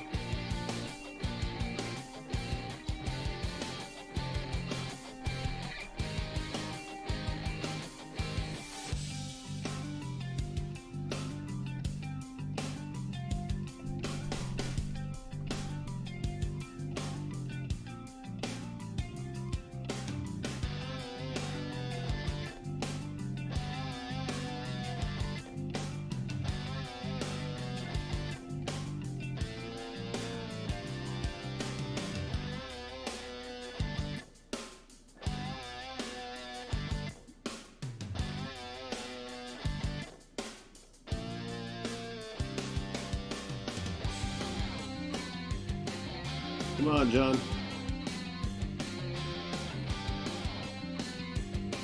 What are you doing? Get your ass over here. Don't go around them. You guys bump into each other all the time. Don't act like it's a big fucking deal to do it right now when it's actually helpful. Come on. Quit bullshitting.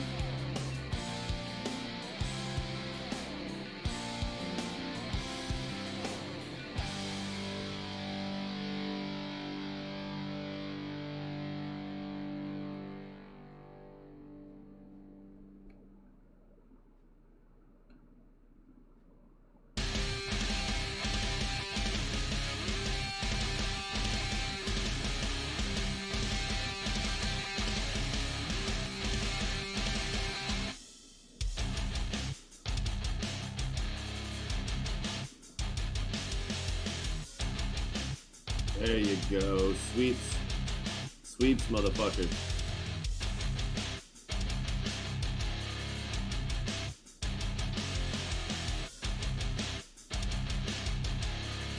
Yeah, you don't have to go around them. They're moving. Alright.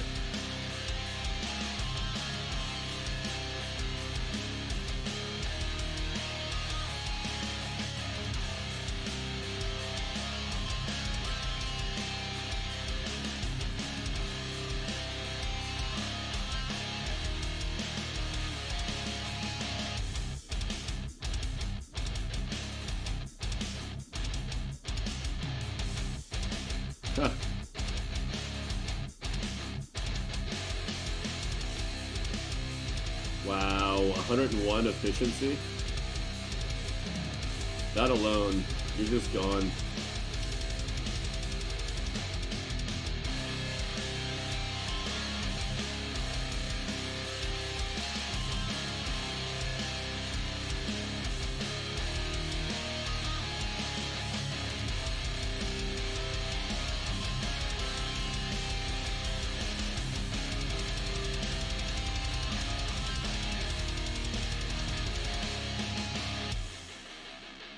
Nice.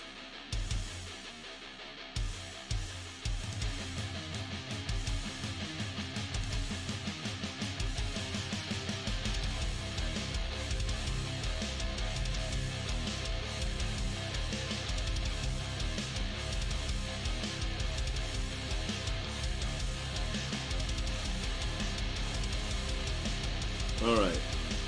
So we need 5 more components, so we need 15 more iridium.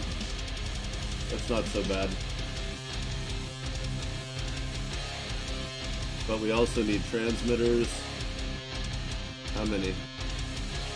10? Only got 4.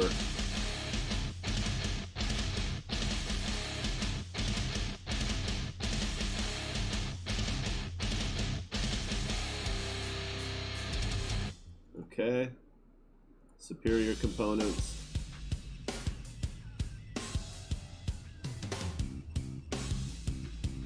$25. We need 8 more.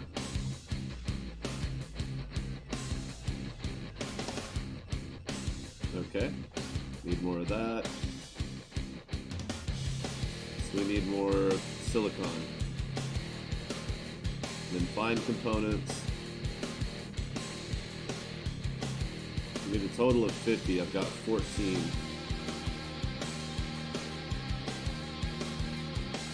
Okay, so we're halfway on the fine components. We just need a lot more scrap. And everybody's empty, right? No? Oh, all their refineries. The refineries weren't empty.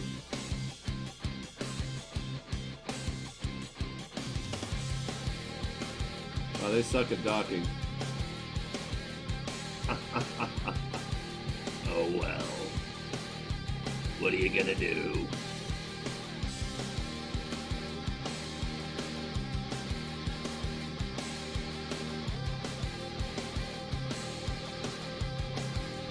No, I don't have any scrap room.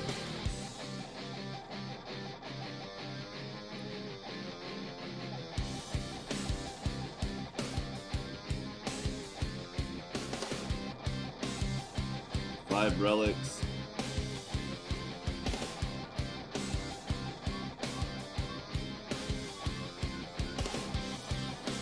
Do I want to make those purple? Maybe. I don't know if that's really the place to be using them. The rest of the fleet's pretty weak, but I need to get caught up. Try using them for a while. They've all got barriers. We'll see what it looks like on the other side. Proxima, but it's a nebula.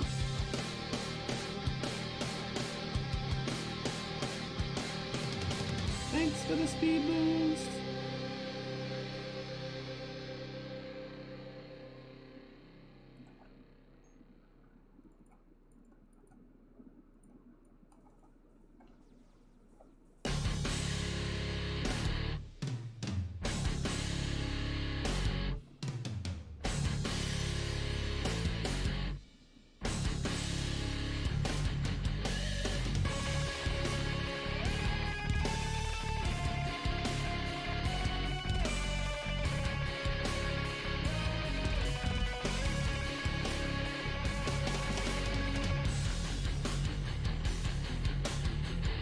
Bad, Nigel, bad.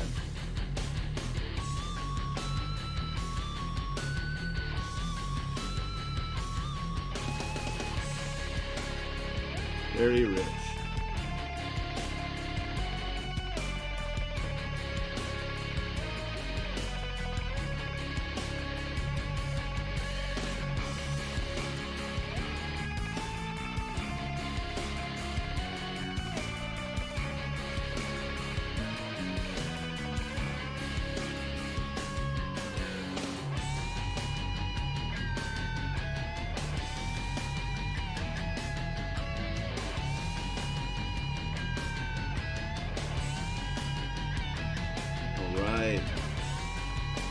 Always make custom mining lasers.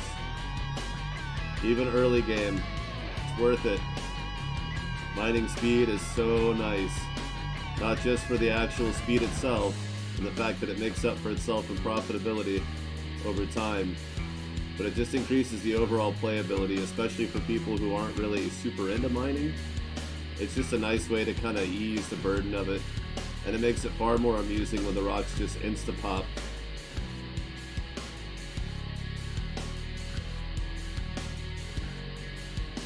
Insta-pop, pop, pop! Pop, pop, pop! Oh my god, Corbin!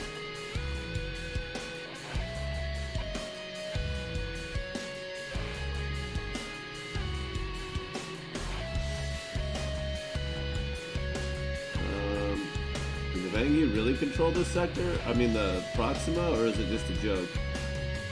Because I'm not getting a good read on stations here.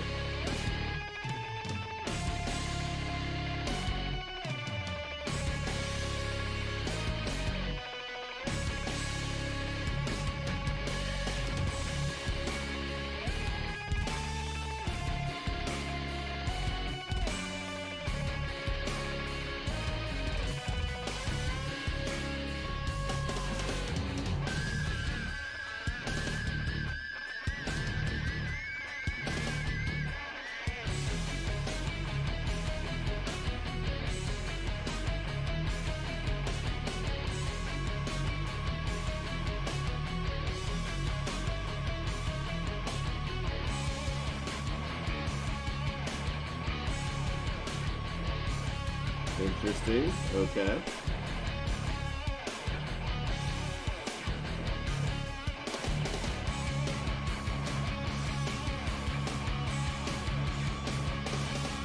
Okay, this we can pick up really quick.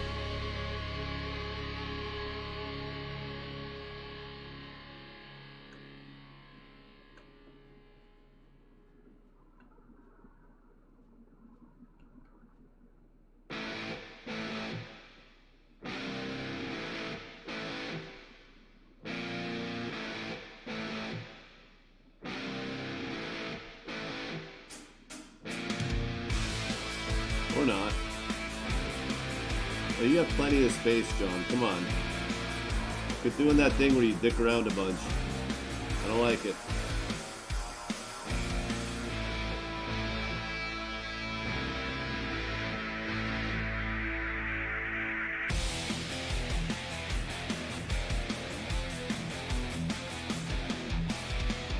Two more iridium.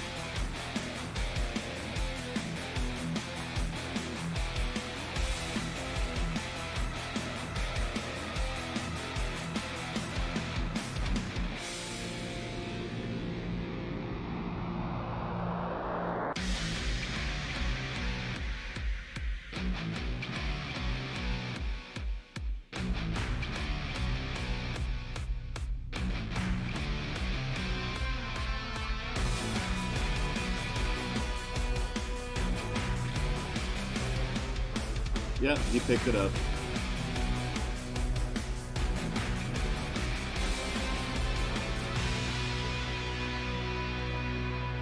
I like the little gold trail.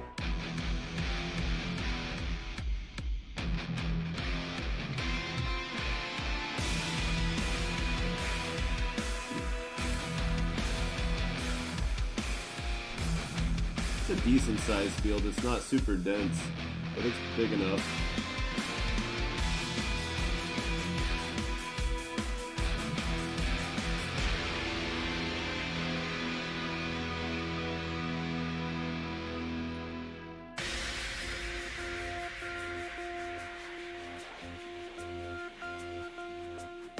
Six iridium.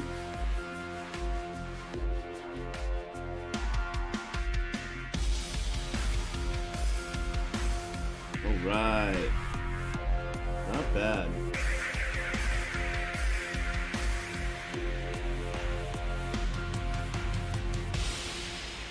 That's all the silicon we had, and it was just enough.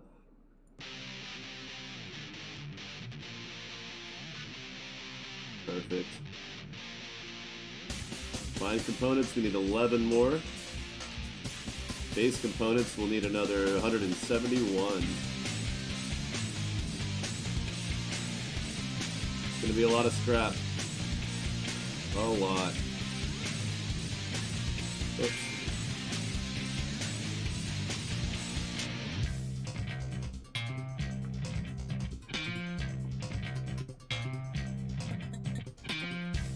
So at what point does pirate faction become a problem? I'm at 21,000. I mean, define problem.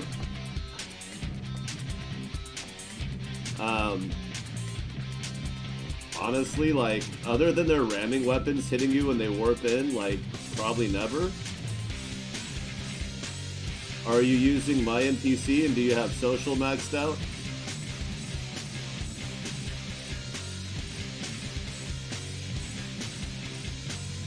The reputation gain from social? Right? Like, here, take my... Oh.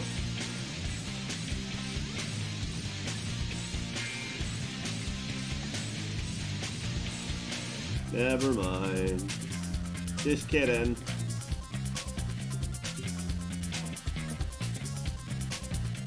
Damn you, Nigel. You're staying at base next time. Except you can carry stuff. I just have to be more careful where I lead you. Damn it. Stop making it my fault, Nigel. I don't like it.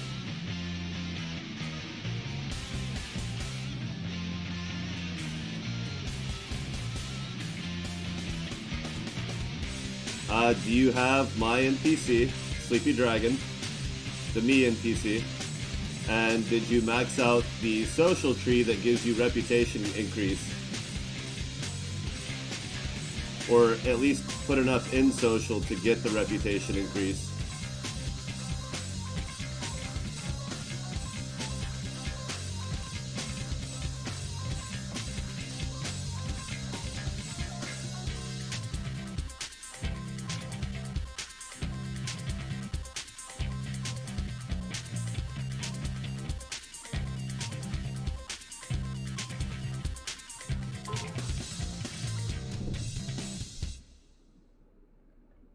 Whoops. Damn it. Ah! So you're getting a lot more loot per reputation than what I was getting on the Vang Yi, and the pirates are significantly easier to fight than the Vang Yi, so depending on your skill level, it's probably not a big problem until you start getting in to where you can't kill them fast enough. That's the only time you're really going to run into a problem, is if you can't kill them fast enough before the next wave shows up. And that's only a problem if it's a problem.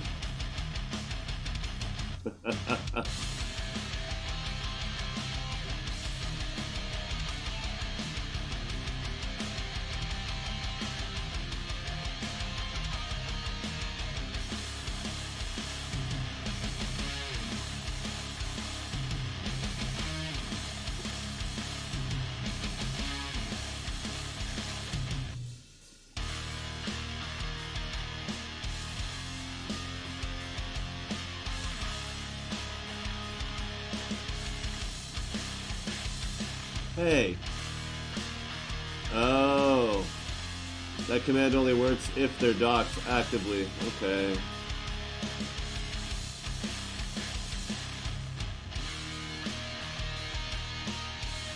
And I have to be docked. Okay. Fair enough.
Yeah, depending on how you play, and also if you battle more than one faction at a time, like get your reputation really low with more than one faction at once, it also gets a lot easier, because then you're powering up more and more compared to them. So if you spread it out among two factions, which is why I've hesitated to fight pirates on that other profile, but it's getting to the point where the only way I'm going to get better gear is if I do fight the pirates. But it means that I'll be getting stronger while the fleets aren't. But I've got massive reputation boosters on that one, so it's harder than it normally would be anyway because of that. Because of the full social and my NPC happening at the same time.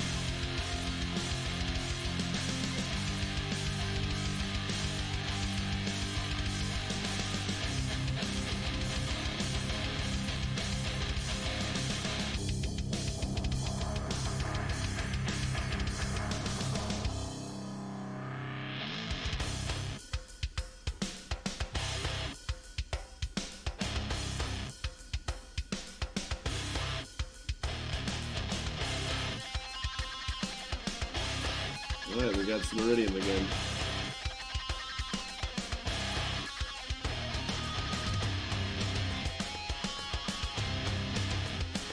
Still no second station. I wonder if it's just the one. Yep. Yeah, if you pick more than one faction, the more factions you fight, the better off you are.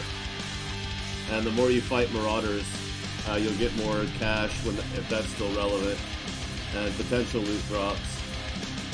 And then of course, the amount of time you spend mining to get resources to build really good custom weaponry, that's pretty important.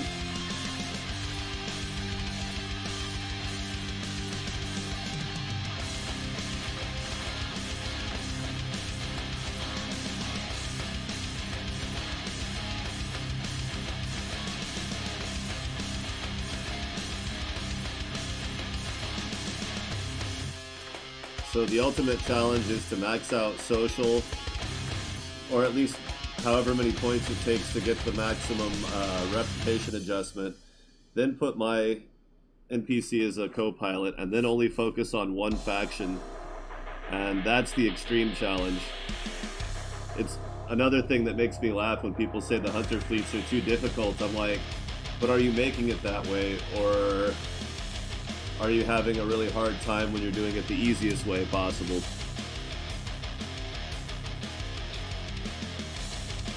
And if the hunter fleets are too difficult, why aren't you killing their enemies to get the reputation back again? To mitigate it along the way. Like, they're just like, well, if I don't fight the Vang Yi, then, you know, like, I'll never make any money. What's the point? I'm like, kill the Vang Yi and then go kill some rebels, and then kill some more Vang Yi and then kill the rebels again. Or do some missions for the rebels every once in a while to kind of push it back up again. But, like, you know, work on it. Think about it for a few seconds before you, like, pop off and complain, but nah, they don't. They're too ready to complain most of the time.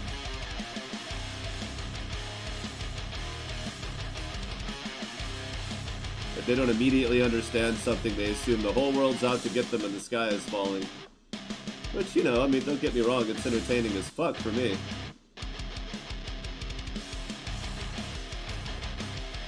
If I'm gonna be perfectly honest, it's kinda funny. Even though it's kinda douchey to say it out loud. Sorta don't care.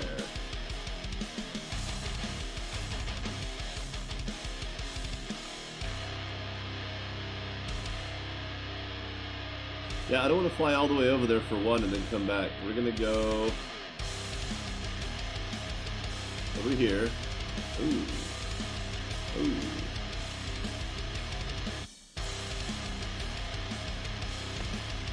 Move! Fuck off, Nigel. They really do need a thing in their pathfinding to avoid flying in front of you. That's all I ask. That's all I ask, is that they stop trying to fly in front of me, ever. Because then they just collide with you, and they don't get where they're going, you can't get where you're going, and if you try to go around them, they just keep shoving you away. It's like, what the fuck? I know, he's working on it, he's getting around to it. Not a big deal. It's just, if I stop to wait for them to go by, they don't. And then when I try to go forward again, so do they. And it's like, boop, bumper cars. Like, come on, man.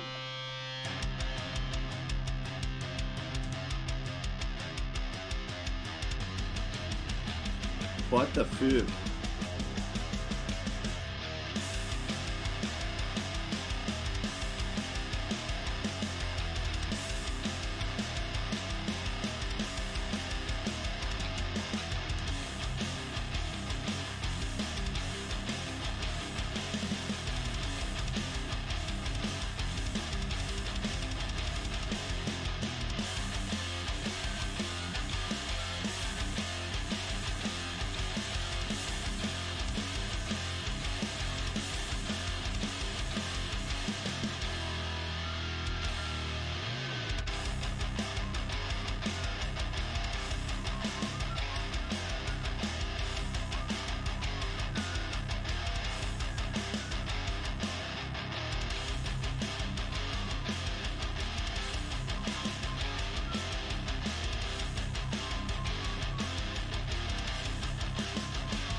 Oh, Hekaton Chair, how's it going?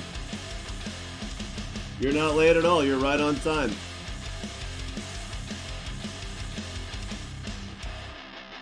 Nobody's late to this stream.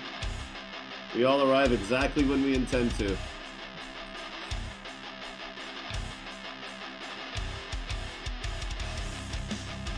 A gathering of wizards and scientists. Well, they are one and the same.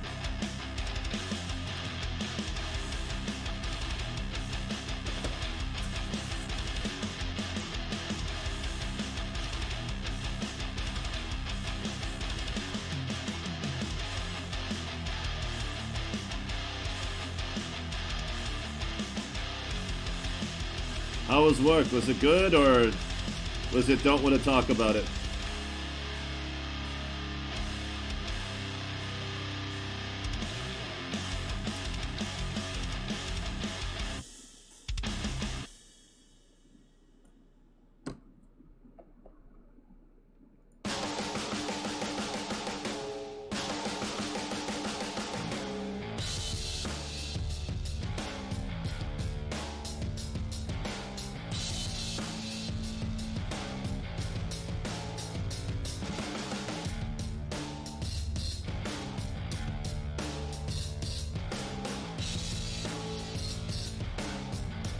Precisely.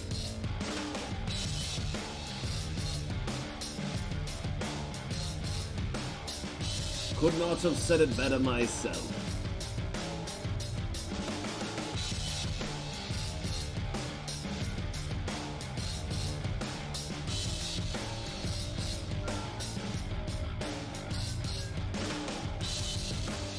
What, this thing? This is built for mining. It specifically has the mining roll. But yeah. Nothing new? Well, there you go. Didn't get better, didn't get worse. Just another day at the office.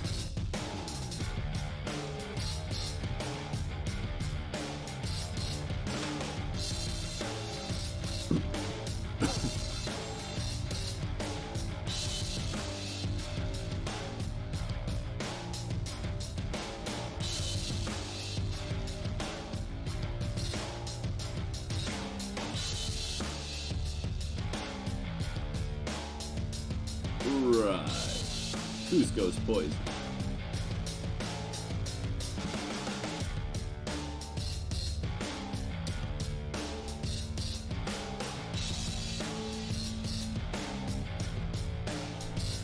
That'll do it.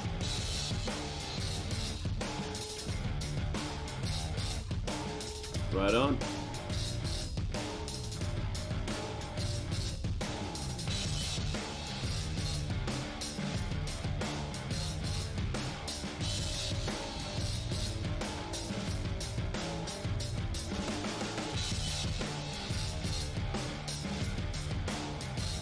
Nice.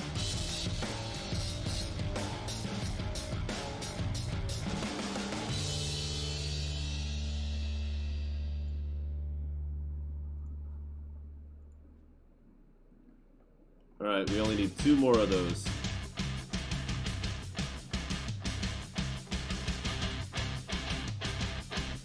Yeah! Got all the fine components. Just need all the base components. It's gonna take a boatload of scrap. Let's see. 150 times 3. I need 450 more scrap. Oh my god. Oh my god. That's a lot.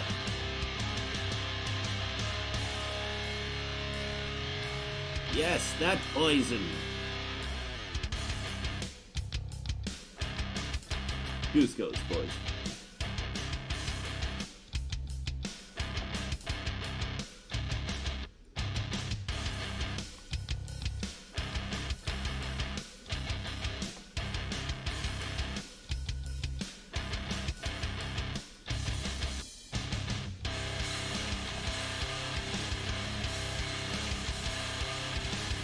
Oh, that's a save on postage.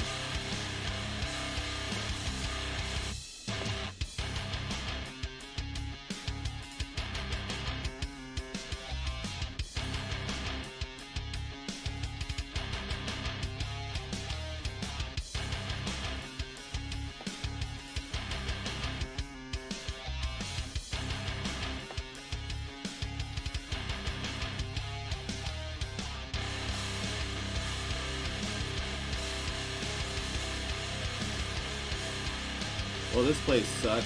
I don't want to do that. Yeehaw!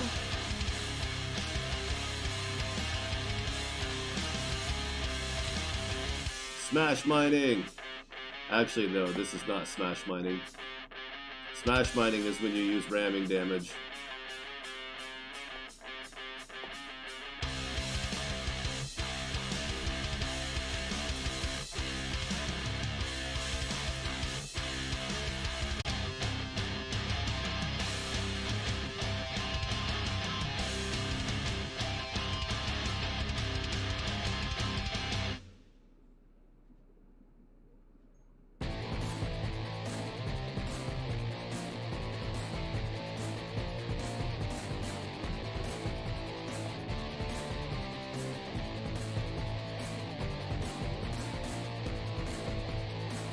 Don't baby me. I'm a big boy. I can handle it. Throw the rocks right at me. That's what I want. But that's why they're not doing it. Because they're just screwing with me.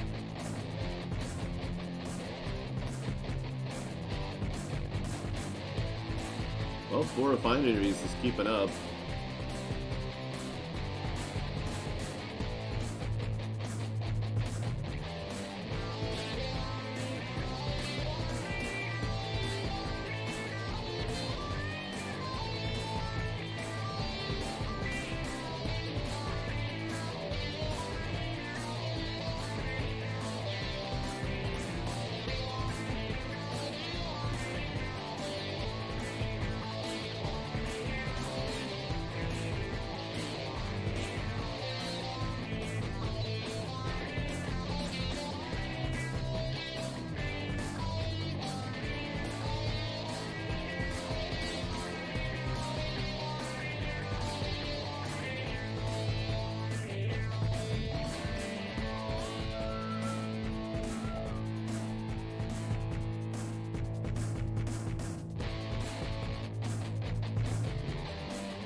Only one asteroid field, but it's a very small system.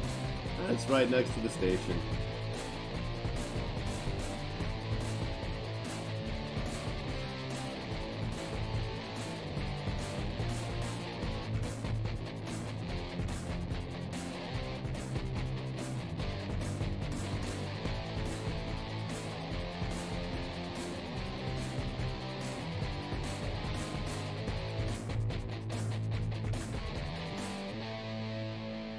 Oh, yeah, that didn't work out very well. I couldn't sleep with the computer running.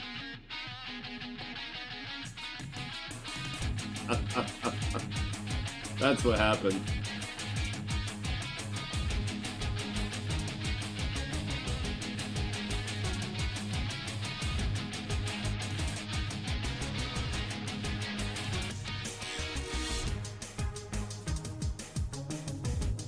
But it was worth a shot.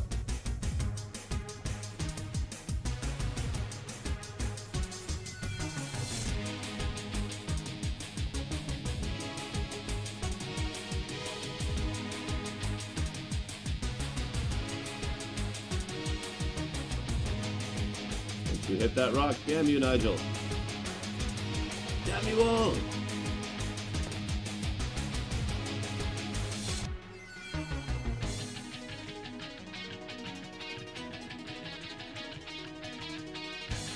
But it got a little bit of rep. The pirate reputation is right around 80,000, I think.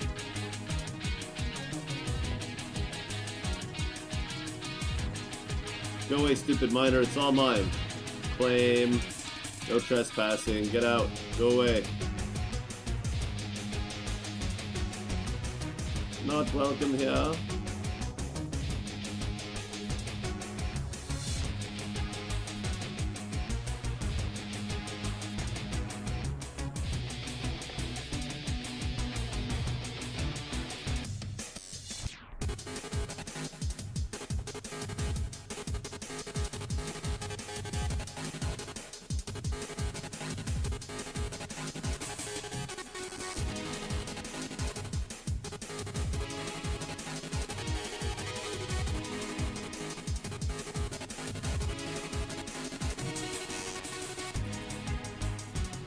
Maybe I should replace the V4 with that Archimedes just for the sheer cargo capacity. Get a little bit more each time.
Just call me the lawnmower. Fuck you up.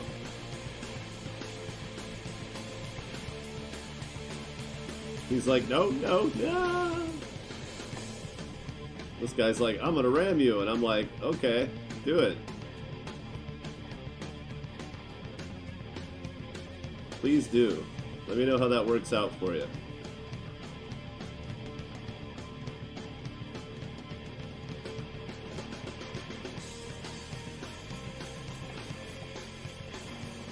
This might hurt a little for him.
Very nice.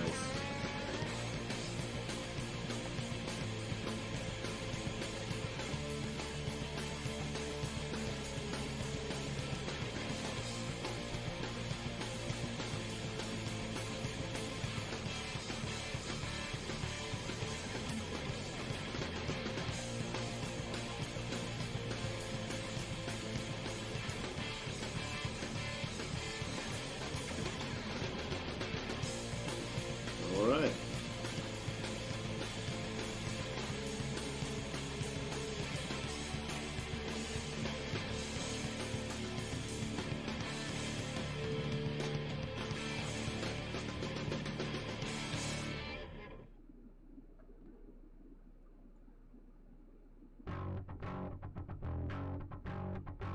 A V2. Nah. No thanks.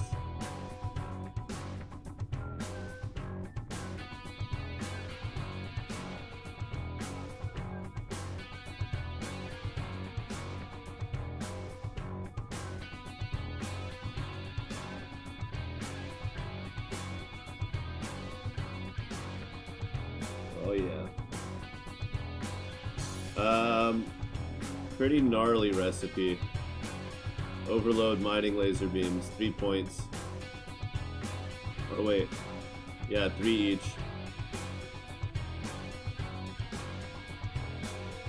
Quite spectacular if I do say so myself. And I do.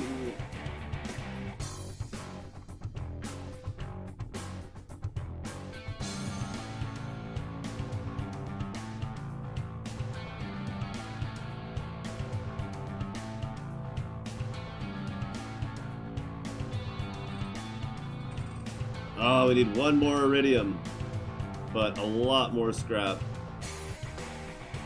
Although, did I bring enough iron back? Yeah.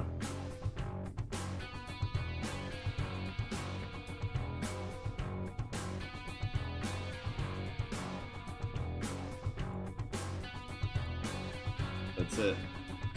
That's how much scrap I had. Takes a whole lot of scrapping. See,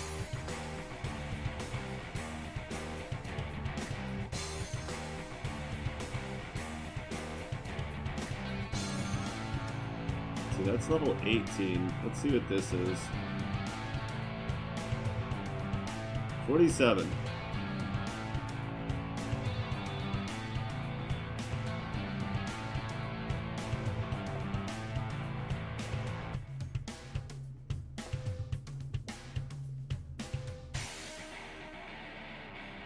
Damn it.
still haven't got our iridium yet.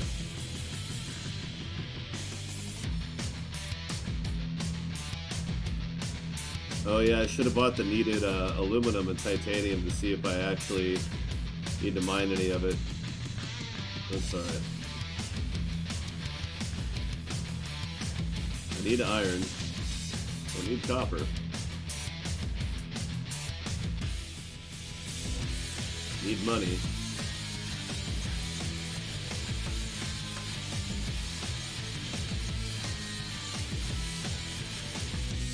So maybe I need that 5th refinery after all.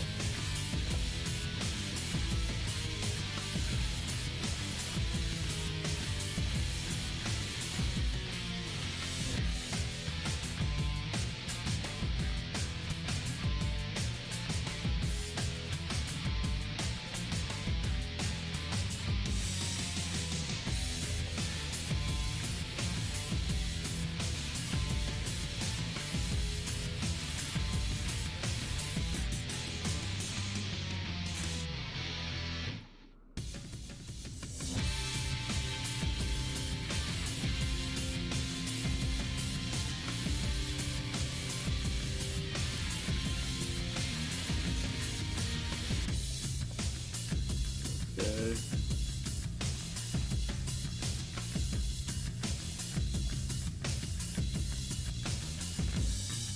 Hostile warping, go to hell.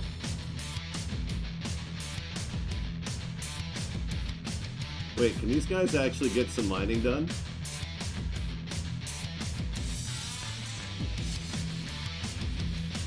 Oh, when I get back to base, I'll pull up the full recipe for you. I meant to do that. Sorry.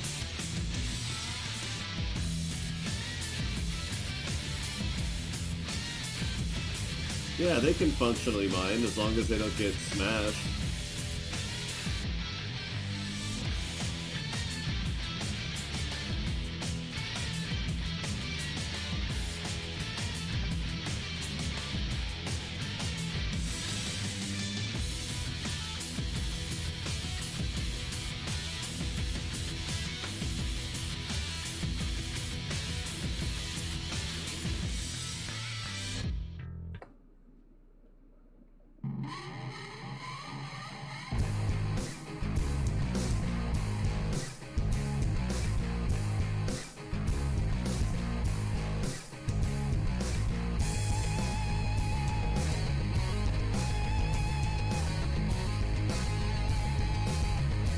I guess they need a little more shield recharge before they can handle this sector.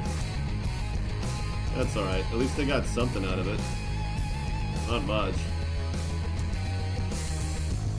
I just need to upgrade their shield recharge.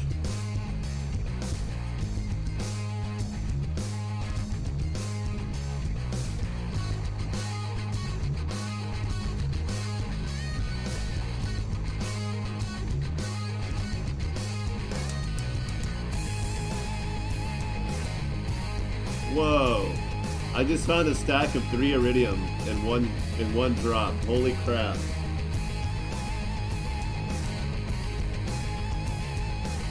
Yeah, I'm definitely not using flux at the moment, but I was using the PMC for the iridium potential. That was pretty important for me.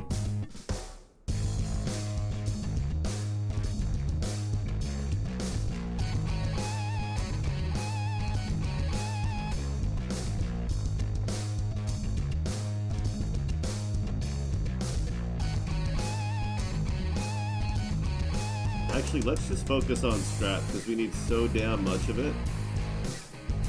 Wow, they're all still here, and mining. That's awesome. I thought for sure Nigel would be gone by now.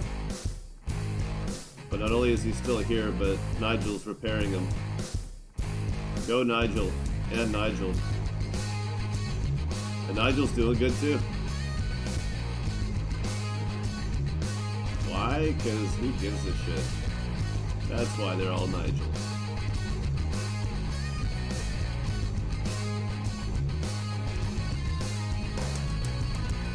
I am keeping the more precious metals just for the value.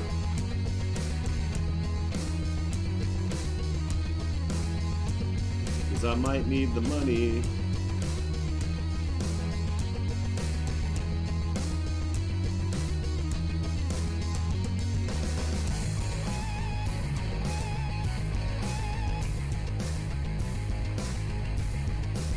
Nigel, stop flying against the flow of the rocks. It's destroying you.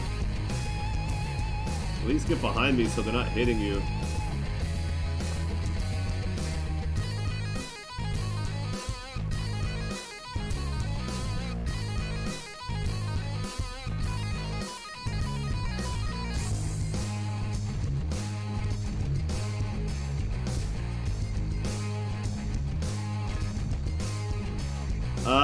I think they sell it. Oh, but you still have to have the reputation no matter where they sell it.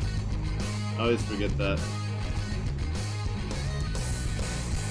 Maybe you can get it as a quest reward then. That's always possible. All you need is 2 and then you can start making your own. But that would take a while to get 2 as quest rewards, I bet. But just take those quests while you're doing other things, and hopefully one day it'll pop up.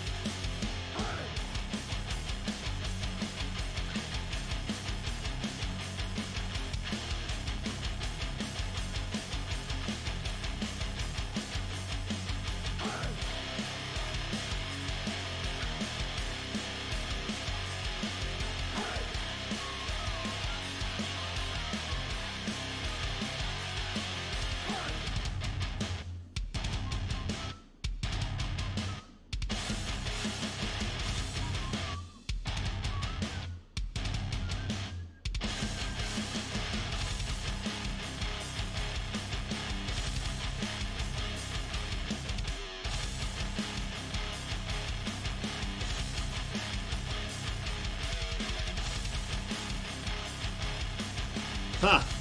Perfect. Unless there's an invisible percentage, which there sometimes is.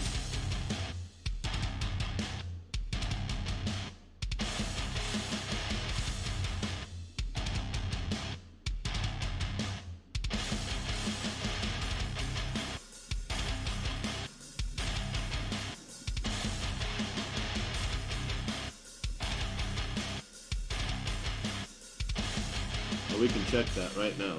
Yep, invisible percentage.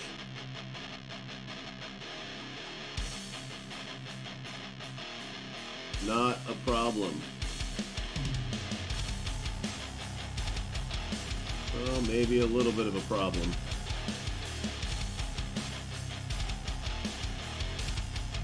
How much power do I need for these? Oh, lots.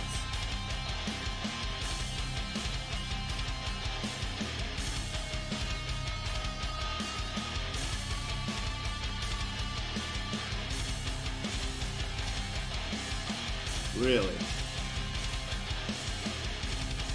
Good enough.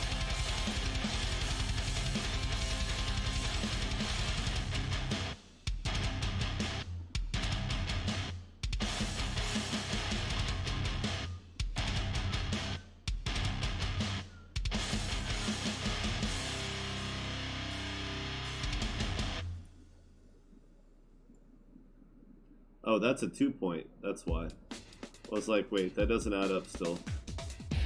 It does.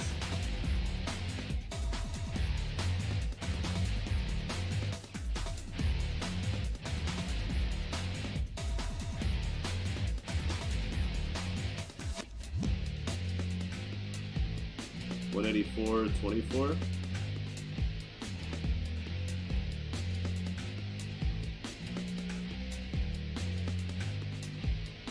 We'll make it work.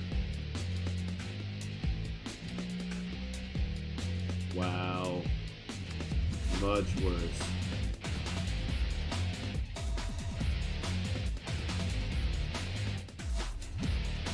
Why didn't I give him the green ones?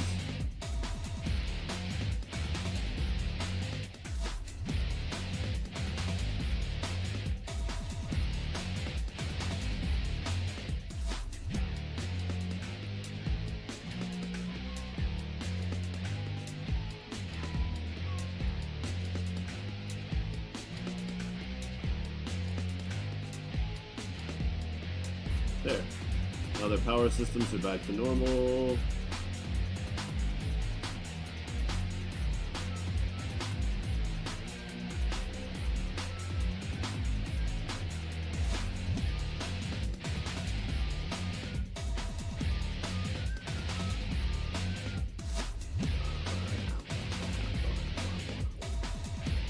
Perfect. And you. You.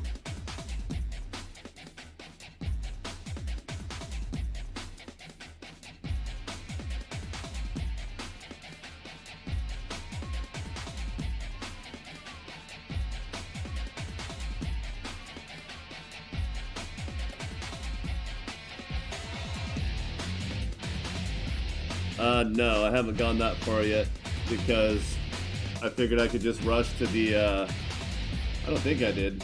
Maybe I did. No. I'm just going to get the V6 and then they're really not going to do a whole lot for a long time. I figured it probably wasn't worth it. However, let's have a look here.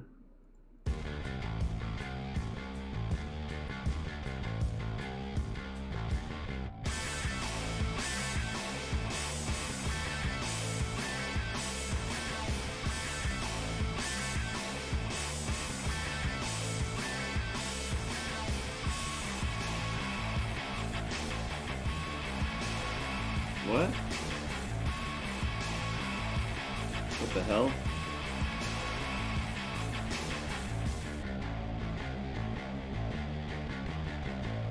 I don't know what's different here, but that's basically it.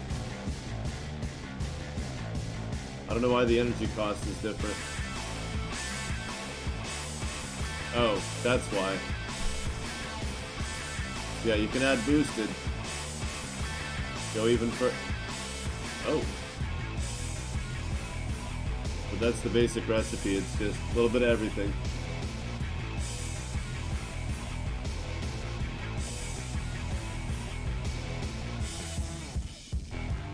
Nah.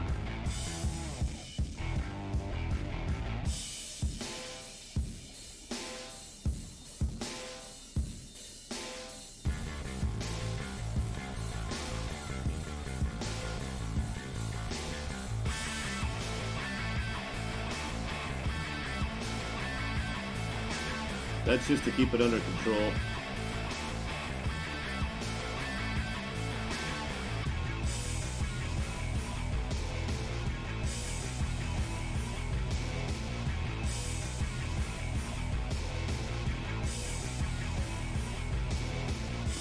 First I added a crit mod, so it raises the heat a little bit, raises the power a little bit. Not much. So theoretically it could get a tiny bit better.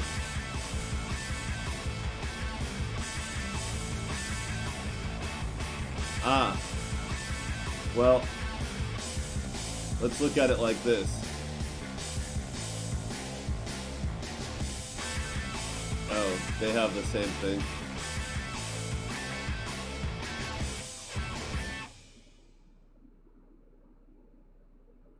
This is the miner's laser, not the heavy mining laser, but the upgrade from that.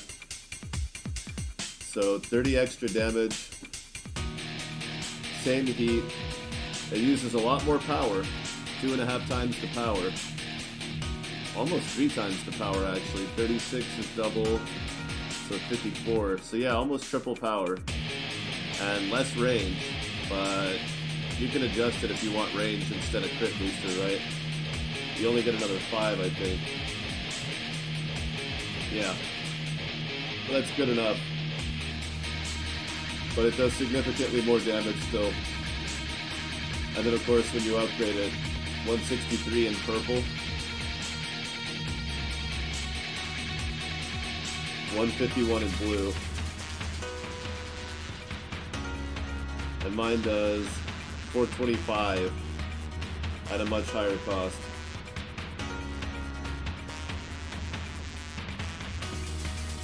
So it's worth it. I mean, you'll blast through rocks really damn fast. Really damn fast. I think it's worth it.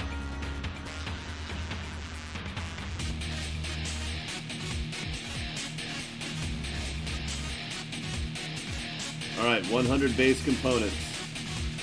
So we only need another 300 scrap. Oh my god. Is there a better way? No. More cargo, but less rock split. Pointless. Pointless. Okay. And these guys are all empty, right? Other than their drones, which they need. Although, honestly, drone mining out here, probably not a good idea, but whatever.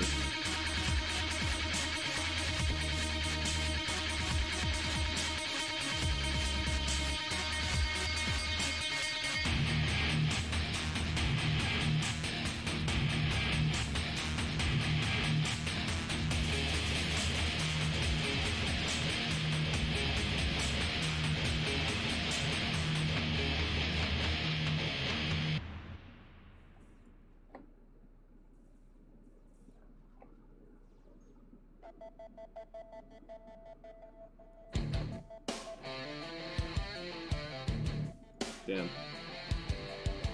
Whatever.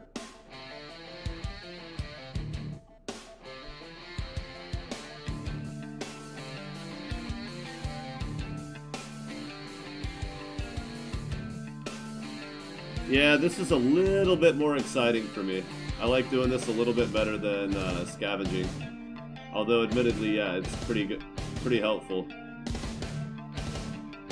I don't have that though.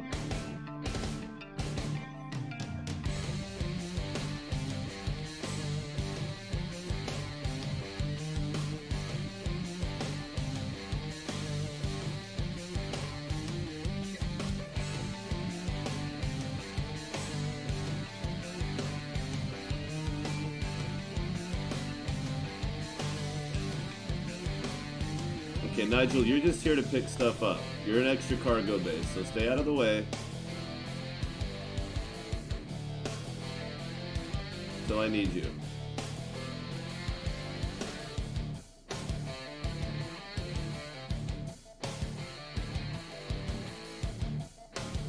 And this run is just going to be refined metal,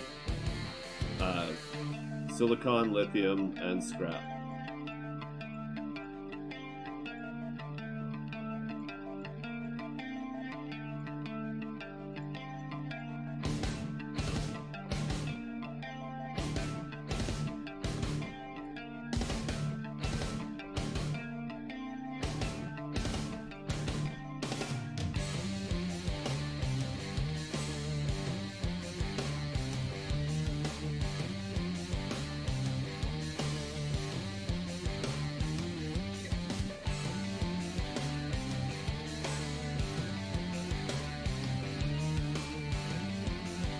Damn it.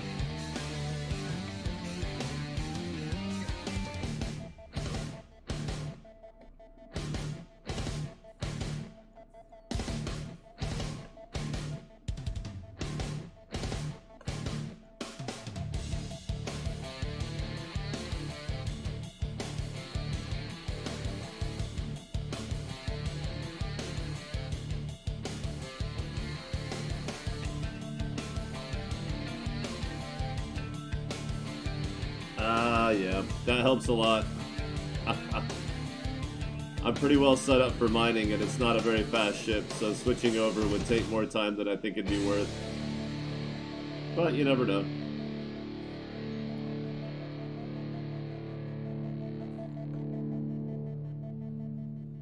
Hostile warped.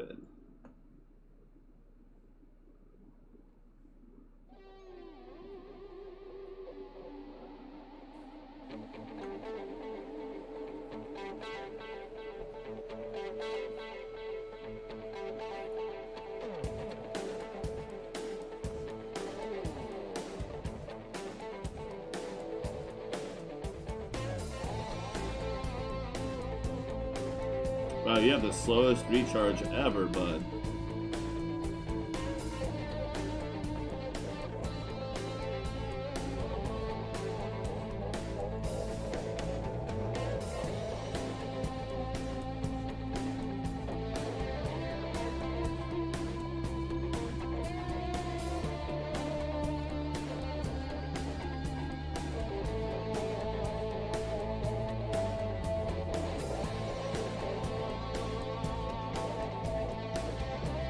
Oh, yeah.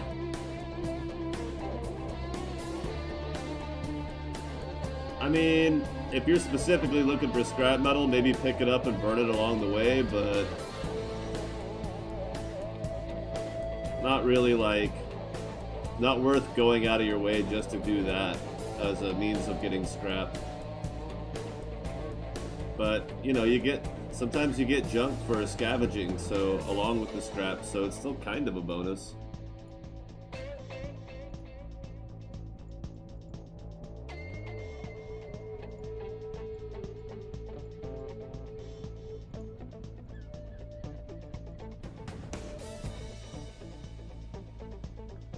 My flux generator wasn't on. Damn it.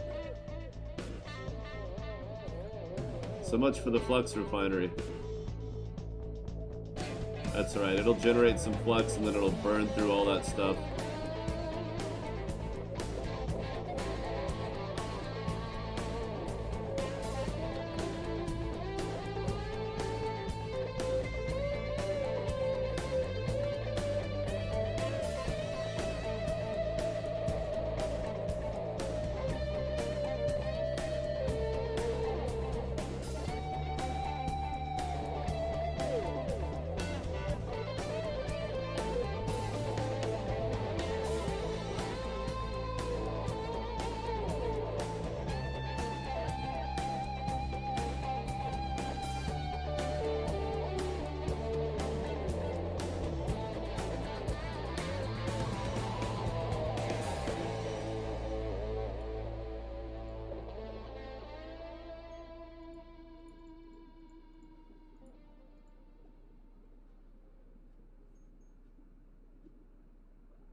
Not a lot, but I got another 50 out of 300, so we're getting there.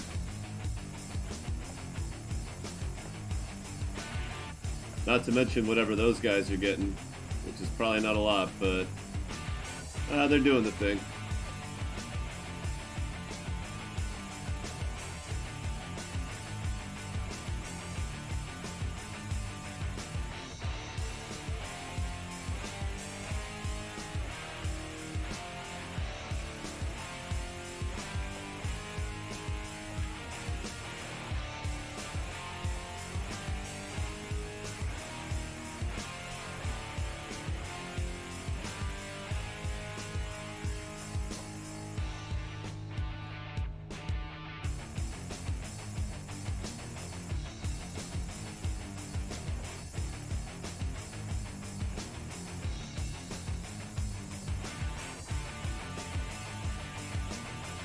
There we go.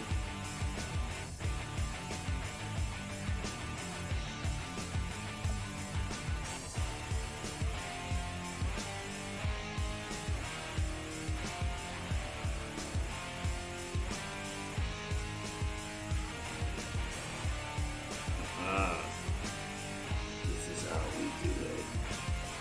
Sashing all the rocks and ripping out the metal.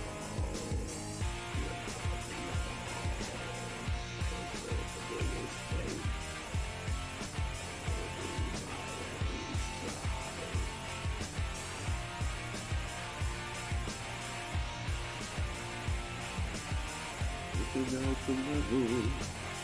Ripping out the metal.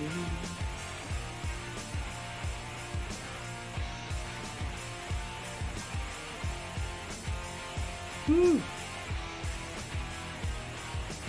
Another one. Ooh, that shark is gonna be trouble.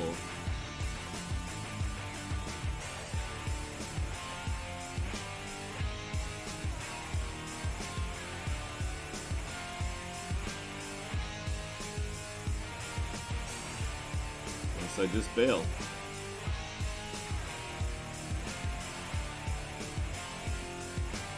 Oh, fuck balls. I thought they were gonna hit the rock. Fuck. That sucks. Alright, fleet staying here.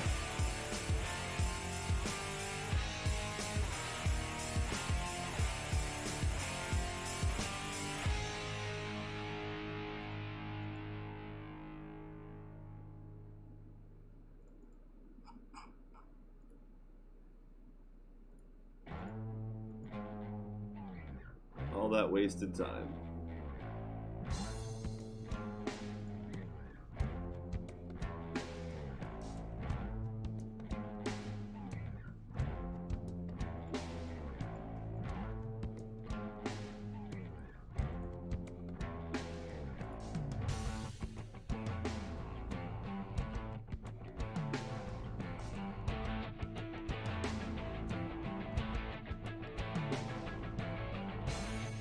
It depends on the level of the rush sector. I mean, you really got to play with it. The asteroids are different sizes, the range matters, your ability to sustain fire. There's no one answer to that question. But that's how most of the game is. Very few things have a single answer. Or a simple answer for that matter.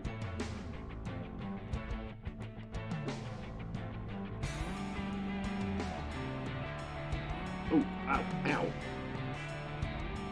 Alright, no more fighting the hostiles. And no more collecting anything but scrap. That's it.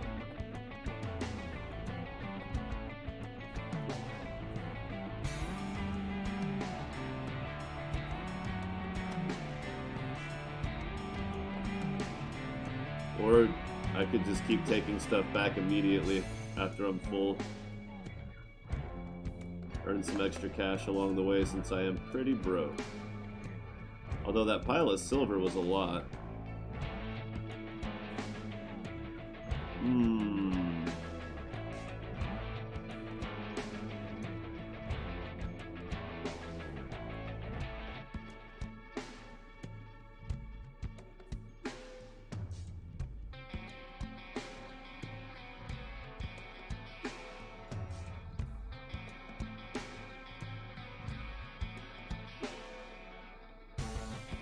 Damn it. Come on. They're throwing them right around me. They won't actually throw anything at me. Fuck. Why?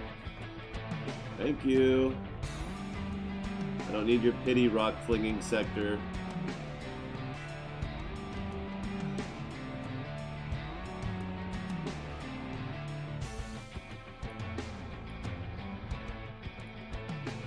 Nope, don't want the relic. Not gonna chase it.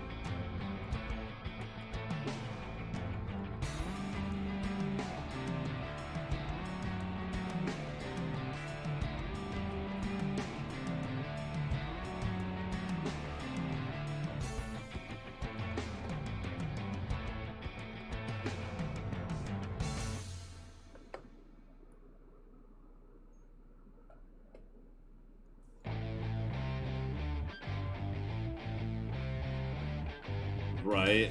Holy shit. Barry Bonds, Jesus Christ. When's the last time that guy played baseball?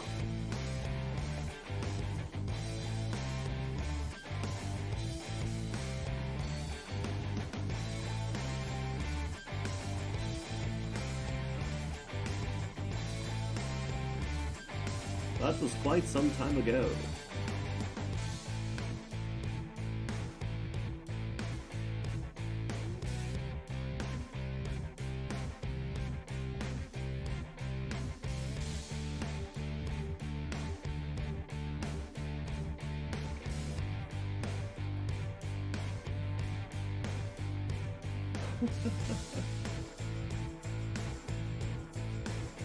That's okay, that's just, you know, lots of people since they still do that to people.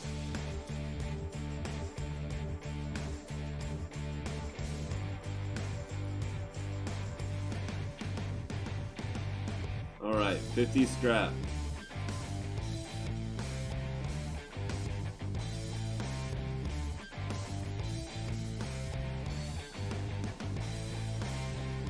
This is the part where I don't chase whoever warps in next.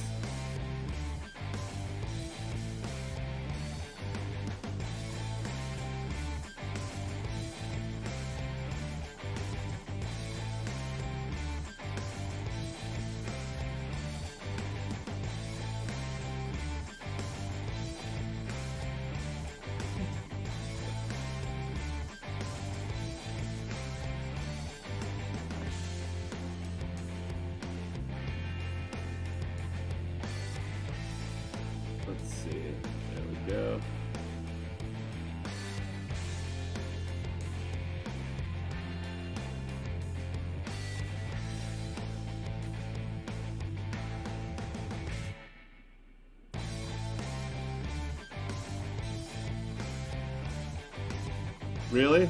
Nah, they should have to throw it. The pitcher should have to risk ruining his arm for a shitty...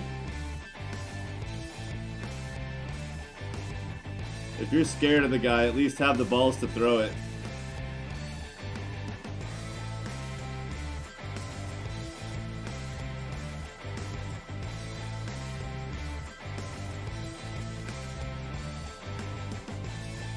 I don't know, that sounds like one of those things they allow in the minor league, but not the pros, maybe.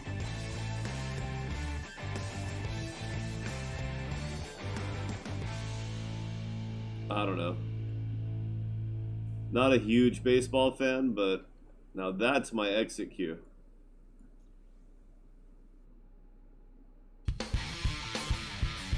But my dad was a big baseball fan, so...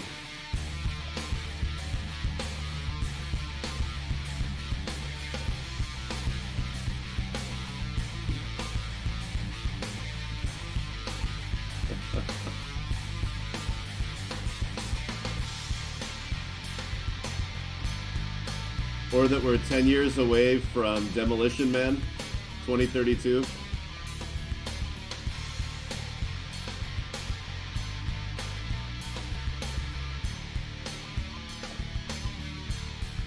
They're gonna unfreeze Sylvester Stallone pretty soon.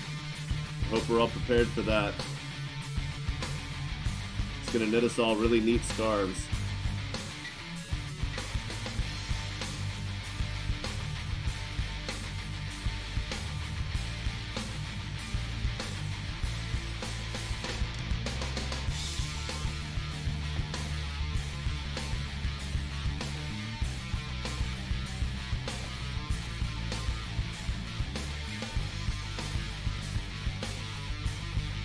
Nice.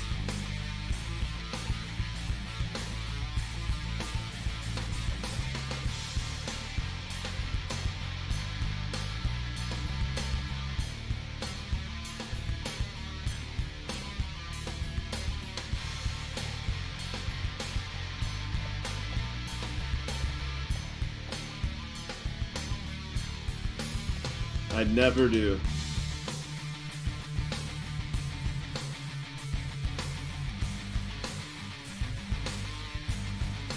Some questions are... Some mysteries are best left mysteries.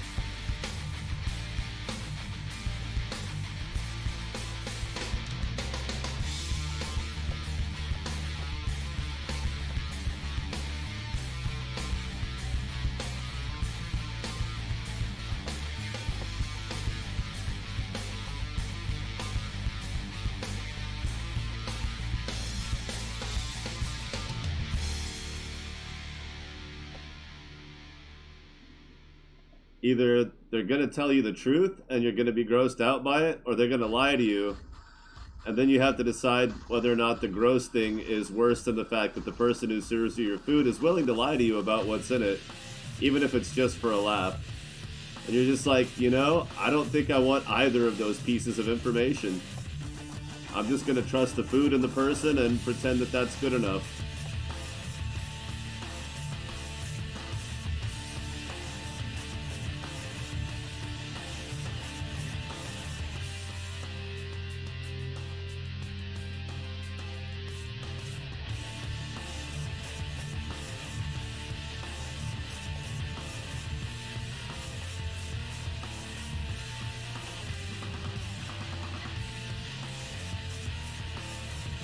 Yep, Universal Soldier.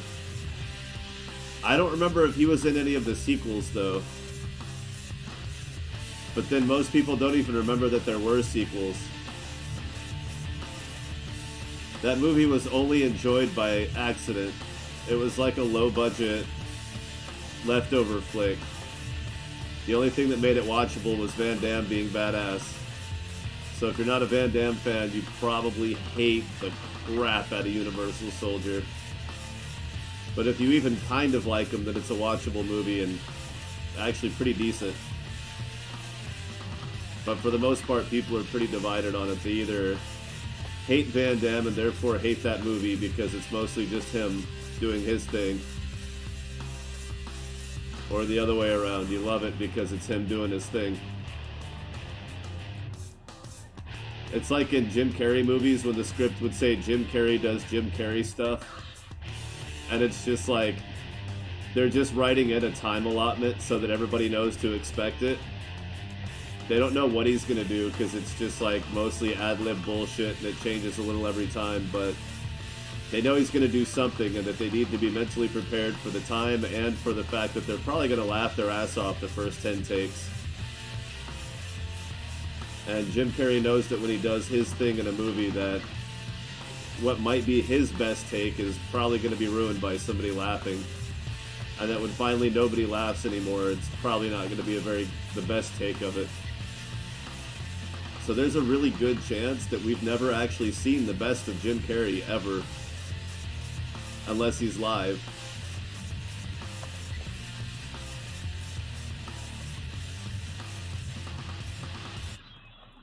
But that may not be as good as what he would do on a movie set. Yeah, the ad-libbing that he does in most of his movies is pretty good, but the early ones are definitely some of the best and the worst. An odd mix.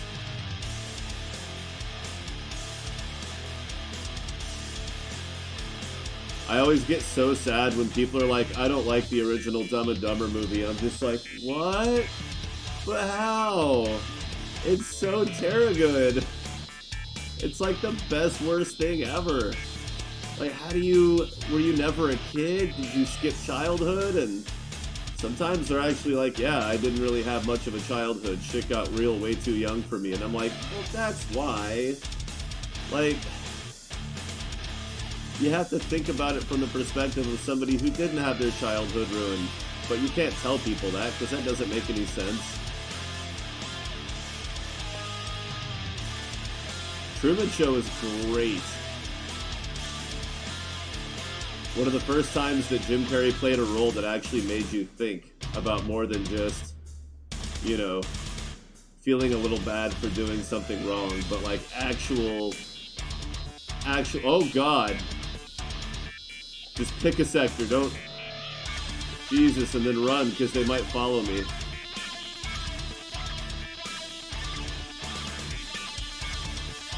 It was an amazing movie. Oh God, I'm Vangy. No, no. I saw the Rebel Station and I went for it. I totally forgot. Oh my God. I'm gonna die. Help. I need backup. I could have called for backup, but they probably would have died. Truman Show was amazing. I even like Ace Ventura 2.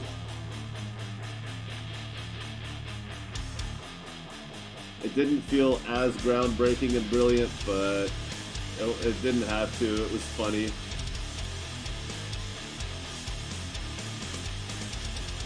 I definitely laughed the entire time.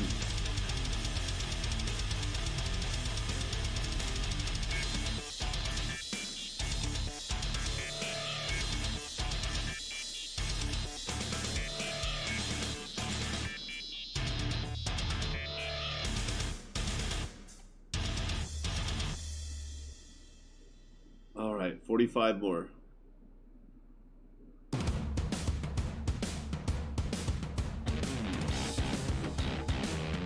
Exactly. He was more than just the guy that could make you laugh, but more than that, it was the guy who could make you laugh without being gross or weird, because there was a lot of good, just clean comedy in that compared to his other stuff. It wasn't like I ever thought, oh man, I wish Jim Carrey would clean up once in a while and do something not weird and gross, but seeing him do something not weird and gross, whether you wanted to or not, was just like, well, hell, check that out. Look at him go. He can do that too. It's kind of impressive. Oh, we got a taste of that, right? We got a taste of that in The Mask, when he was just a regular guy. Stanley. We got a taste for him being able to be funny without having to be over the top. A lot of the situations were still exaggerated, over the top, and crazy, but if you ever saw one of his really early movies called Copper Mountain, you're just like, I don't know if this guy's going to have much of a career. And then you start to see his other movies. It's like, okay, he's going over the extremes, so maybe he'll make it. And then it comes back around and it's like, oh, he actually did develop some reasonably decent acting chops as a normal actor. And it's not that, you know, his other comedy is less legitimate. It's just he's got range. Range that he didn't have when he first started acting. And if you've never seen Copper Mountain or Once Bitten or any of his really early stuff, I'm not going to act like you're missing anything, but if you're a pretty big Jim Carrey fan and you haven't seen those, maybe give them a watch. You know, wait till you're in the right mood, watch it with somebody else who hasn't seen it, so it's, you know, more of a social event and not just you sitting there going, what the actual hell is happening right now? Because it gets pretty weird sometimes. They're not amazing movies, but they're still funny sometimes. And it's still Jim Carrey. It's like, it's kind of funny just seeing him as a kid, as somebody in his late teens, early 20s, acting in movies, no matter how low budget they are.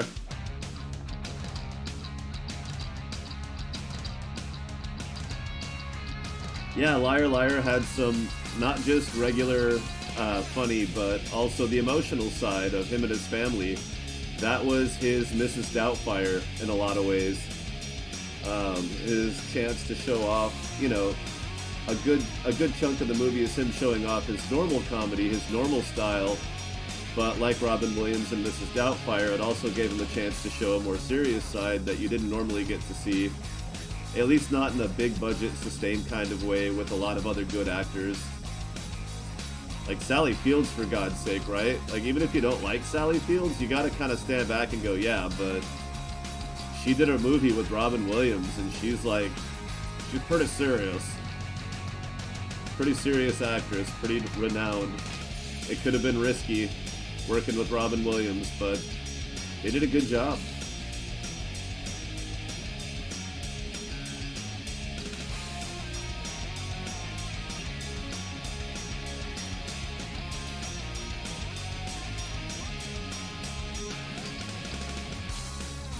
Incredibly watchable movie, even when it's not funny. I liked it.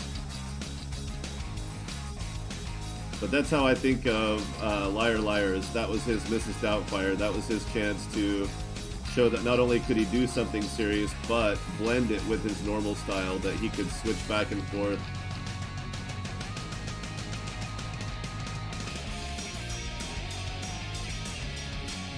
Like when hair metal bands would put that one really slow ballad on that was like kind of more rock and roll than metal. A lot of it was more rock and roll than metal. It was hard to differentiate in the 70s, but in the 80s there was definitely more of a heavy metal sound, heavy metal beat. It was a little more defined. And then bands would be like, yeah, but we can still slow jam and we can still just play regular rock and roll. And you're like, okay, yeah, you got the chops, you can do it. Not everything has to be screaming and craziness and antics.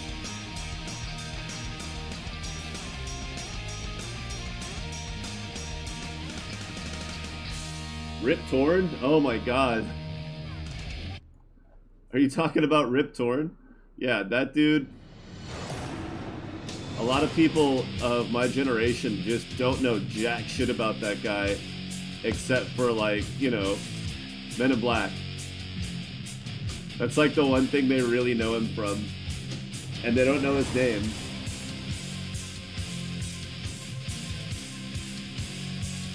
Oh yeah, Sound of Silence? Yeah, exactly. You're just like, wow, that is not what we expect to hear from you, and also not garbage. Well done.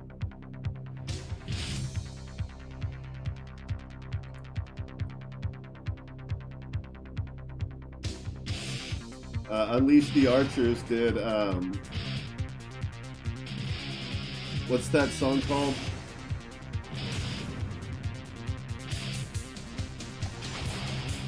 Heartless World?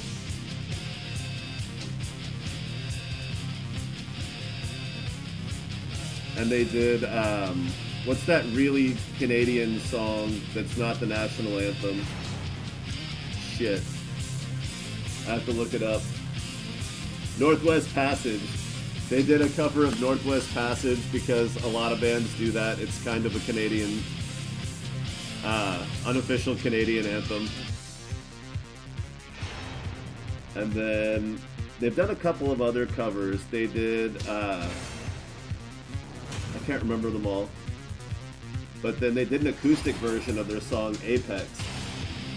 That was just like, wow, that was actually really good. And they're like, well, they weren't super satisfied with it. They said it was kind of on the fly.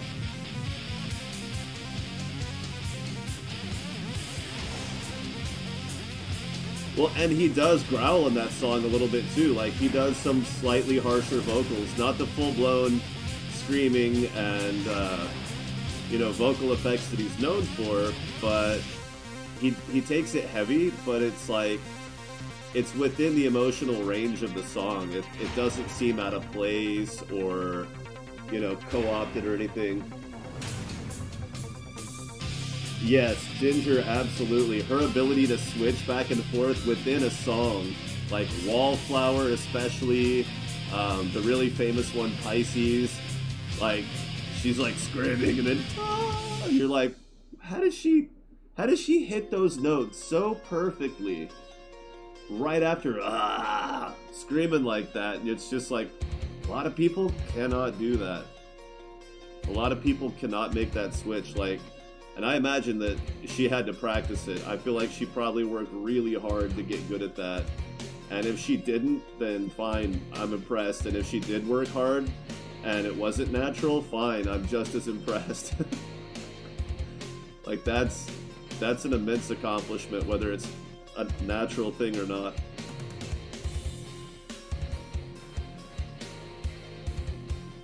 Eight asteroid fields. Wow, I'm going there. Holy crap.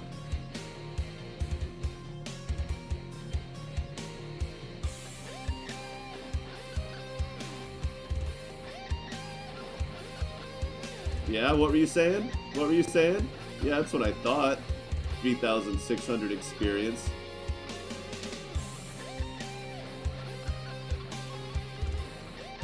Yep, that guy was pretty amazing.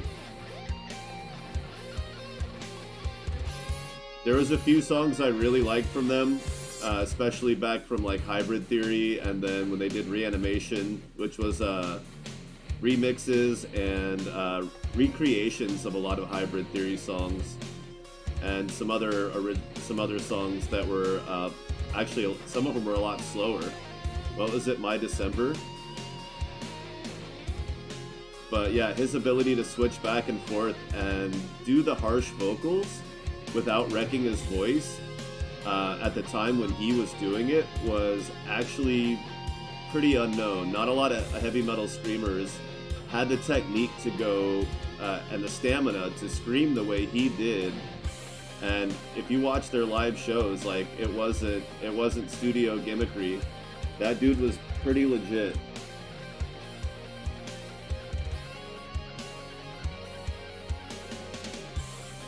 Now, I will say one of the most impressive screamers is not someone who normally uses harsh vocal, or they don't normally use clean vocals. It's pretty much all harsh vocals.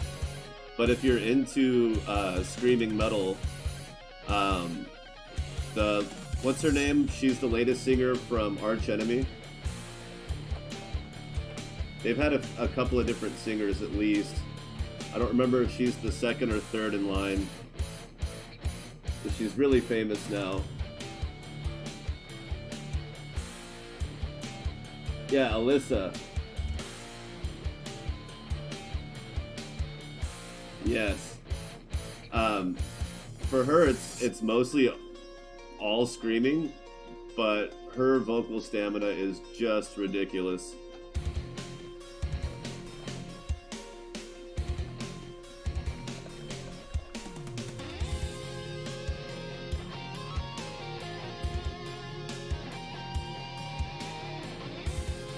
She's consistently one of the top 10 female vocalists in all of metal.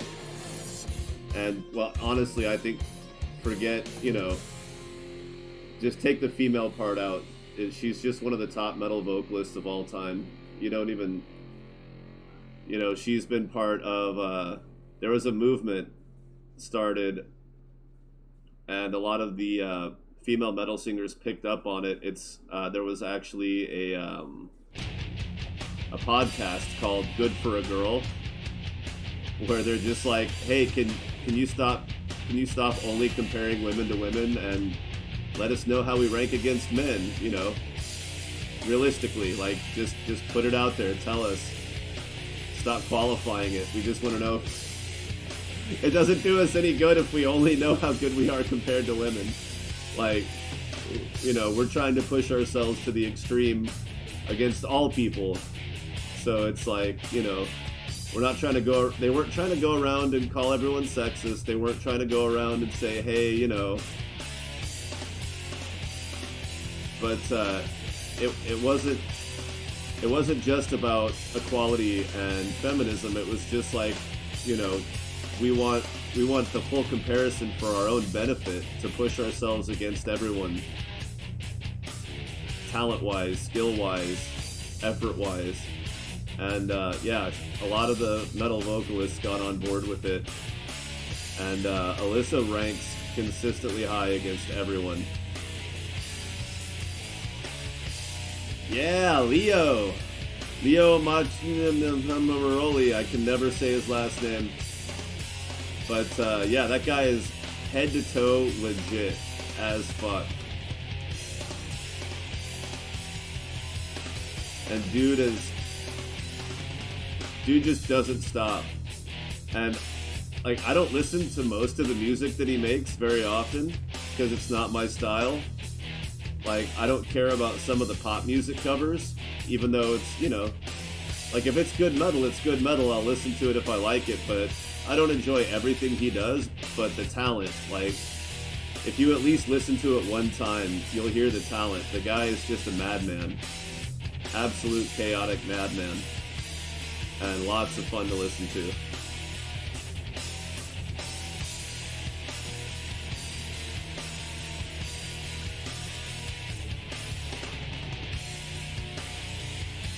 Alright, I'm not getting a lot of scrap, but my fleet's working, so maybe they will.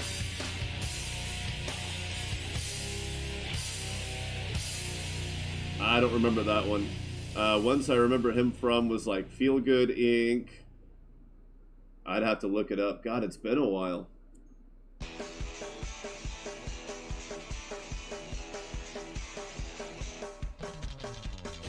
Murakali, I think is how he says it. But yeah, most people just say Frog Leap Studios.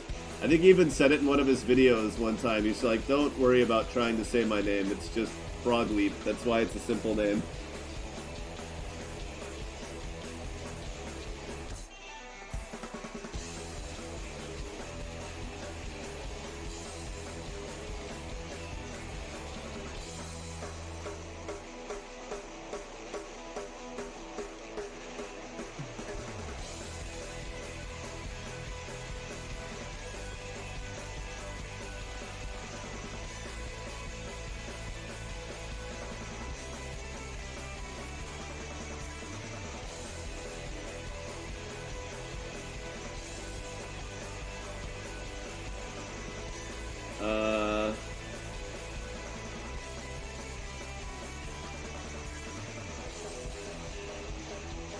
Love Bites?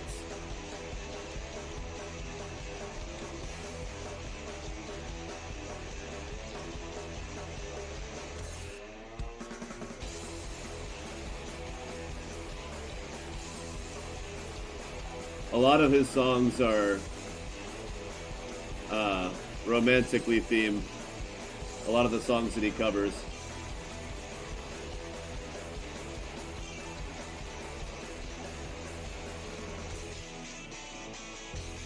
All the things she said. Oh my god. In the Air Tonight. There's so many good metal covers of that song.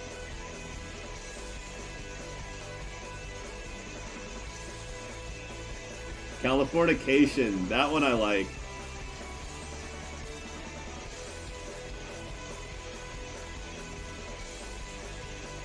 So many good songs.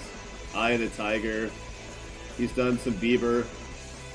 He did Sultans of Swing. Hey Jude. Yeah, there's Adele's Hello. 67 million views in 6 years. Bad Romance. The Devil Went Down to Joy. I mean, God, he's got so many songs. Does it say just in general how many videos the guy's done? No. There's not like a count. He's racked up 1 billion views in total, though, across all his videos. He's probably doing okay for himself out there. Not saying he's loaded, but probably makes enough money.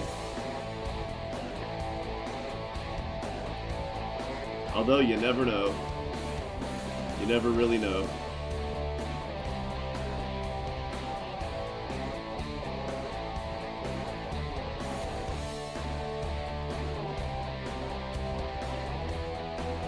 Damn. So close and yet so far.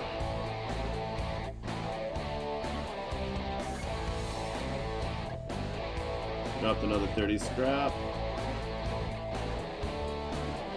10 more base components. We're almost there. I need more aluminum.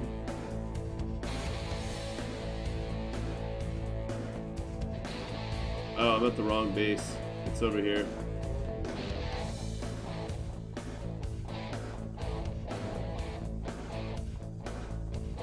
But if I remember right, there was not enough titanium over there.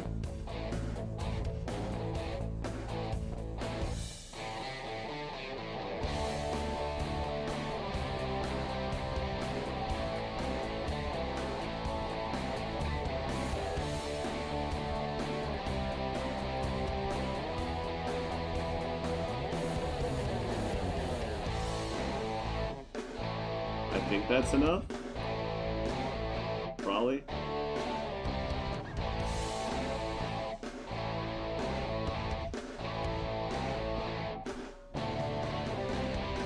Yeah, they split up a while back. I think it was last year.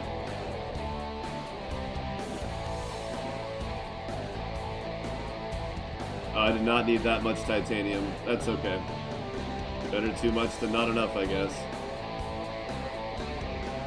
Now I've got 1,500 or 1,300.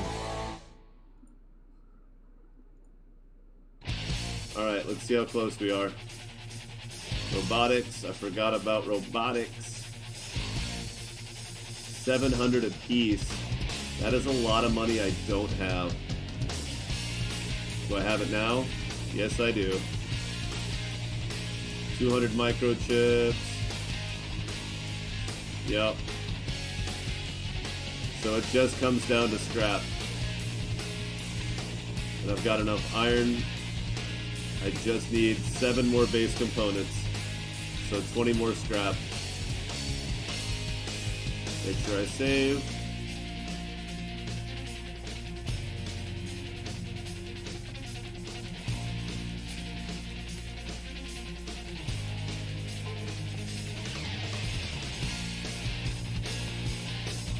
What? Is somebody asking me what game mode I'm playing?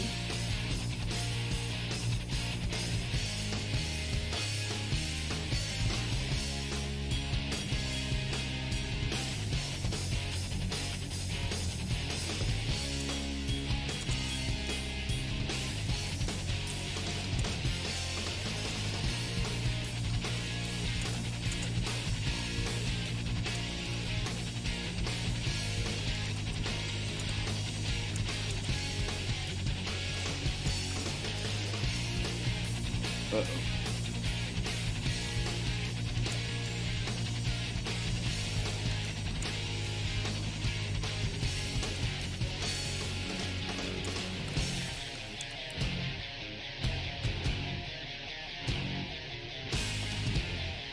Somebody asked if my 2.5 million rep was on casual. No. God help me, no.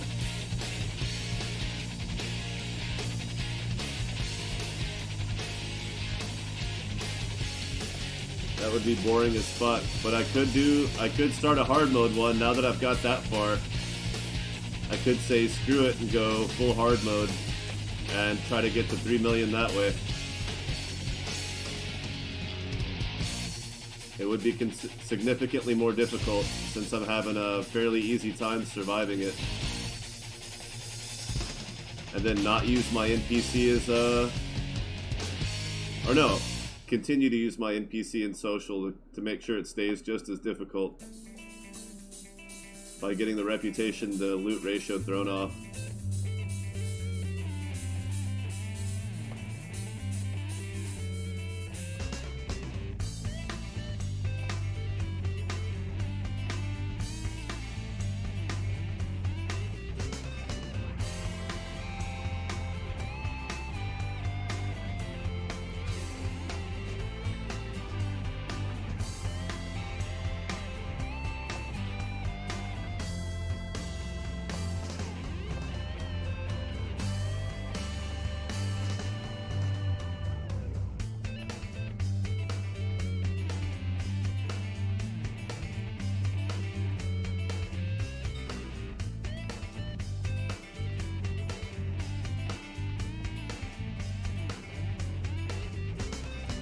Go. Yeah. It is definitely not. This is my V6 profile.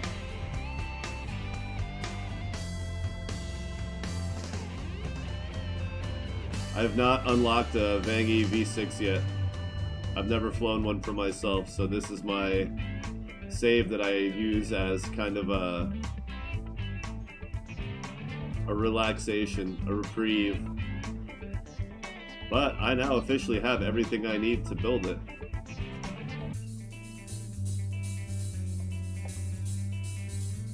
The problem is, I don't have enough to put anything custom on it, other than mining lasers.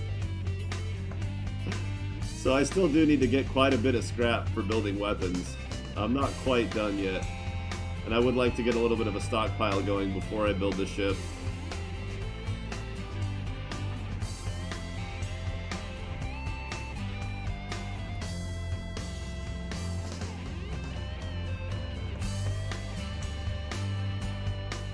Because that would be more anticlimactic, I think, to build it and then not be able to use it because I don't have anything to put on it. Plus, I might need to build other gear as well. Although I probably have enough decent gear that I could just strip off of all my fleet.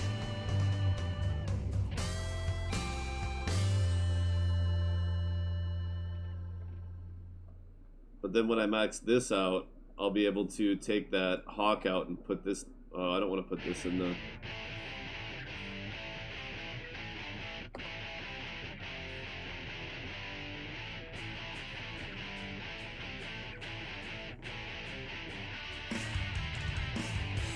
Exactly.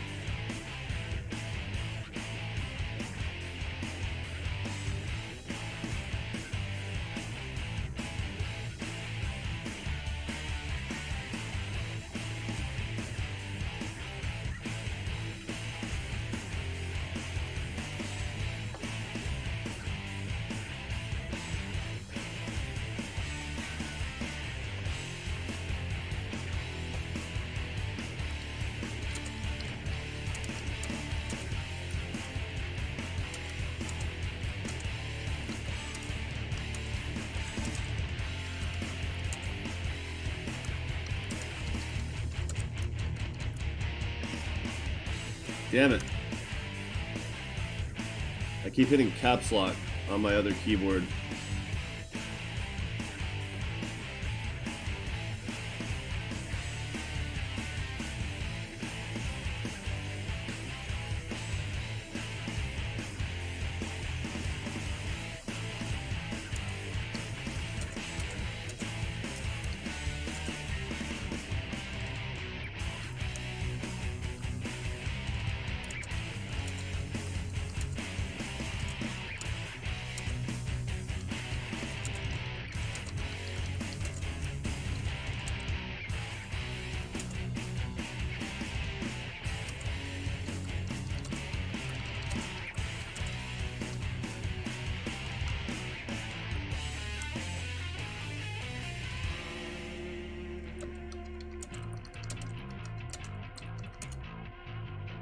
Boop, boop, boop. Not wasting time by typing. Multitask. I was waiting for things to refine. That's how I roll. Gotta plan it out.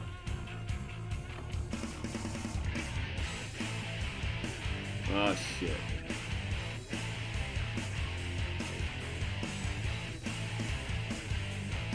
But what are they and where are they?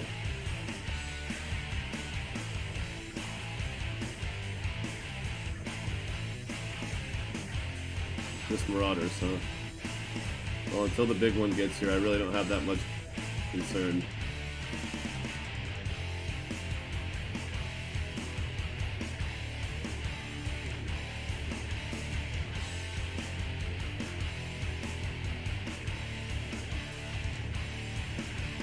Please. What was that even supposed to do? Here, let me help you.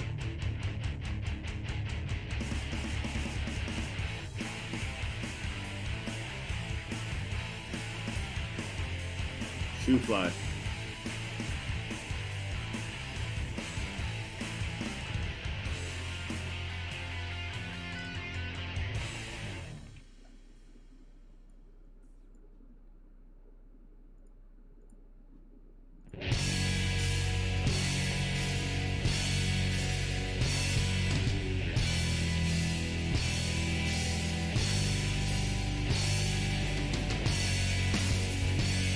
Can't destroy all the crystals.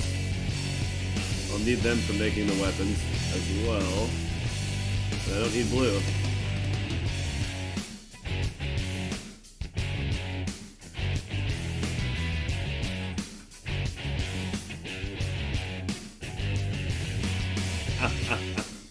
That's okay. Taking your time means having other ducks in a row, as they say.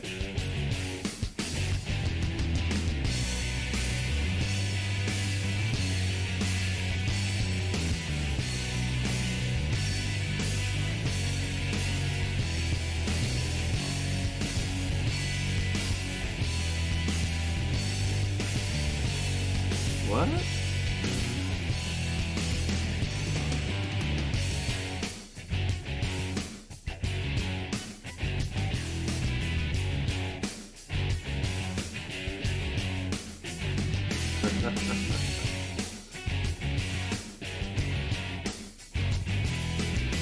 I can't tell if they believe me or not. I was talking about how I need like some 20 or 30 more orange Shield Charger Mark IIIs for my other fleet. For my fleet of Zeus on the other save, and some orange pirate heat sinks. And they're just like, I don't know if people are, somebody thought it was funny, I guess.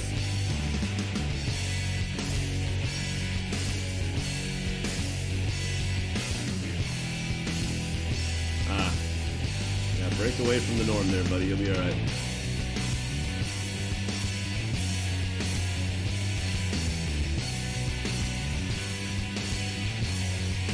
There we go. Now that's a screenshot.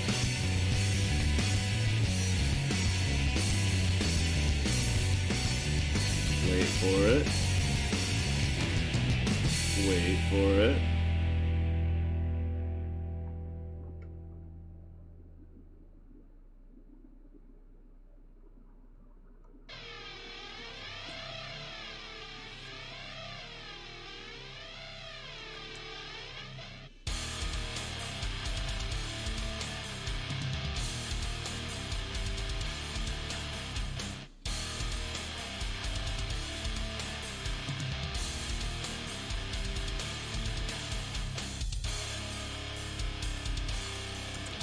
First V6 about to roll off the line. Except none of that actually got typed. Funny.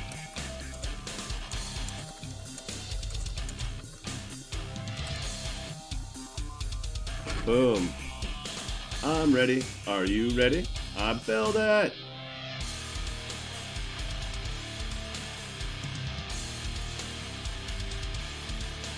No, you stay. You keep your weapons. Drop all your gear.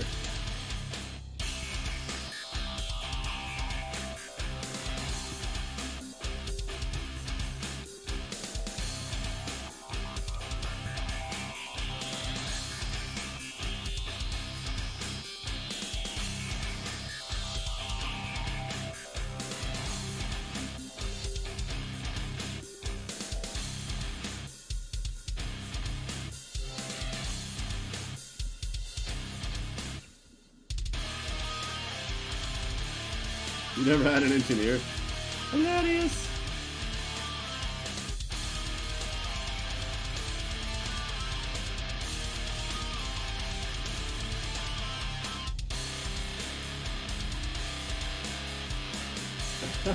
Hey, a Juggernaut could do some decent mining. Plus, they've got decent equipment space for refinery, too. It's not the best thing in the world, but it's pretty good. It's pretty good.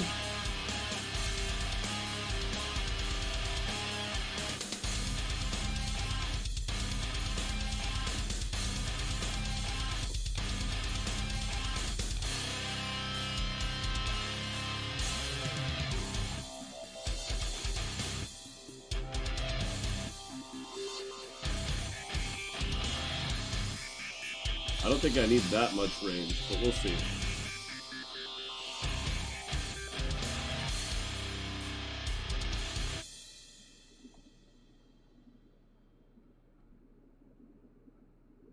There they are.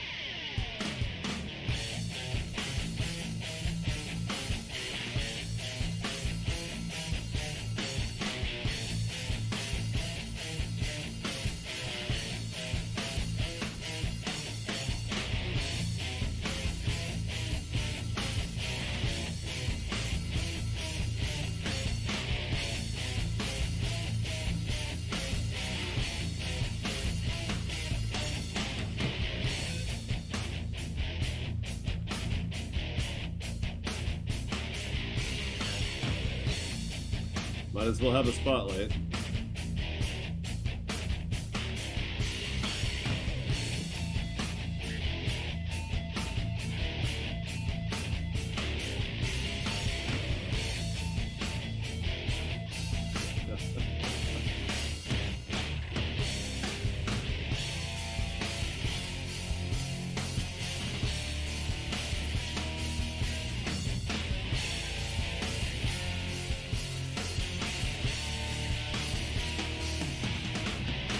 Well, the only materials that you have to move around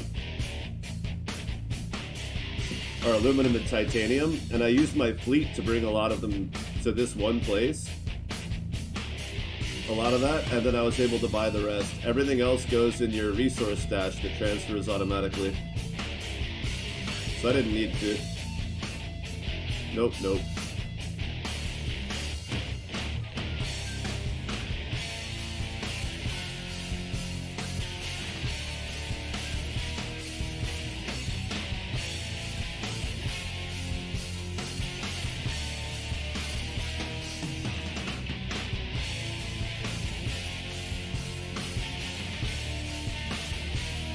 Yeah, I don't know why I pulled all that crew off. They're really not, other than gunners.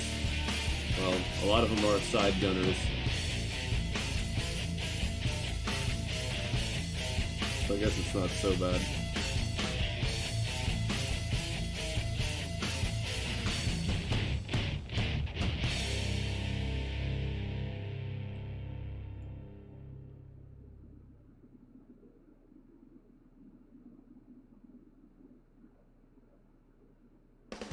Oh. It's not a multi-barrel, it's just big. It's like not quite a spinal mount, but kind of like one, but not a charging. It's just a big ass gun. Okay.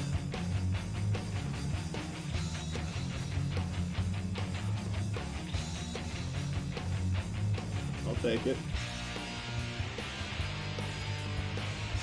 That's a heckin' lot of gunners, though.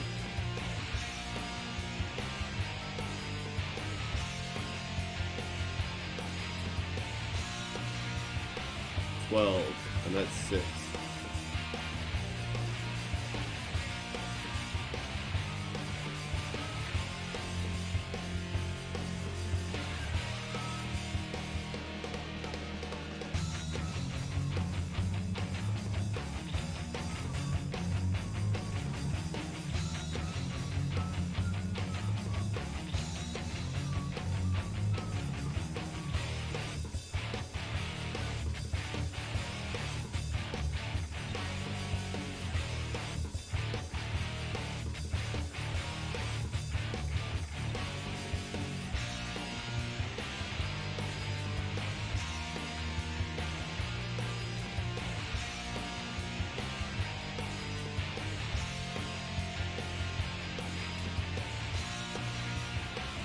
Not a bad idea. Not a bad idea.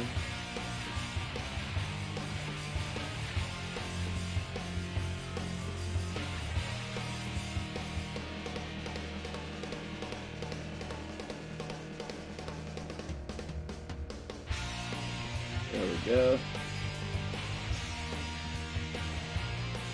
Now let's go way overboard on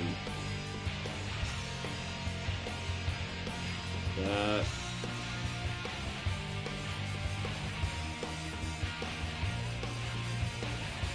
Six is the cap. Okay.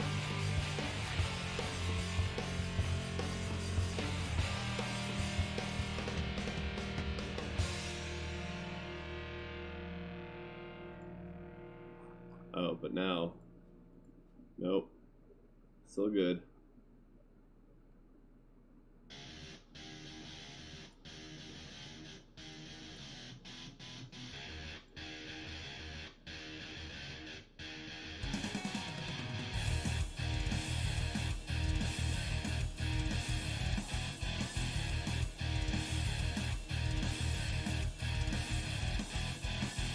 Might as well. I don't know what the hell else to put on it.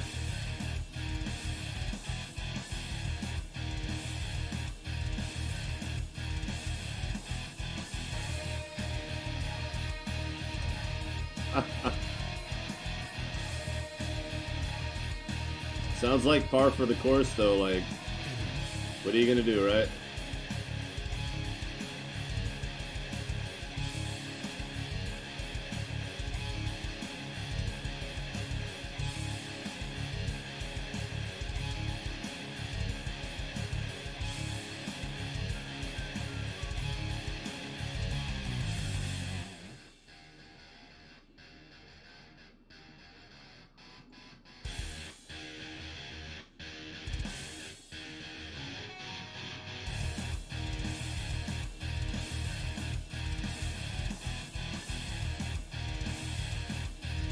I don't have an ultra laser.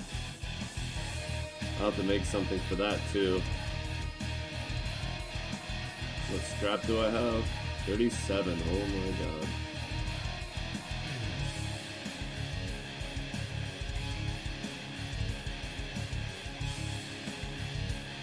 Nope. Not quite there yet. Although, 50% heat reduction. No, 75. Whoa! Holy crap. So yeah, let's go overload. Why not?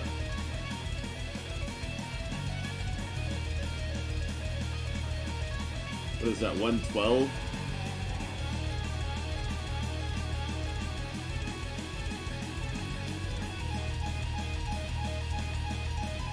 $113.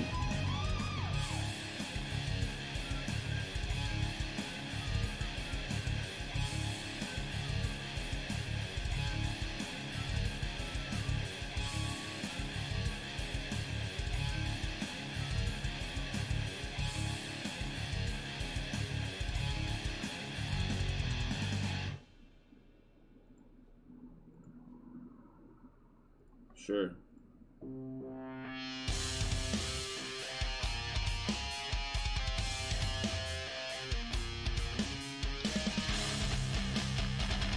Ha! Now it's a very different number. 161. Oh look! Haha!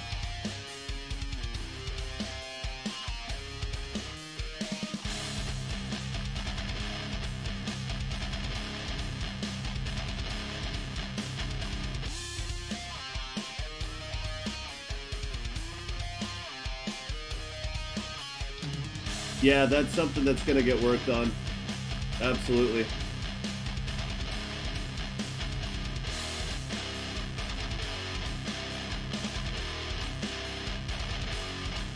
Yeah, it's sorted out by pricing. The purchase price, exactly. Exactly.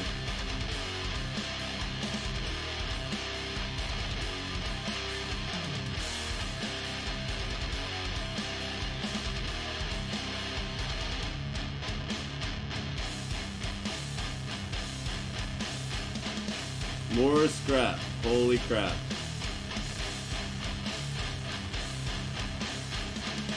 He said, nope, not enough.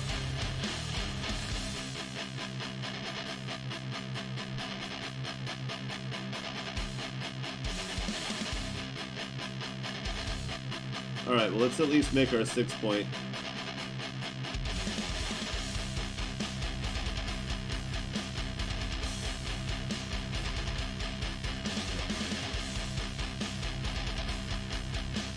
Ta-da!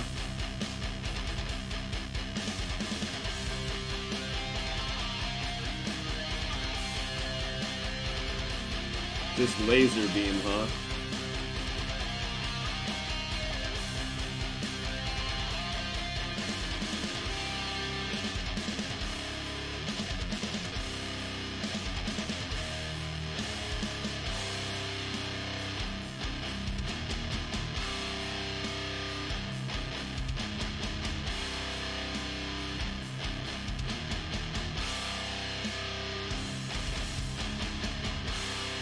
Wow.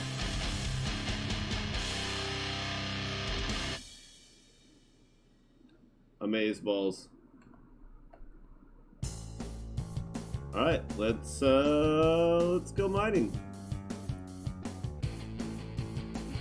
Although I don't have any refineries equipped. Yeah, that's what I thought that was gonna look like.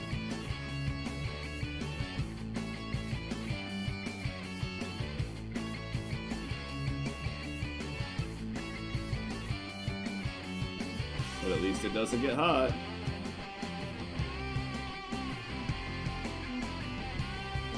Oh yeah. Oops. I stripped them down completely. So no, there's not going to be mining.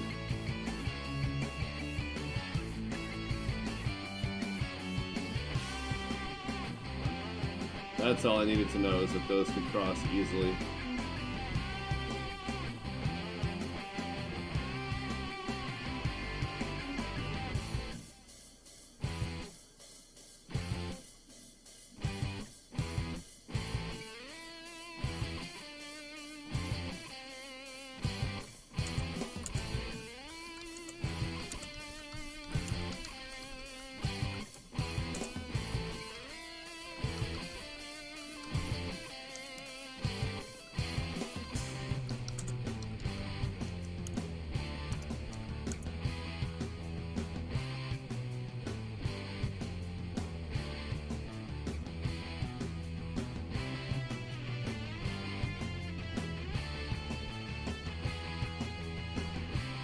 Let's just go kill stuff then, right?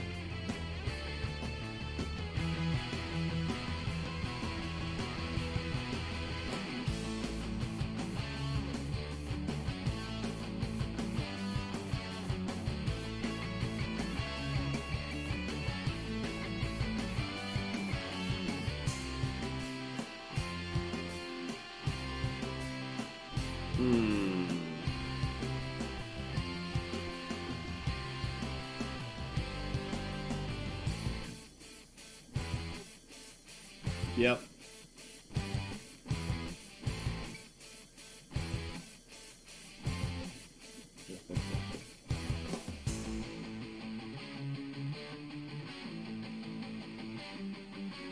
Yeah, occasionally.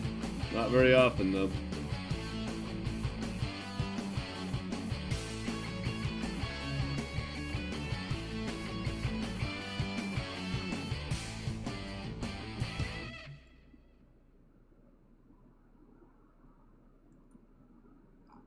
let's put 2 of these on.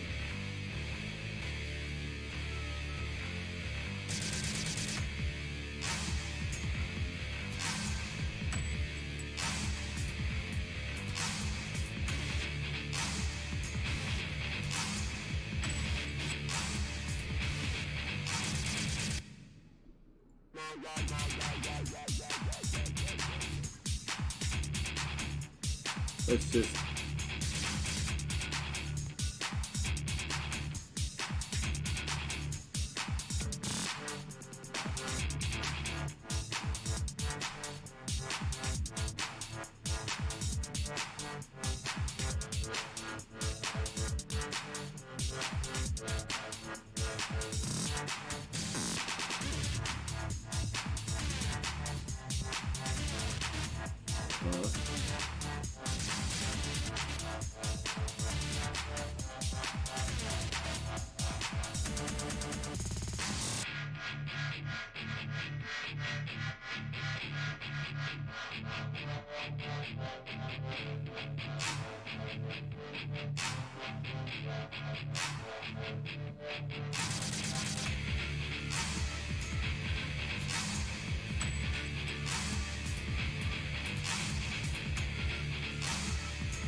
how are we doing on relics? 5?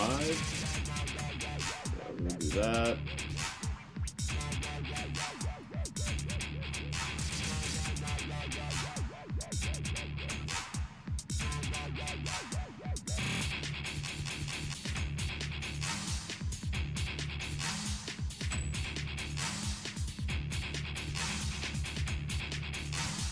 Pretty slow, but pretty tough.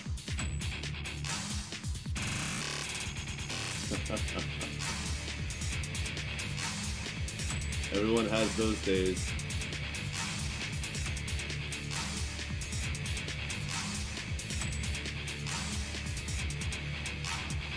Close enough. That opens up 2 space.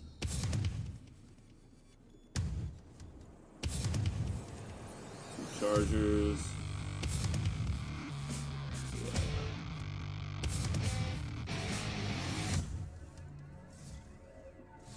Oh, power way low. Wow.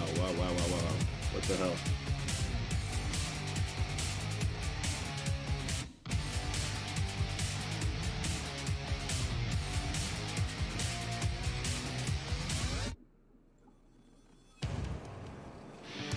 Okay.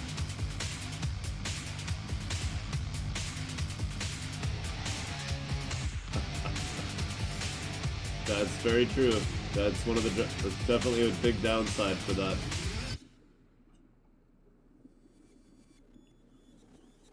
Easy to forget, important to remember.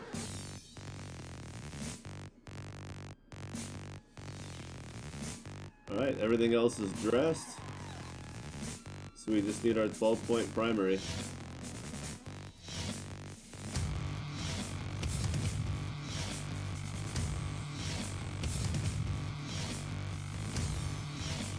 Oh, and more gunners.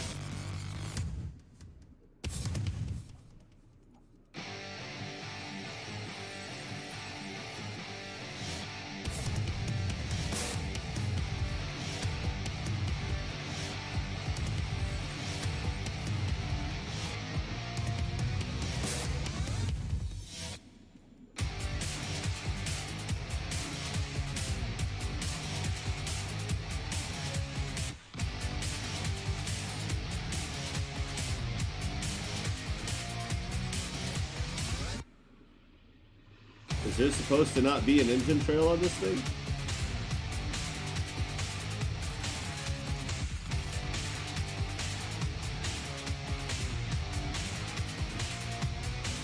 Is that a bug? Am I not?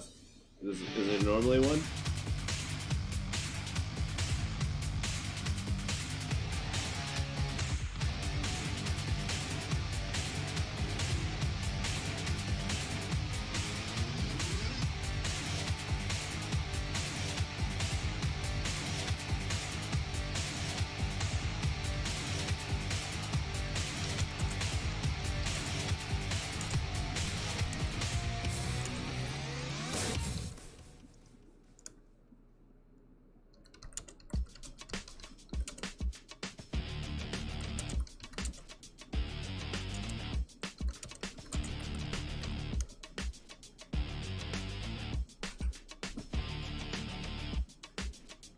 Sure. Okay. Yep.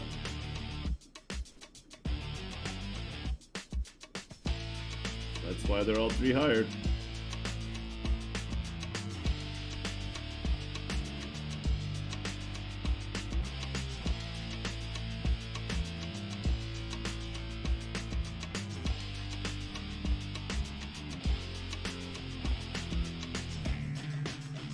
Okay.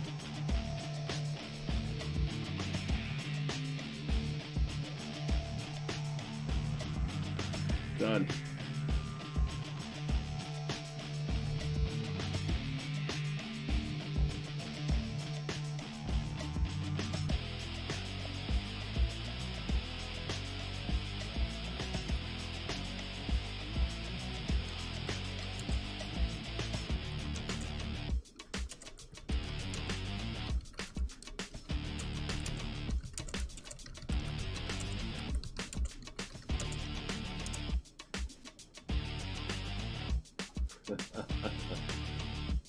Lios, are you here?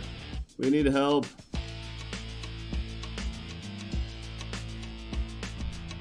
Whoops.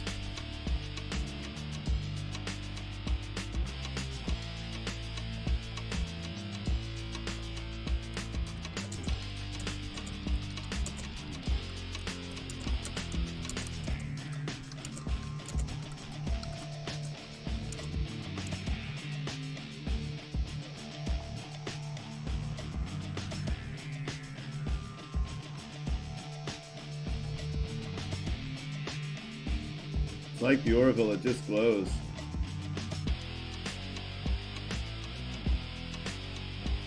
So if it says weapon heat generated minus a %, then it's basically going to, like, look, this does 164.9 per second. Now it does 156. So it reduces the base heat of the weapon. If it says, whatever the other one is, I forget how it's worded, because I never use it.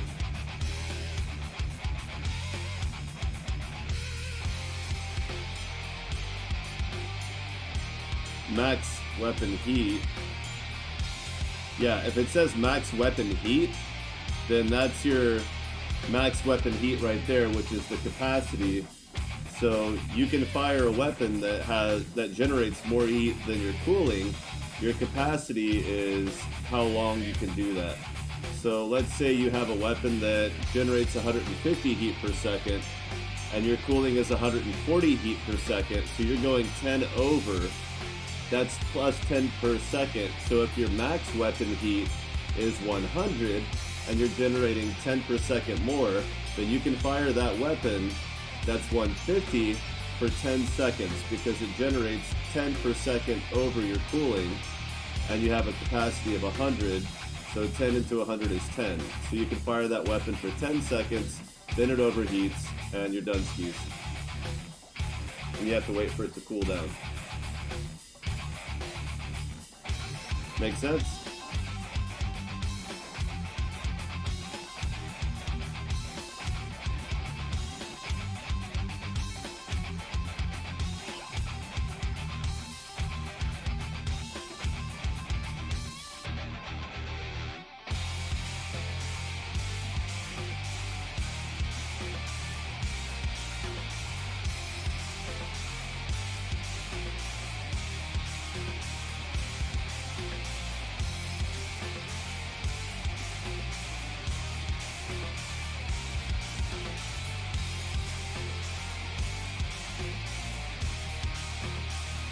I have no idea what that person's talking about. Wow.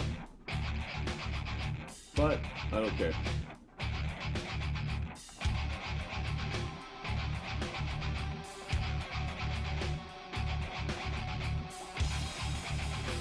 It's one of those things that if you play with it a little bit, like test different setups, you'll kind of start to have a better feel for it.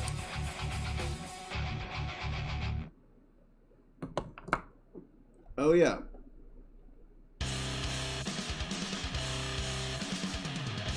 my next goal is to sell all my resources and get a dominance to put as a fleet ship.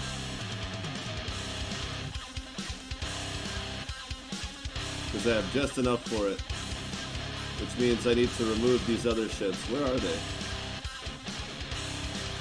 2344? Is that this one? Yeah. So let's get our large expansion. All the valuable stuff. Sell all the not valuable stuff.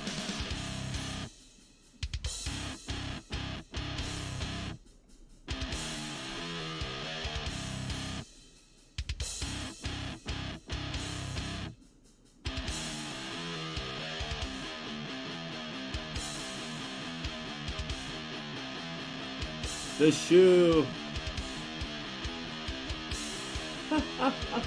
Yeah, I see it. Like, this is the top lip of the shoe and your foot slides in. It's all open right here. And then this is the back, the heel strap. So this thing would be like right at the ball of your foot, behind your toes. Whoops. I get it.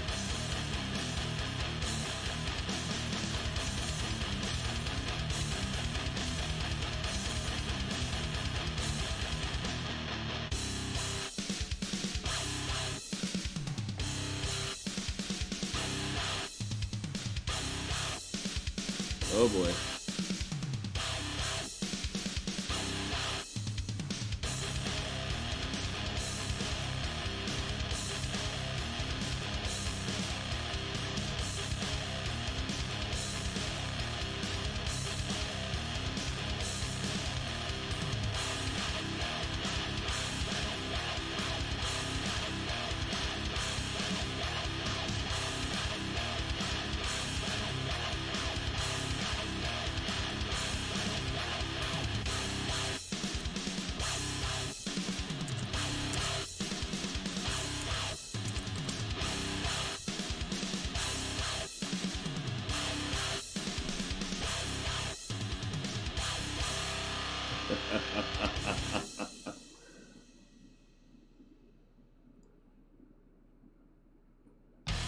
Yeah, I know there's a bit of a delay. I'm watching the stream on a different computer. I'm gonna see if I can't get rid of the delay next time. I don't think I can do anything about it now.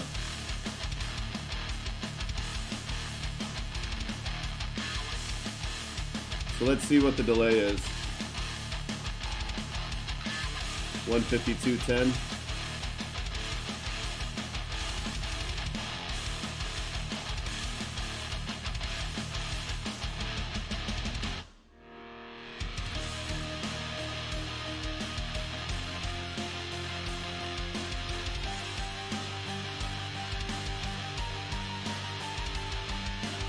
It's about 20 seconds. It's a little over 20 seconds for my system.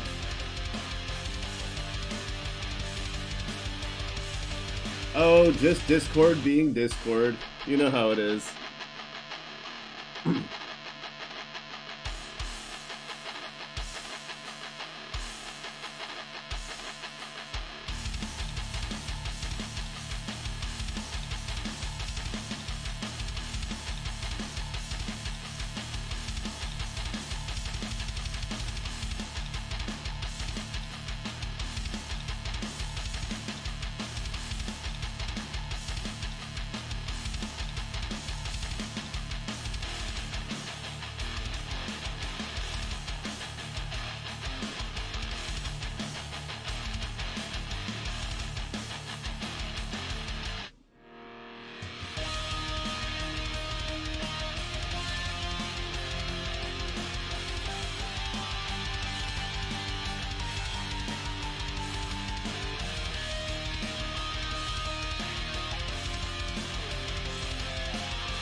Yeah.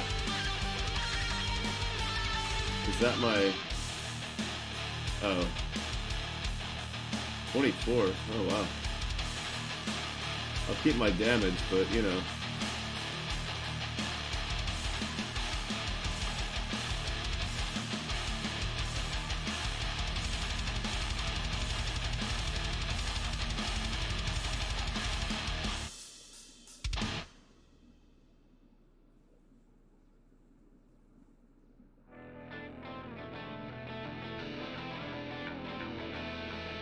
Yeah, but you can usually disable it. Like, I kept Twitch as real time as it would let me. Which wasn't a lot, but better than nothing.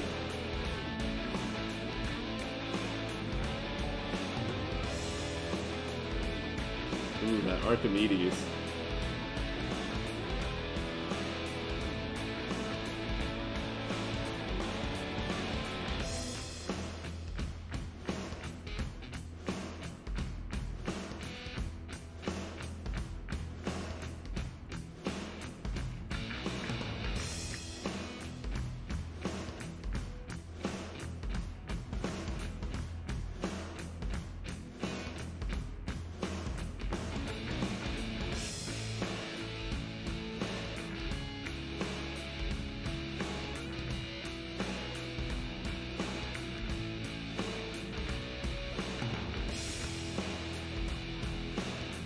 There's a little bit of fire under this thing, but you don't see it without a lot of boosters.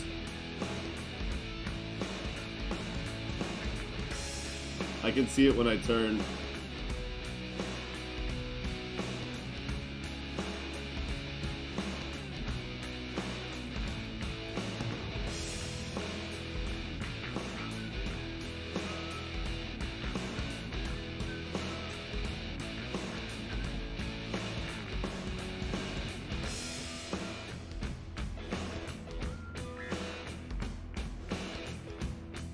This station, huh?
I guess I can sell my iridium now. Nah, it's not even worth that much. I should just keep it. Oh, but the crystal. Alright. Halfway to a dominance.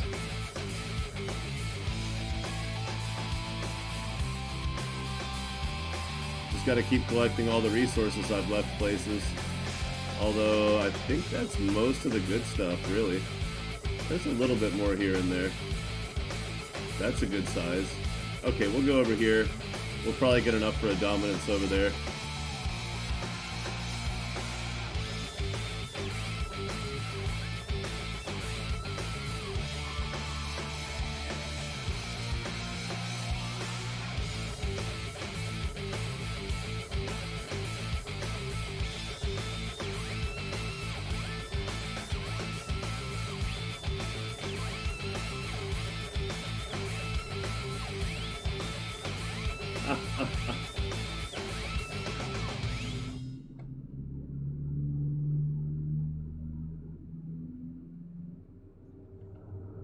Oh, Nicaragua, wow. Yeah.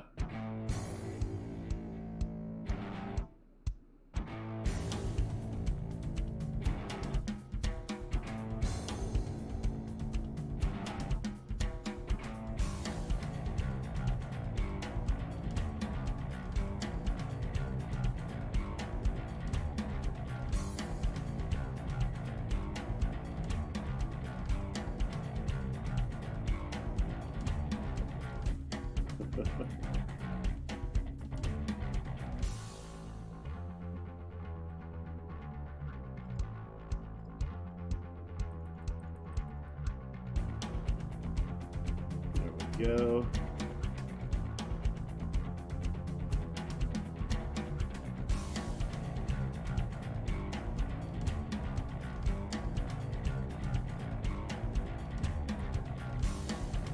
Oh my.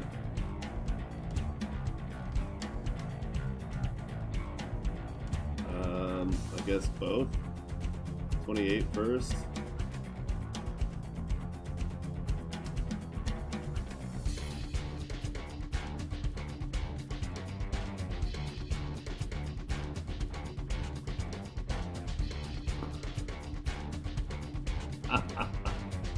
I love when somebody gets there first to face this.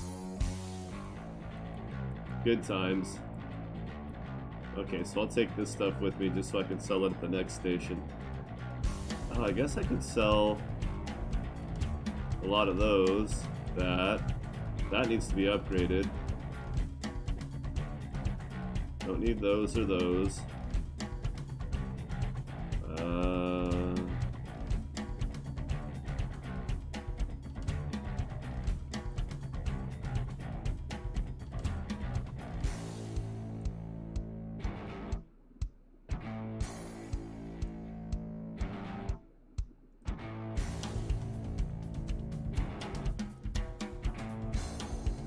That's cash money.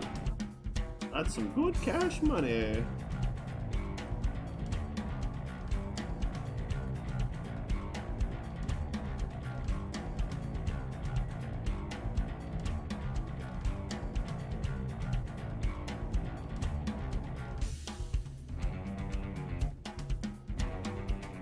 Not that it's actually that much, but it's something.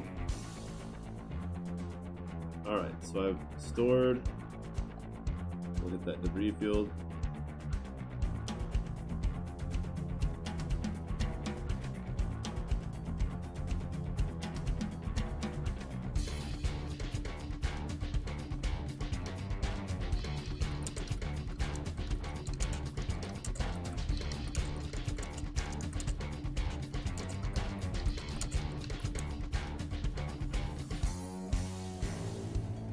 Whoops, I missed it.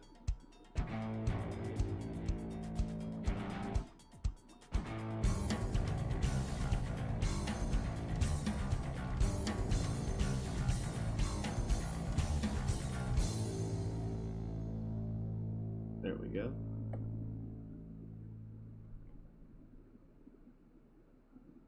Perfect.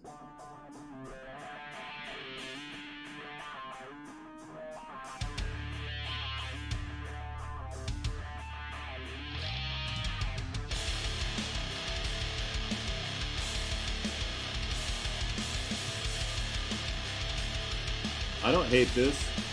It's no Zeus, but I don't hate it. Yet. I don't know. Maybe I'll learn to hate it.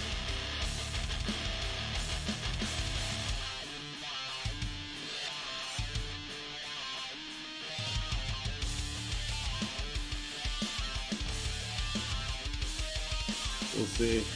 There's always time.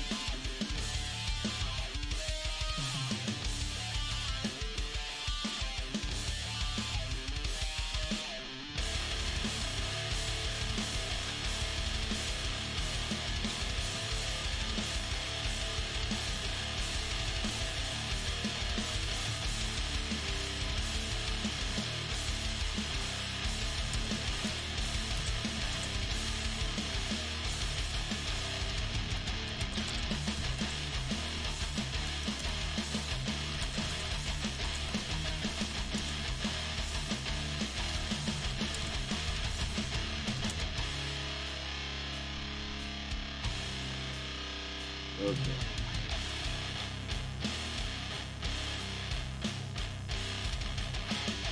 Okay. Okay.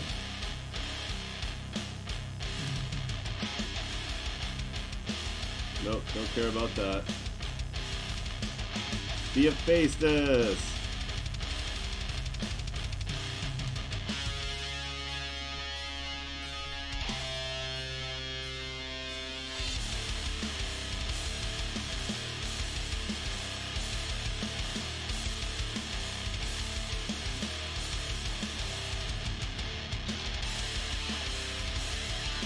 Yeah, there's definitely drawbacks that I'm gonna have a hard time with.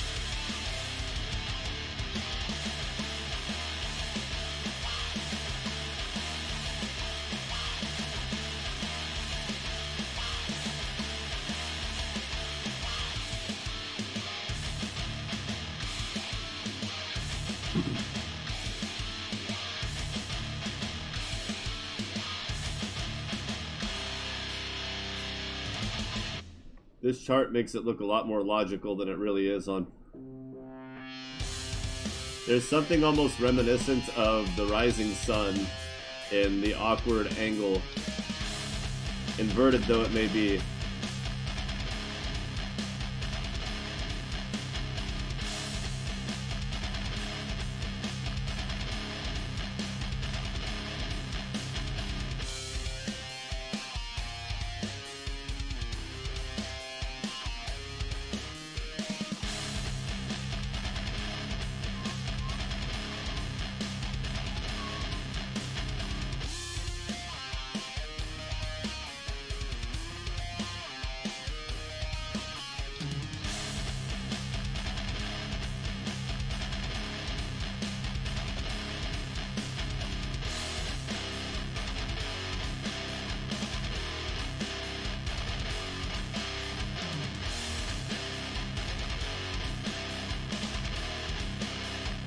No one ever knew who did it.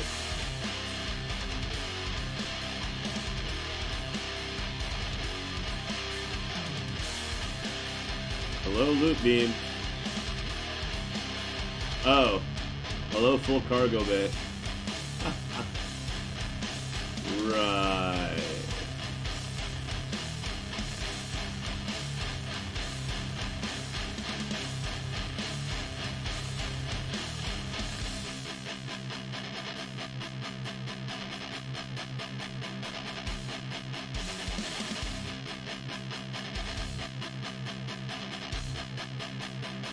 This thing's more like a giant Achilles than an actual dreadnought. I don't hate it, but I want to.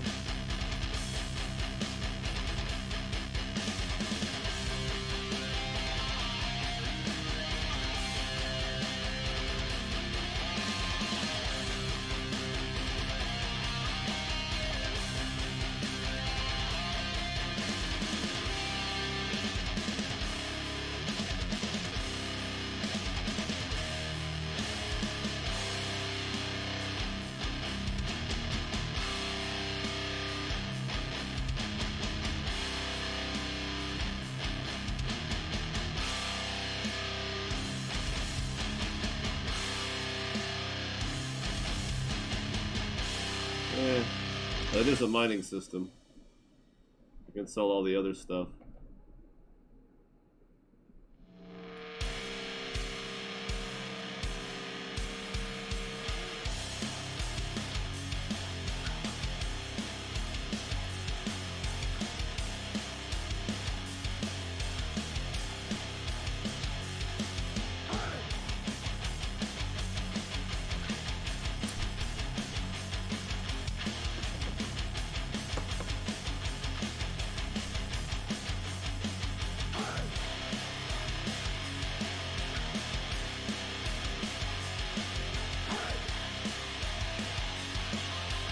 There. Now I just need another 620,000. That's all. I guess I should sell all of those, huh? Oh well.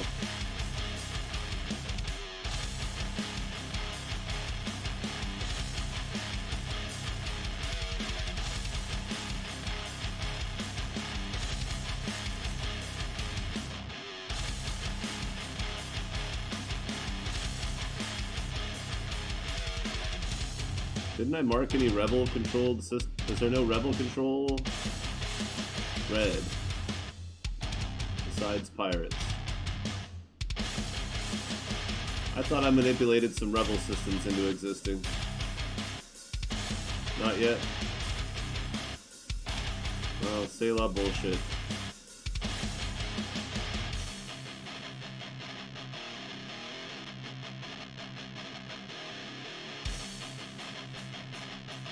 That's just a chance that you'll get a critical hit, where it says critical chance, which I believe is double damage. So 30% of the time, this thing's gonna do 200, or not 200. Sorry, the DPS is a factor already factoring in your critical chance. That's why this has damage per shot and DPS, even though it's 1 per second. There's a 35% chance it'll do double damage. See, without that 35% crit, the damage and DPS would be the same on a heavy plasma cannon, but because of the 35% chance to critical, it goes up to 382.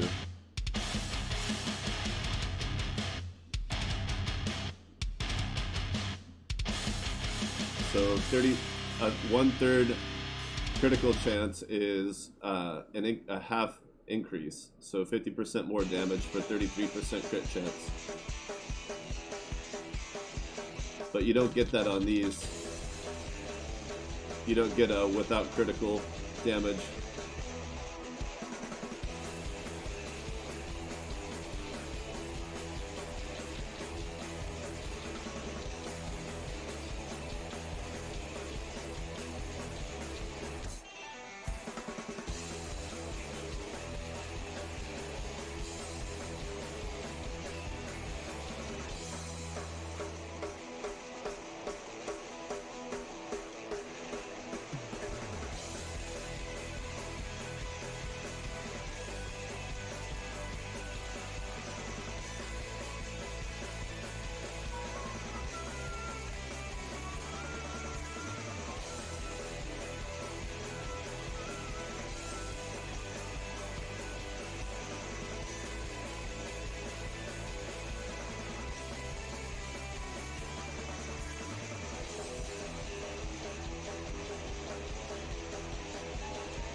I would say use the custom workshop to see which one has a better outcome, so that you can look at, like, if you're using crew, you can actually look at the raw numbers.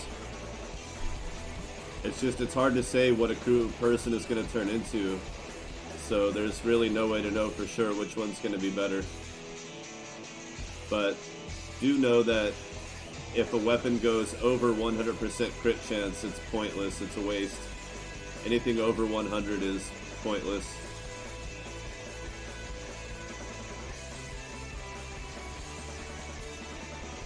Yep.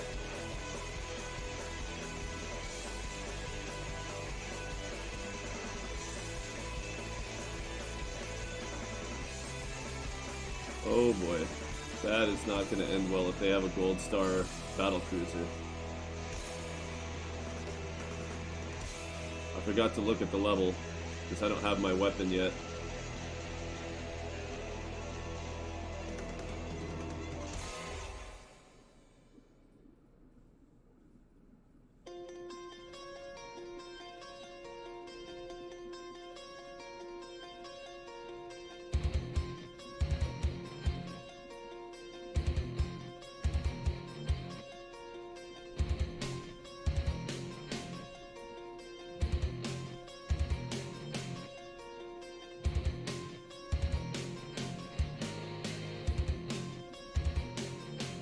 Okay, it is slowly going down faster than they're repairing, so that's good. Still.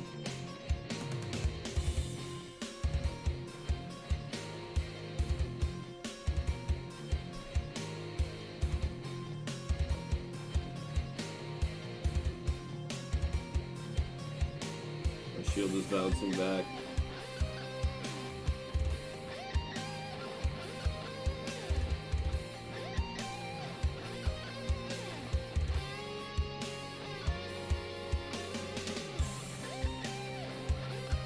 Still winning.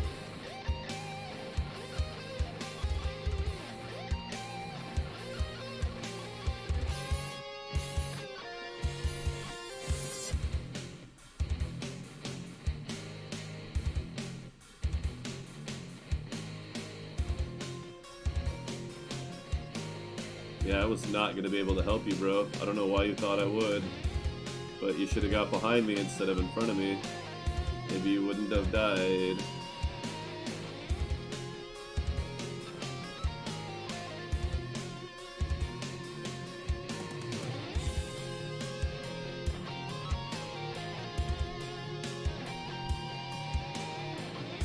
Show me what you got. Come on, hit me. Hit me with it. Do it! That's it? Oh, buddy. I'm like sad for you. That was tough.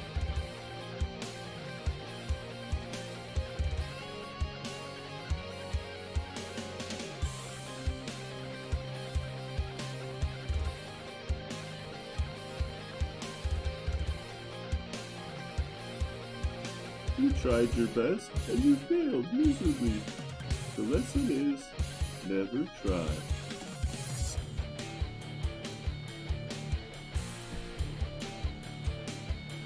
Yeah, you can. But like I said, if you go over 100%, it's pointless. So if you build a weapon with a high crit chance and get a crew that's like, if you get it up to like, but all the way up to 100 is incredibly useful. Don't get me wrong. Exactly. That was my Morpheus moment.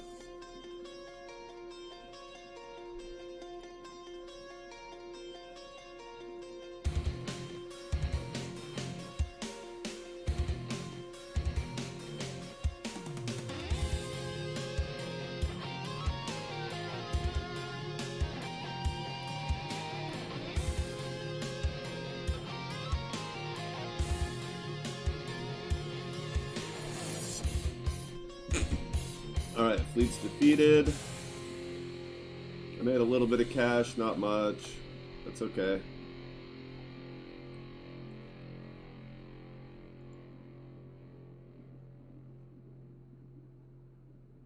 Wow, that is not a great price.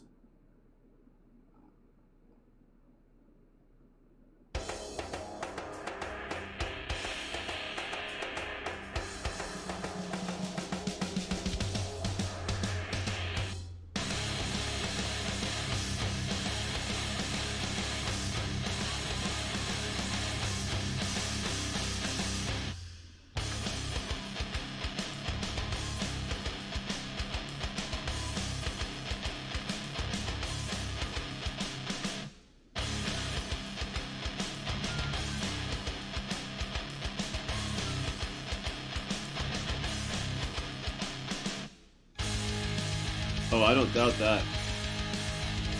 But I need a lot more scrap for that. Let's see, where is...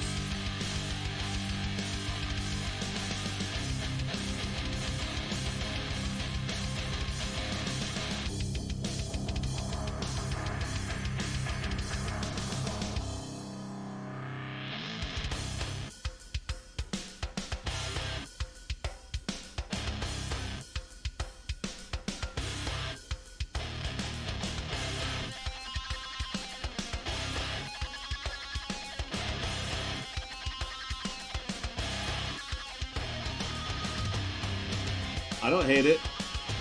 Once I've done a little bit of spinal work, it'll be a little easier to tell, but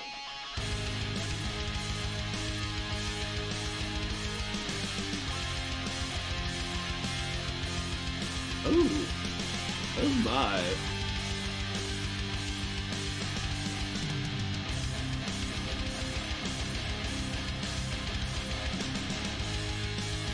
Now we're talking low-level ship graveyard. Screw that relic, I'll never catch it. I don't know, this guy could probably kill me pretty easily, but it's low level, so maybe I'll win. 5 scrap metal. This is how we do it. This is how we do it.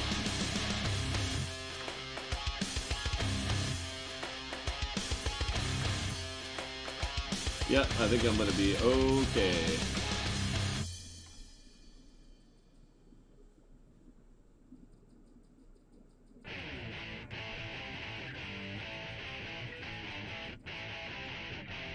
Warp mod. Holy balls.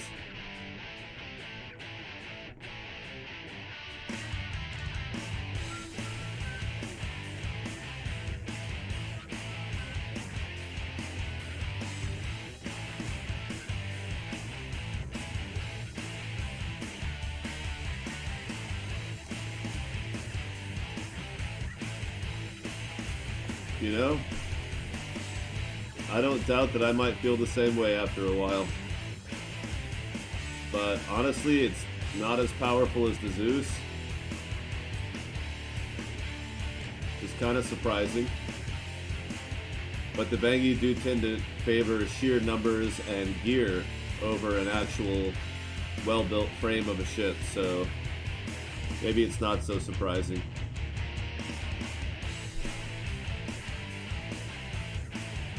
Oh, of course, I just bought a Trader Codex, and now they're like, here, have a free one. Thanks, I guess. Awkward.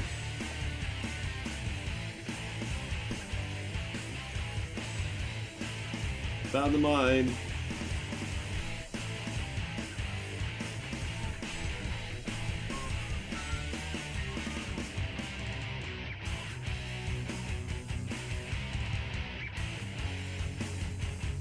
Cool.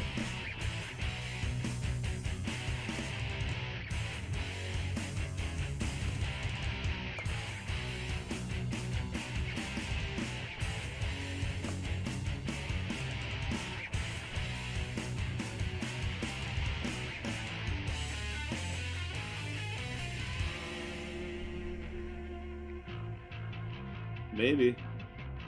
I'm curious how it stacks up against the fleet of Achilles and Hades. I bet it's really damn difficult. I wonder if Vangi's ship shouldn't have a slightly lower fleet commander cost.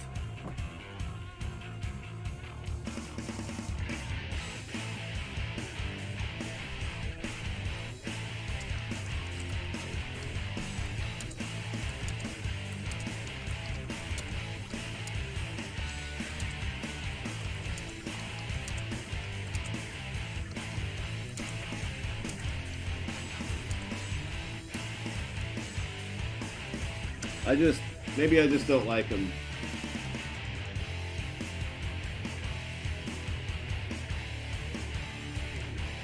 I mean, yeah, it's got that shield absorption and... Oh, fleet ships gain shield absorption. Energy damage. The repair is pretty good. I mean, I guess they make sense. It's just not... They don't play to my strengths, my play style, so it's like... I don't want to say they're weak. I don't want to do what it takes. I just don't like them. I don't expect to like them. I don't expect my opinion to matter to anyone else, though. If other people like them, I don't think less of them, and I don't think they're doing anything wrong. It's a play style I've tried plenty of times. It's definitely a Vangi ship. It feels more functional than a V5, but in my game, in my play style, I don't think it will compete well with...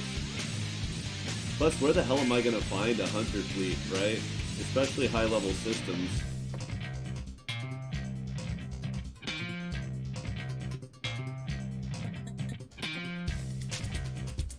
Oh, that's another thing, is I need to get rid of my fleet so I can have my space pilot bonus. But I'm going to sell those boats for cash anyway, I think, other than the V4. I'll keep the V4. Alright, I have enough scrap to build a super weapon now.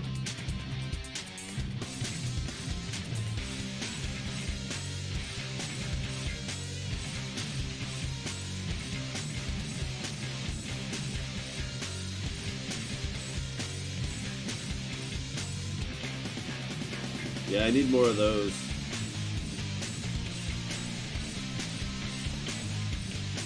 So I think one thing I'm going to do is start a new game with one of these and go Rebel, but it's going to be a hardcore. And I'm going to work my way up to the 3 million mark that I'm at now and see how hardcore compares with loot drops versus reputation.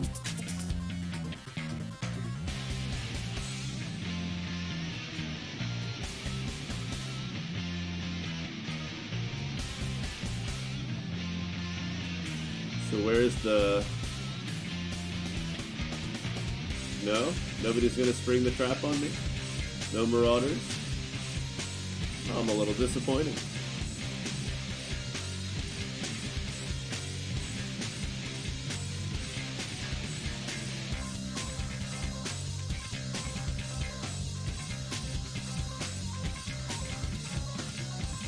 Oh, the death ray? I mean, I can build something stronger than the Death Ray in the same amount of space, and it tends to be more energy efficient, but it's not, like, super dramatic. It's really hard to compare.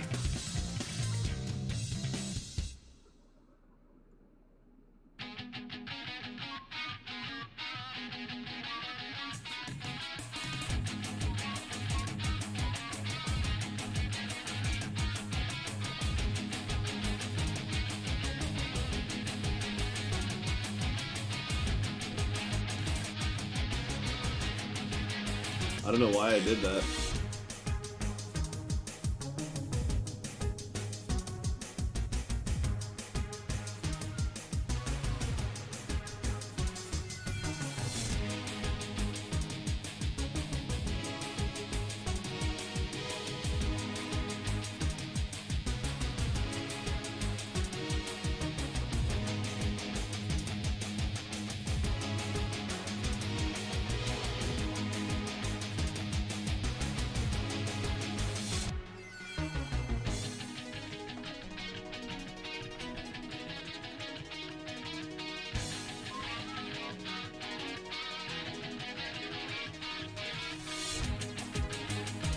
Where are you going?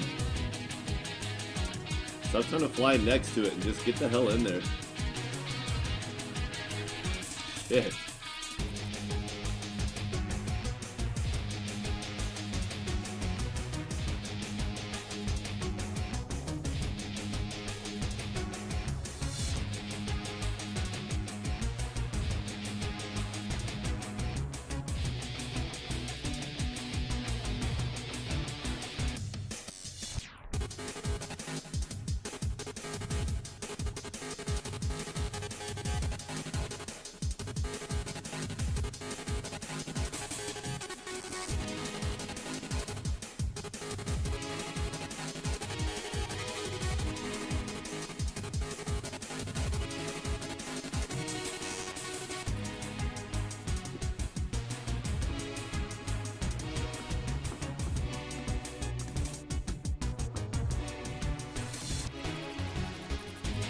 In the future, we may get the ability to make our weapons orange. Probably will. Probably. Should be a thing.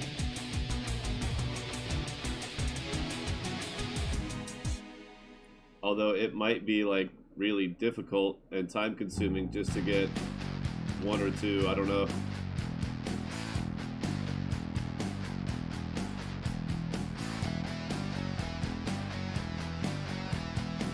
So that's 20 grand, okay.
Yep, you're gone, Emily. Sorry.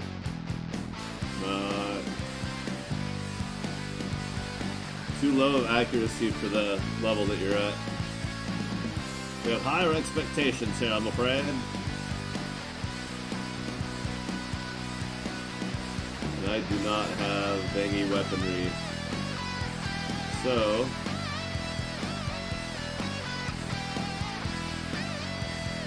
that is now my quest. Now that I have space pilot bonuses, an extra 4 equipment space. Wow! There's just 2 of them right next. So close. They're so close.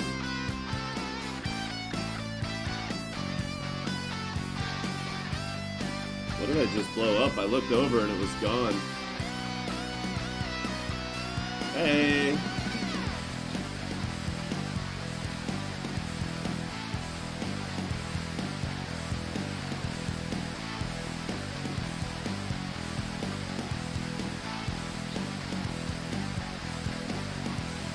Whoops. Give me that back.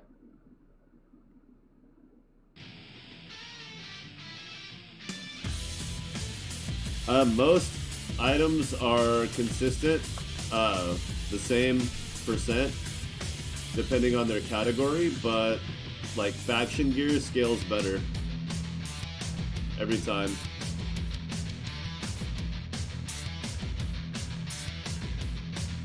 Oh, aluminum? Weird.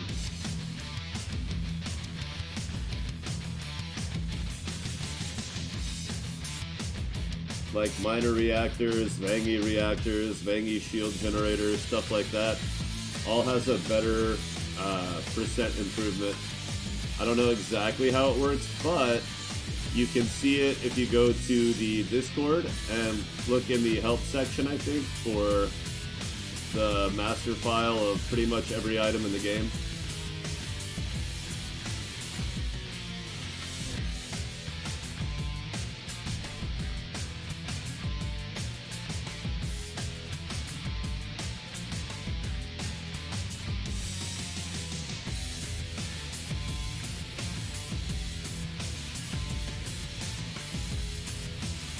Wow, you're so dead, and I can't save you. You're dumb.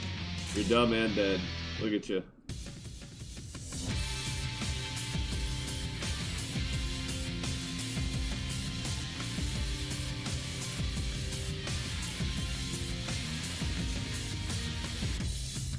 That was neat.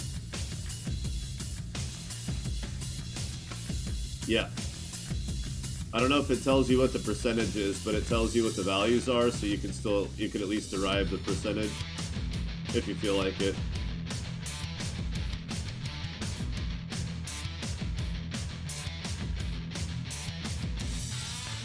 But I don't remember exactly. That's kind of neat. My spinal weapon's crap. I should probably swap these two.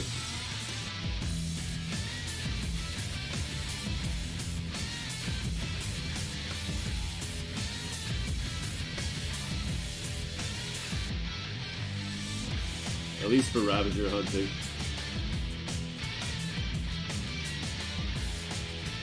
But yeah, that Google Doc is amazingly helpful. I forget it exists a lot. It sounds terrible, but I do. I forget it exists all the time.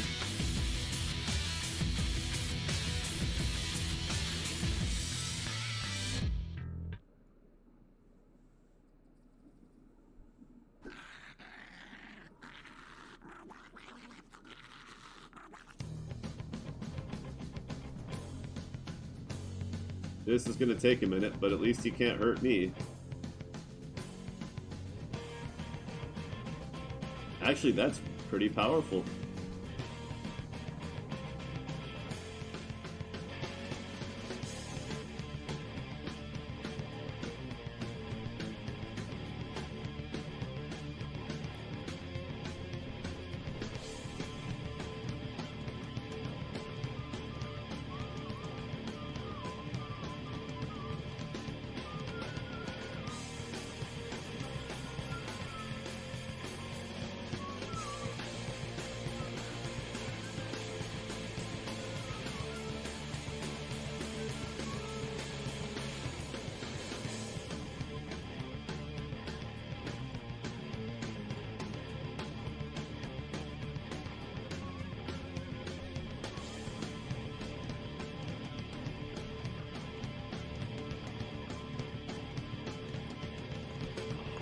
Give me a break.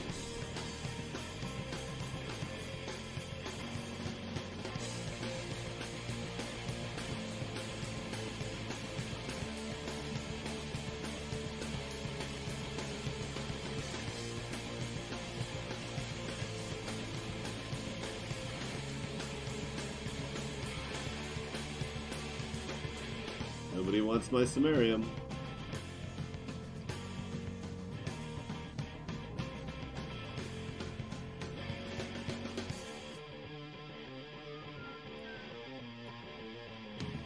There. Now I know how to make the 3 basic Vangi weapons. I just need to find some death rays.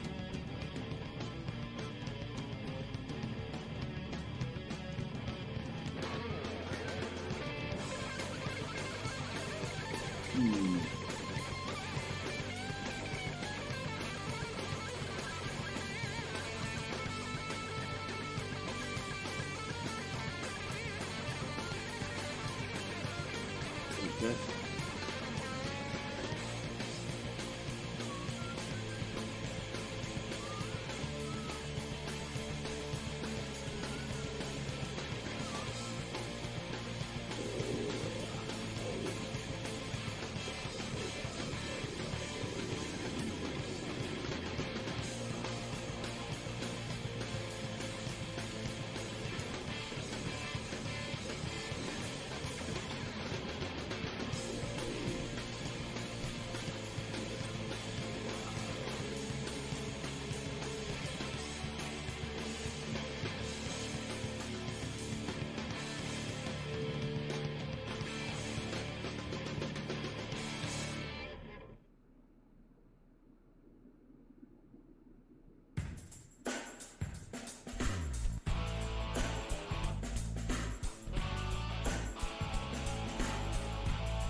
Oh my.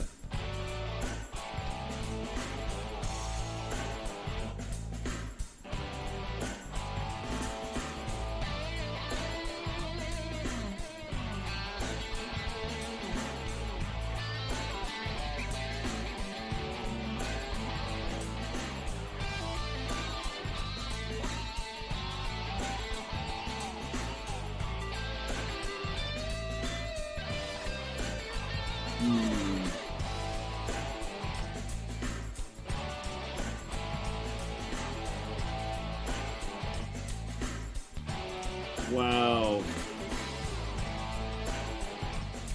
That hurts a lot. Oh, we got one of the Guardians.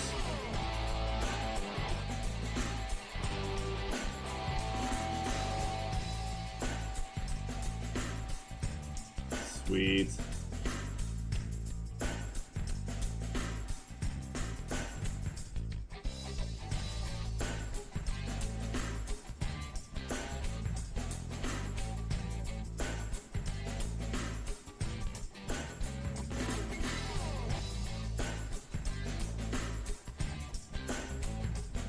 Go ahead, fire missiles at me. You're pretty obvious by now I don't care about your missiles.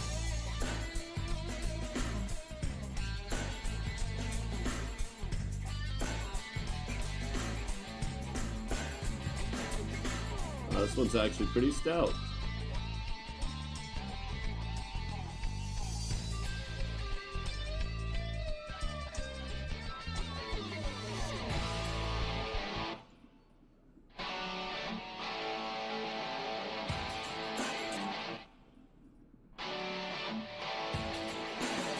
Quite a sturdy lad, aren't you?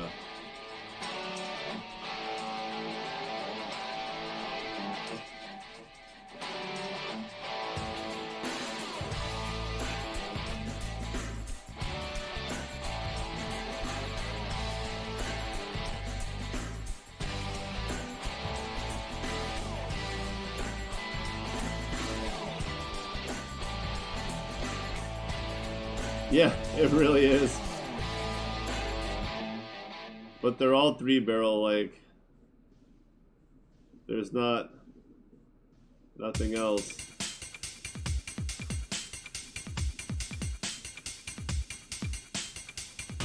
Alright, this should end it. Oh, close.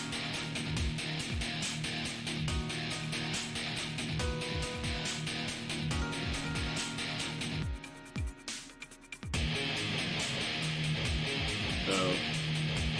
Fine. How deficient are we? 36. I'm not close to 36, so we're gonna scrap that. Both of these. Destroy all that.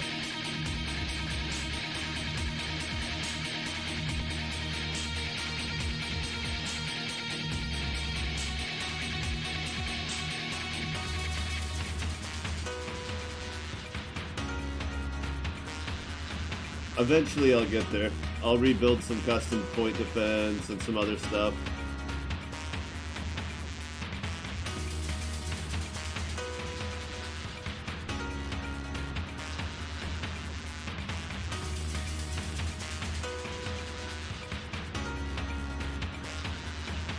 I went the wrong way. I should have turned around the other way.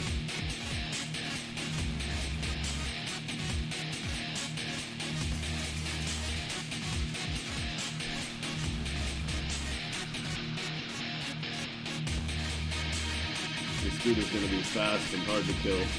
I just needed to save real quick.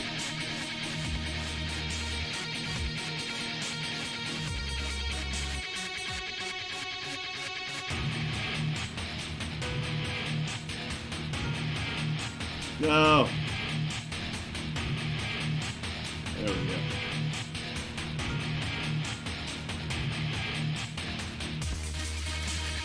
Yeah.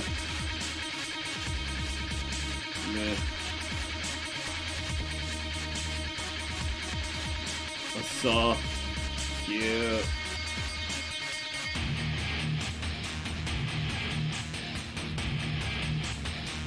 Red skull. Well.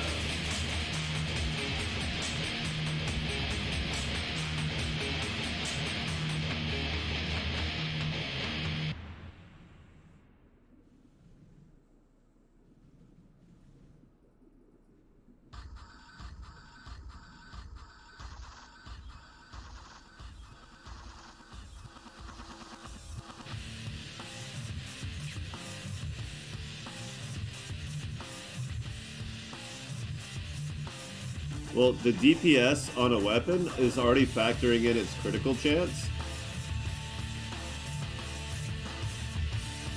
So if you have a good critical chance, then you want to go, then it's a good idea to add gunners that do crit damage. But if you don't have a good critical chance, then you just want to go for raw DPS rather than critical damage. But I think the best bet is to always get your critical chance up. I think that's usually the best way to go, is to raise the critical chance.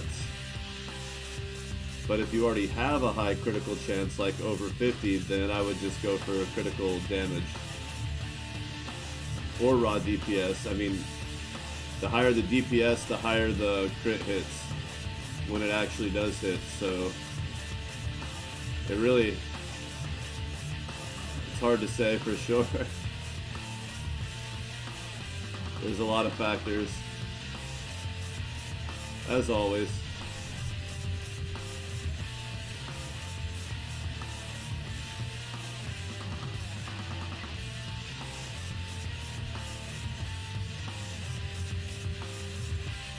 $245? What the hell?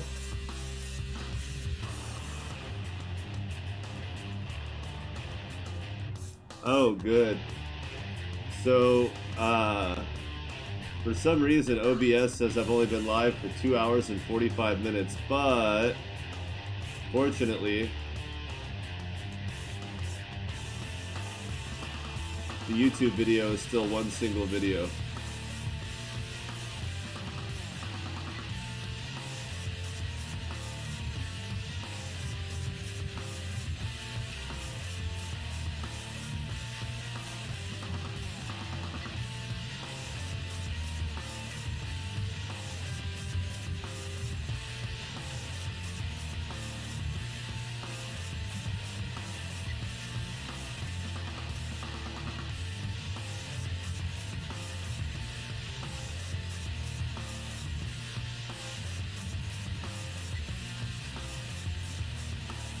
Wow.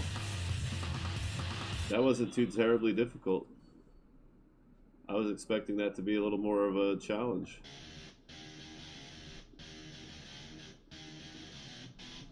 Yeah, no, I saw it. I keep whatever I'm broadcasting to open while I'm broadcasting as like a playback on a different computer, just so I know for a fact that I'm not just talking to a dead mic. But also so I can see exactly what's being broadcast.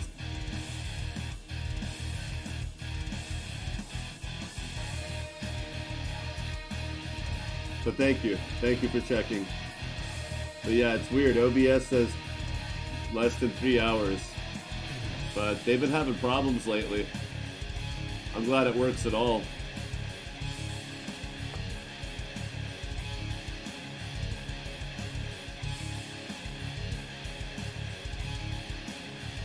That is not good mining speed.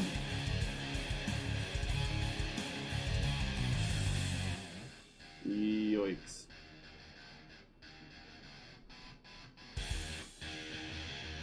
We got some cash money in the cargo bay though.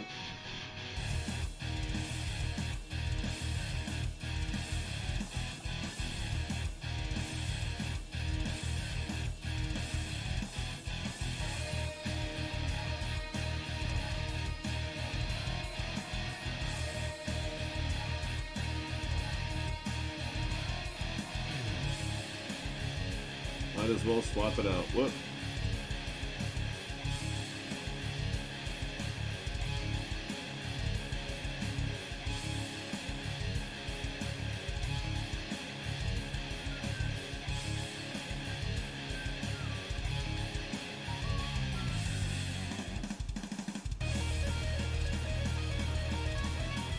Alright, so let's build our custom first.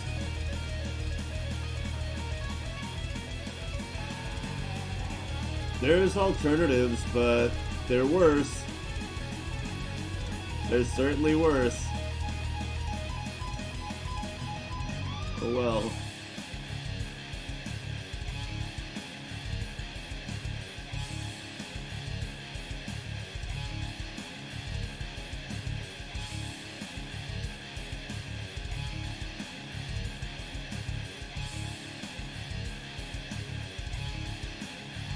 No, you can't set your flagship crew to automatically mine yet. Not yet.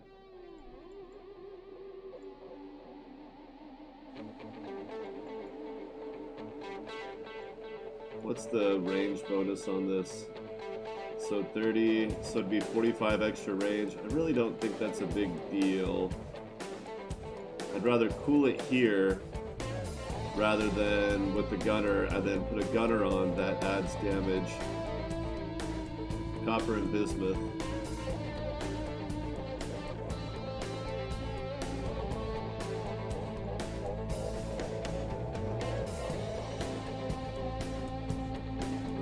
What?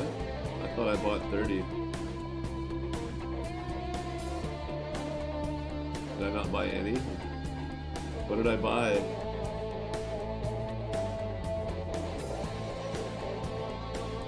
Am I missing anything? Continuous, overload, boosted.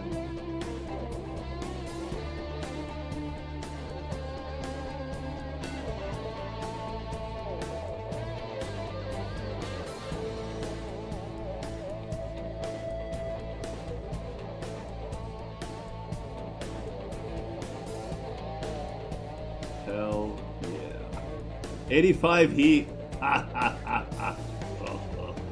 Yes. So I need weapon heat generation reduction for that. Or just take manual control of it and use it intermittently. So that I can do this.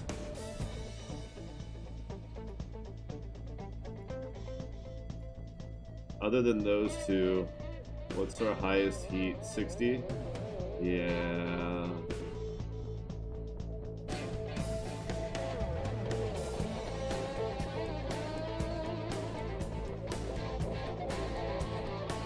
Bitchin'. Power draw's not bad. We got plenty of battery power for it. Which means if I go really over the top, we should still have good power draw for it. If I add more chargers.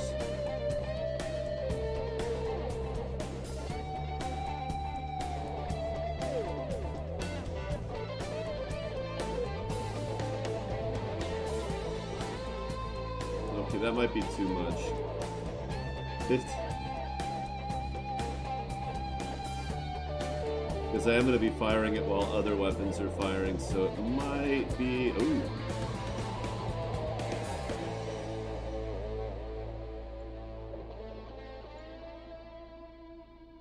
Much better.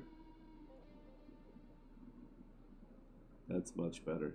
Now, I haven't really used my cloaking device at all, but I haven't really needed to...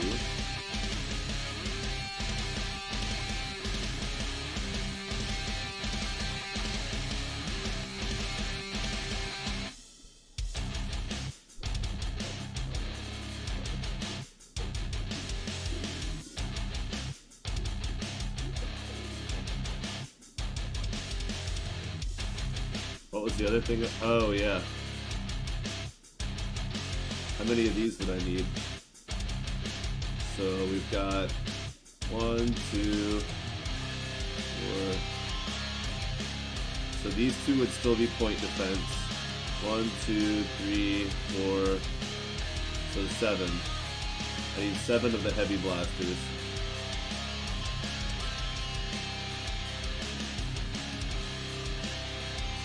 Okay, we're already there.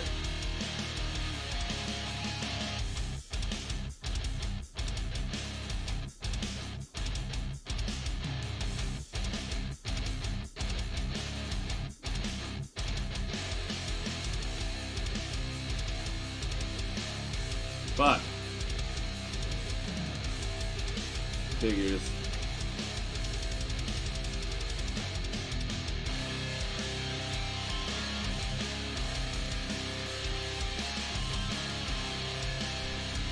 That's okay.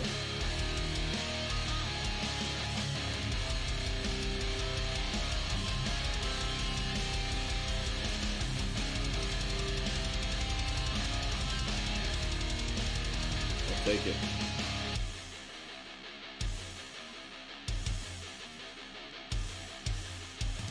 And for the rest, I'll just save up and buy a dominance.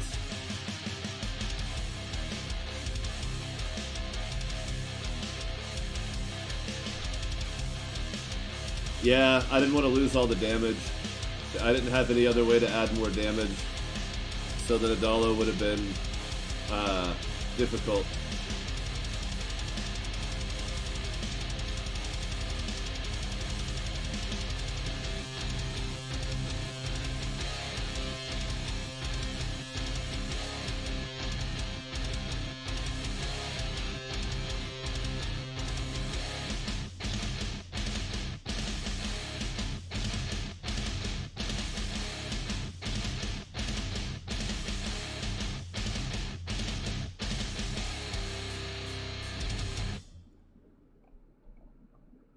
guess I should be picking this stuff up for crafting.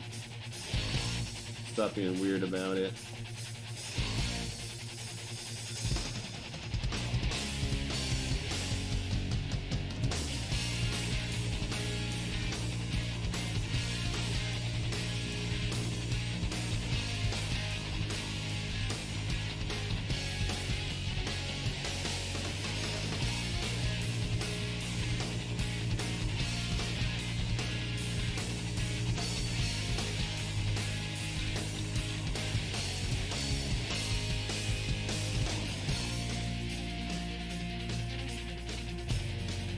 Wow, the knights are fighting the miners.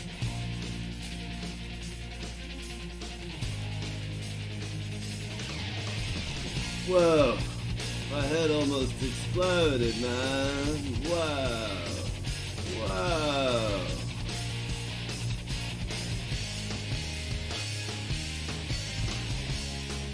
Okay, well if it's not gonna overheat, even though it says that it should be overheating a lot.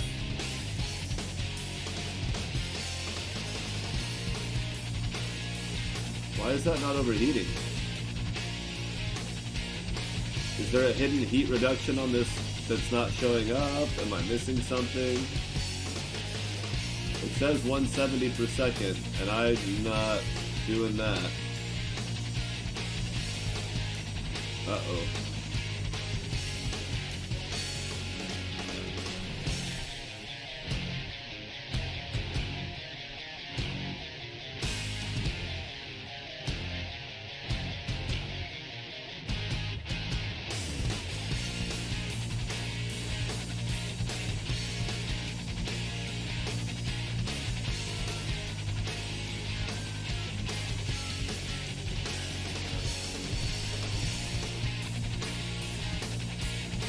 Oh, yeah. I mean, one of the fun things about being a Vangi overlord is that if you end up destroying one of your allies, who's gonna argue when you say it was their fault?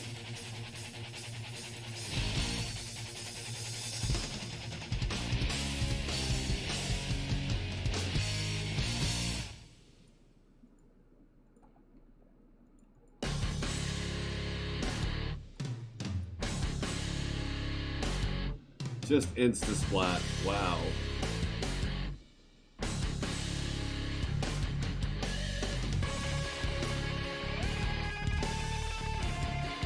Will do.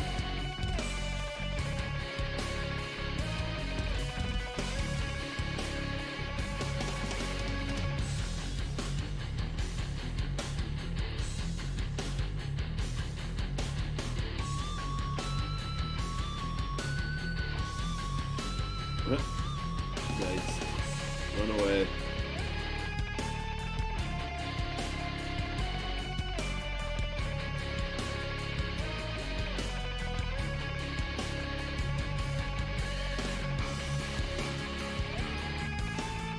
Ooh. 10 grand is a high price, but I'm pretty low on other stuff.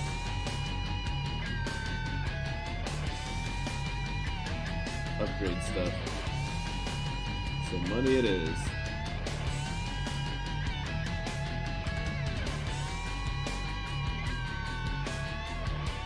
$350.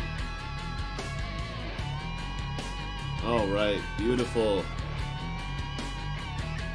Woo!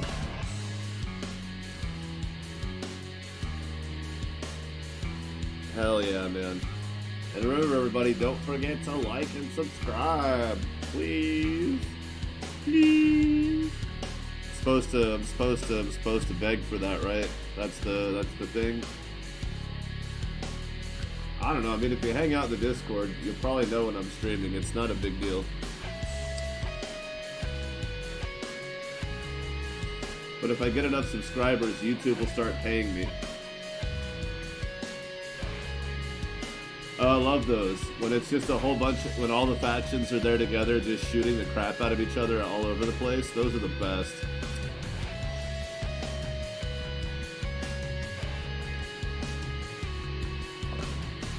Yeah, if I get 1,000 subscribers, YouTube will start giving me money. So that would be cool, I guess. Yeah. I always tell people I'm not doing this for the money, but I mean, I would. If the money was right, I would just quit my job. That'd be pretty cool. I wouldn't hate that at all. Be pretty damn happy.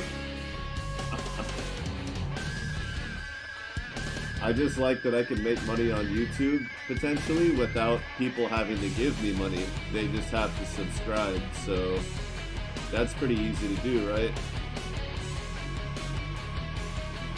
Like the video so people show it, so YouTube will show it more.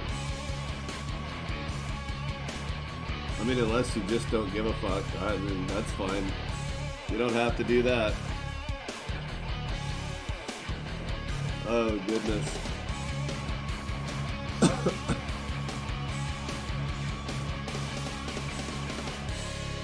What does this button do? Oh. Wow, right now, huh? Yikes. Oh yeah, I gotta make a thumbnail and shit like that, right? Holy moly. Report. I can report my own video. If I accidentally do something that's against the terms of service and I report myself for it, will they, like, maybe go easy on me?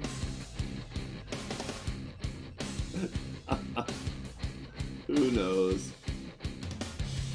That'd be pretty funny. I wouldn't expect it. Damn, all my good mining weapons are... Well, I have some that are level 2 space, but not enough. They're all 3, so I can't equip them on this thing and just roll through the rocks and just destroy everything. Maybe that's what I'll do, is build some mining lasers. Oh yeah, I gotta get all my links moved over for, like, my Instagram and my recipe for orange chicken. I don't know if anyone's made it yet. If anyone's tried my recipe for orange chicken, it's just double frying some chicken, making some really dank ass chicken nuggets, and then making a dipping sauce, or you can just pour it on top, or you can add a little extra water, leave it thin, and then cook the chicken in it for a minute. You know, drip some into the wok while the chicken's still hot. You know, pour the oil out, right? But while the chicken's still warm, you put some of it back in the wok and toss it around with the orange sauce to cook it in. If you did that, I would add the pepper at that point, like right into the wok, rather than cooking it down into it. But I guess either way, it's gonna get in there. And you could always serve it with the sauce. You wouldn't really need as much sauce though, huh? Probably go a lot farther that way. I don't know. I'll try it and report back, but the way it is, it's just, you just pour the sauce over the chicken. It's really good. I put it over rice and stir-fried vegetables. I'll get my PC part picker list moved over. And, oh yeah, I gotta take some fresh pictures of my rig so I can show it off to people. What else am I missing?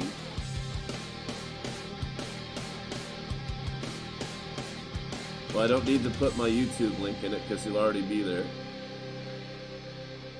Oh yeah, my Spotify, and then the donation, the direct donation link. YouTube allows you to have a direct donation link, right? They will. I don't know if it'll let me do super chats yet.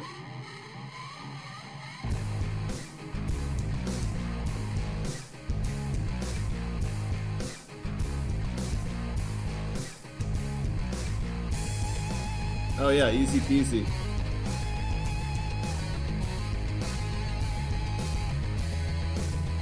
I think you have to make an account and log in though. I'm gonna find one that doesn't require that, but maybe I'll just host it myself. But send that to her. Especially if you like spicy food, but even if you don't, you can just cook it without the pepper. I've also made the same recipe with the habanero, so it's not as hot, but you still use, like... Is it possible to get a death ray not killing Vangie? I think you can buy it, but you could probably get it as a mission reward too, a quest reward.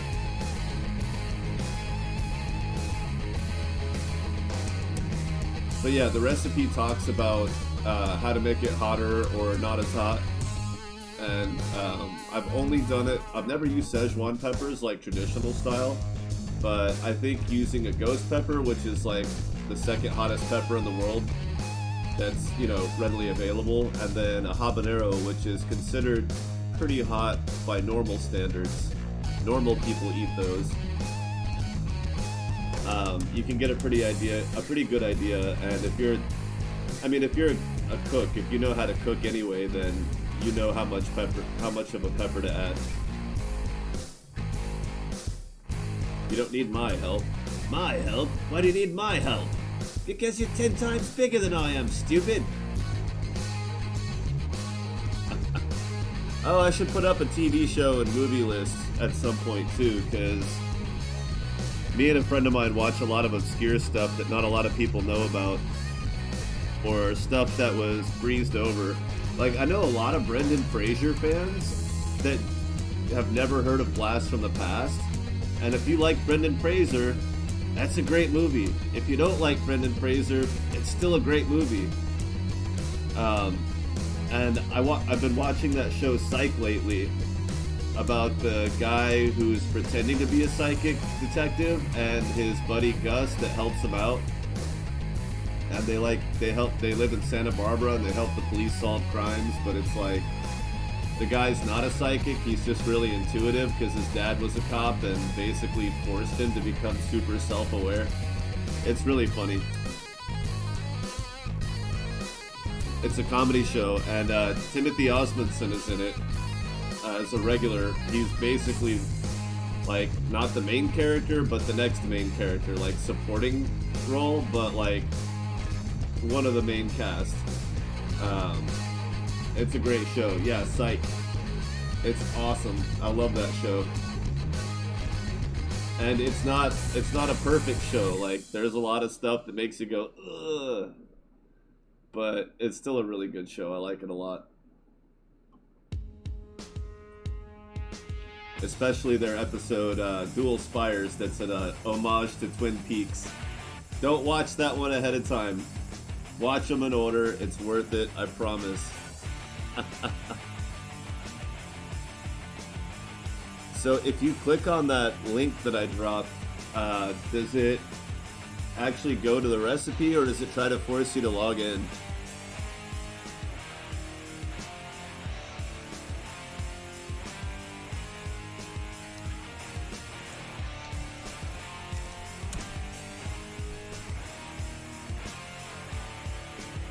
Yeah, Blast from the Past.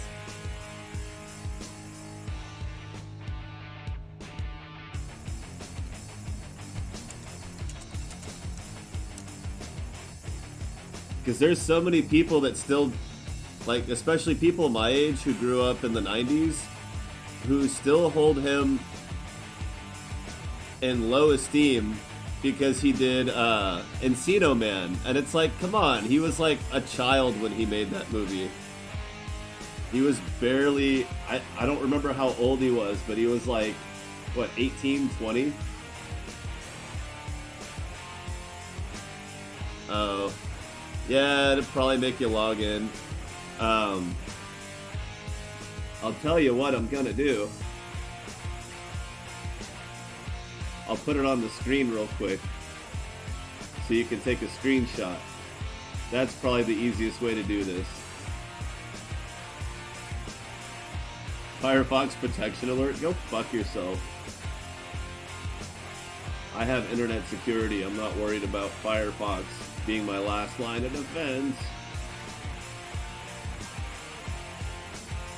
Now, it's not the most competently written recipe in the world.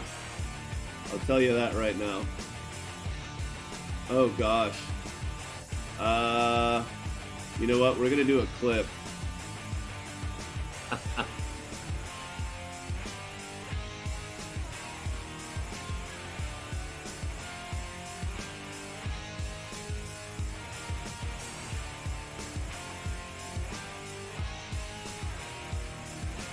So I can scroll down the list.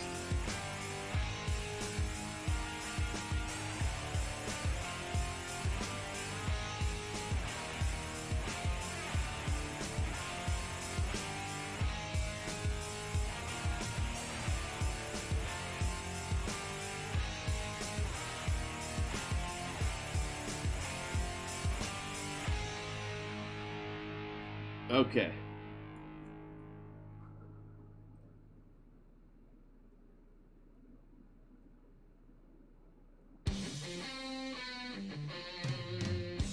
Oh, it didn't catch that, did it?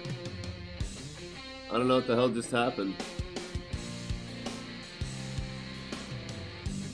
Whatever. I'll put it up on a site that doesn't require a login eventually. It'll be easier that way. Oh, what... Silly. Fucking YouTube. I'll get used to it all eventually. But yeah, Blast from the Past is a great movie. He's done some stuff recently too that's pretty decent.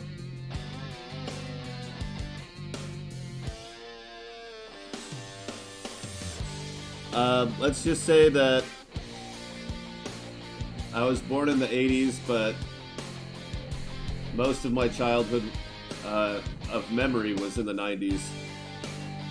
I barely count as a millennial, which actually doesn't mean anything to me, but just as a time frame reference. Let's see. Alicia Silverstone, she was great in that movie too. Obviously The Mummy was good. I like that series. Line of Descent.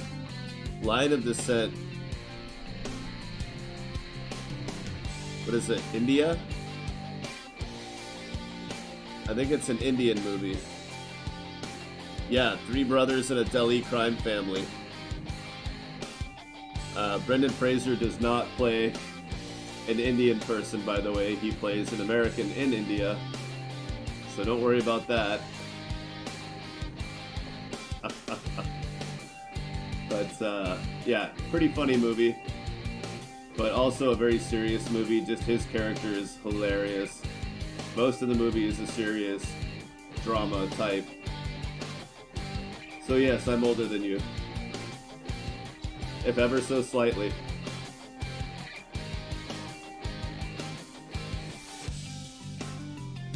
But you know, the camera hides a lot of the grays, you know? But this right here is my biggest tell. That didn't come in super gray until about 4 or 5 years ago. Yep.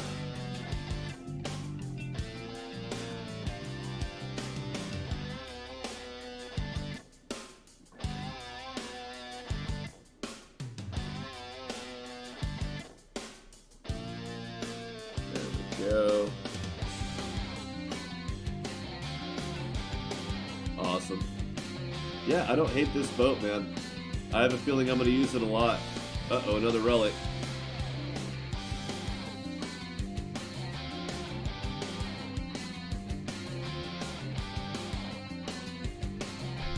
Gotta keep saving when I keep finding these relics.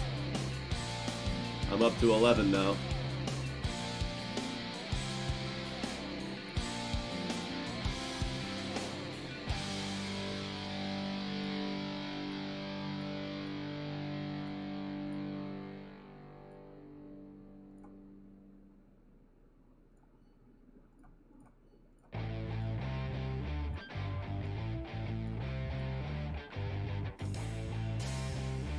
Oh, because they're commodities.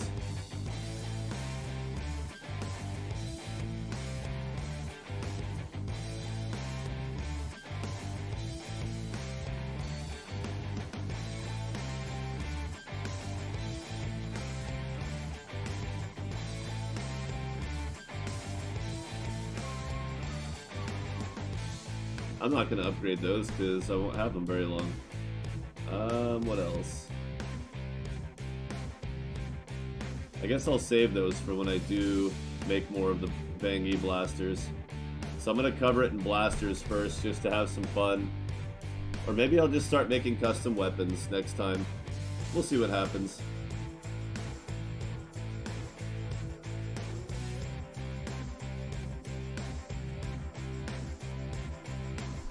Oh yeah, I oversave like crazy. Like even on my other profile where I have it takes a while for it to actually save, I still oversave like crazy. Better too much than not enough, even if it wastes time, because it only takes an extra 10 seconds each time versus potentially losing 10 minutes, an hour. So, yeah, it could definitely get worse. But one thing I hope that he does is allow us to control the autosave frequency. Because for some people it's too much, and some people it's not enough, and it really depends on how long it takes it to save. When the file gets really big, it takes a long time. And you don't necessarily want it to happen as often.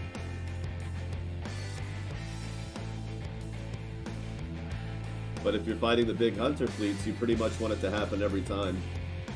So it's kind of like...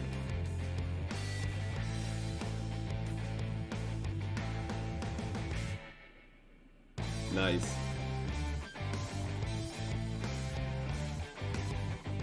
Yeah, this one's 12 point. I guess I didn't need all that cooling. I could have given it the range I wanted to. But I feel like this range is going to be just fine.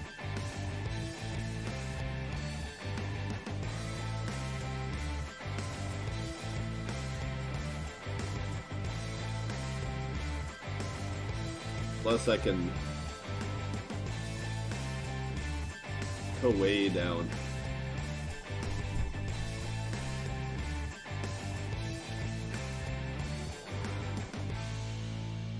Oh, now it overheats.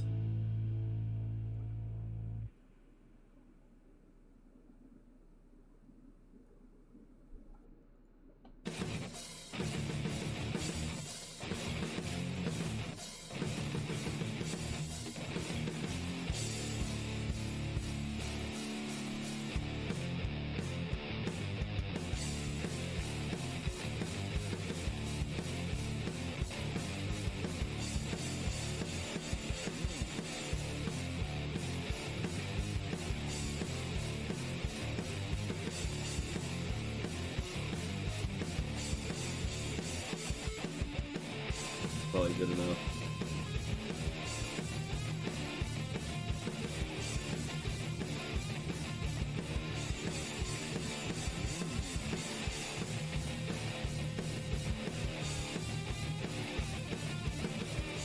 $380.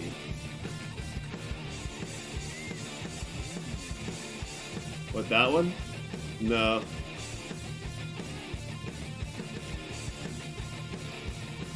Plus, the one weapon by itself is 170, and it's not overheating. Well, slightly now.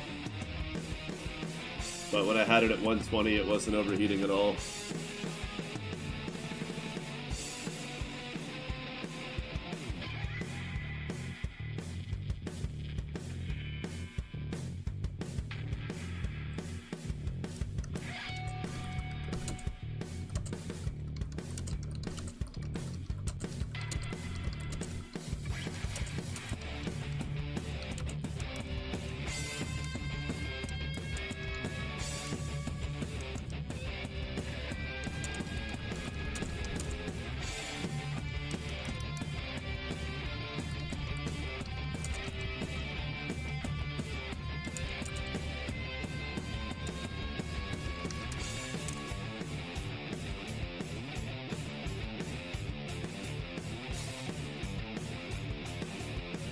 Let's just grab a screenshot of that real quick.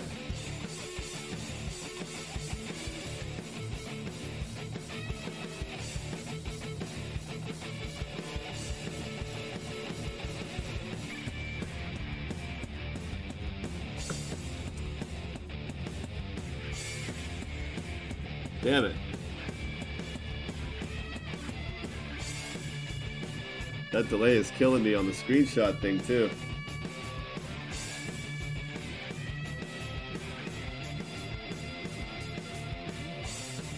Come on. Come on. Catch up, damn it.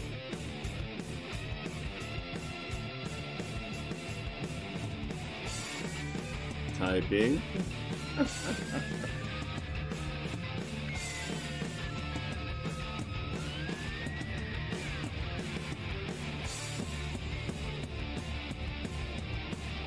Bruh. Wow, that seems like a much longer delay than before.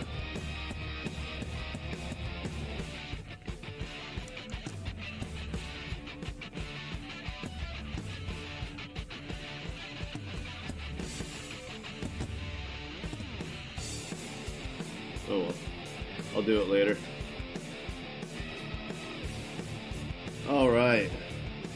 Boom, baby.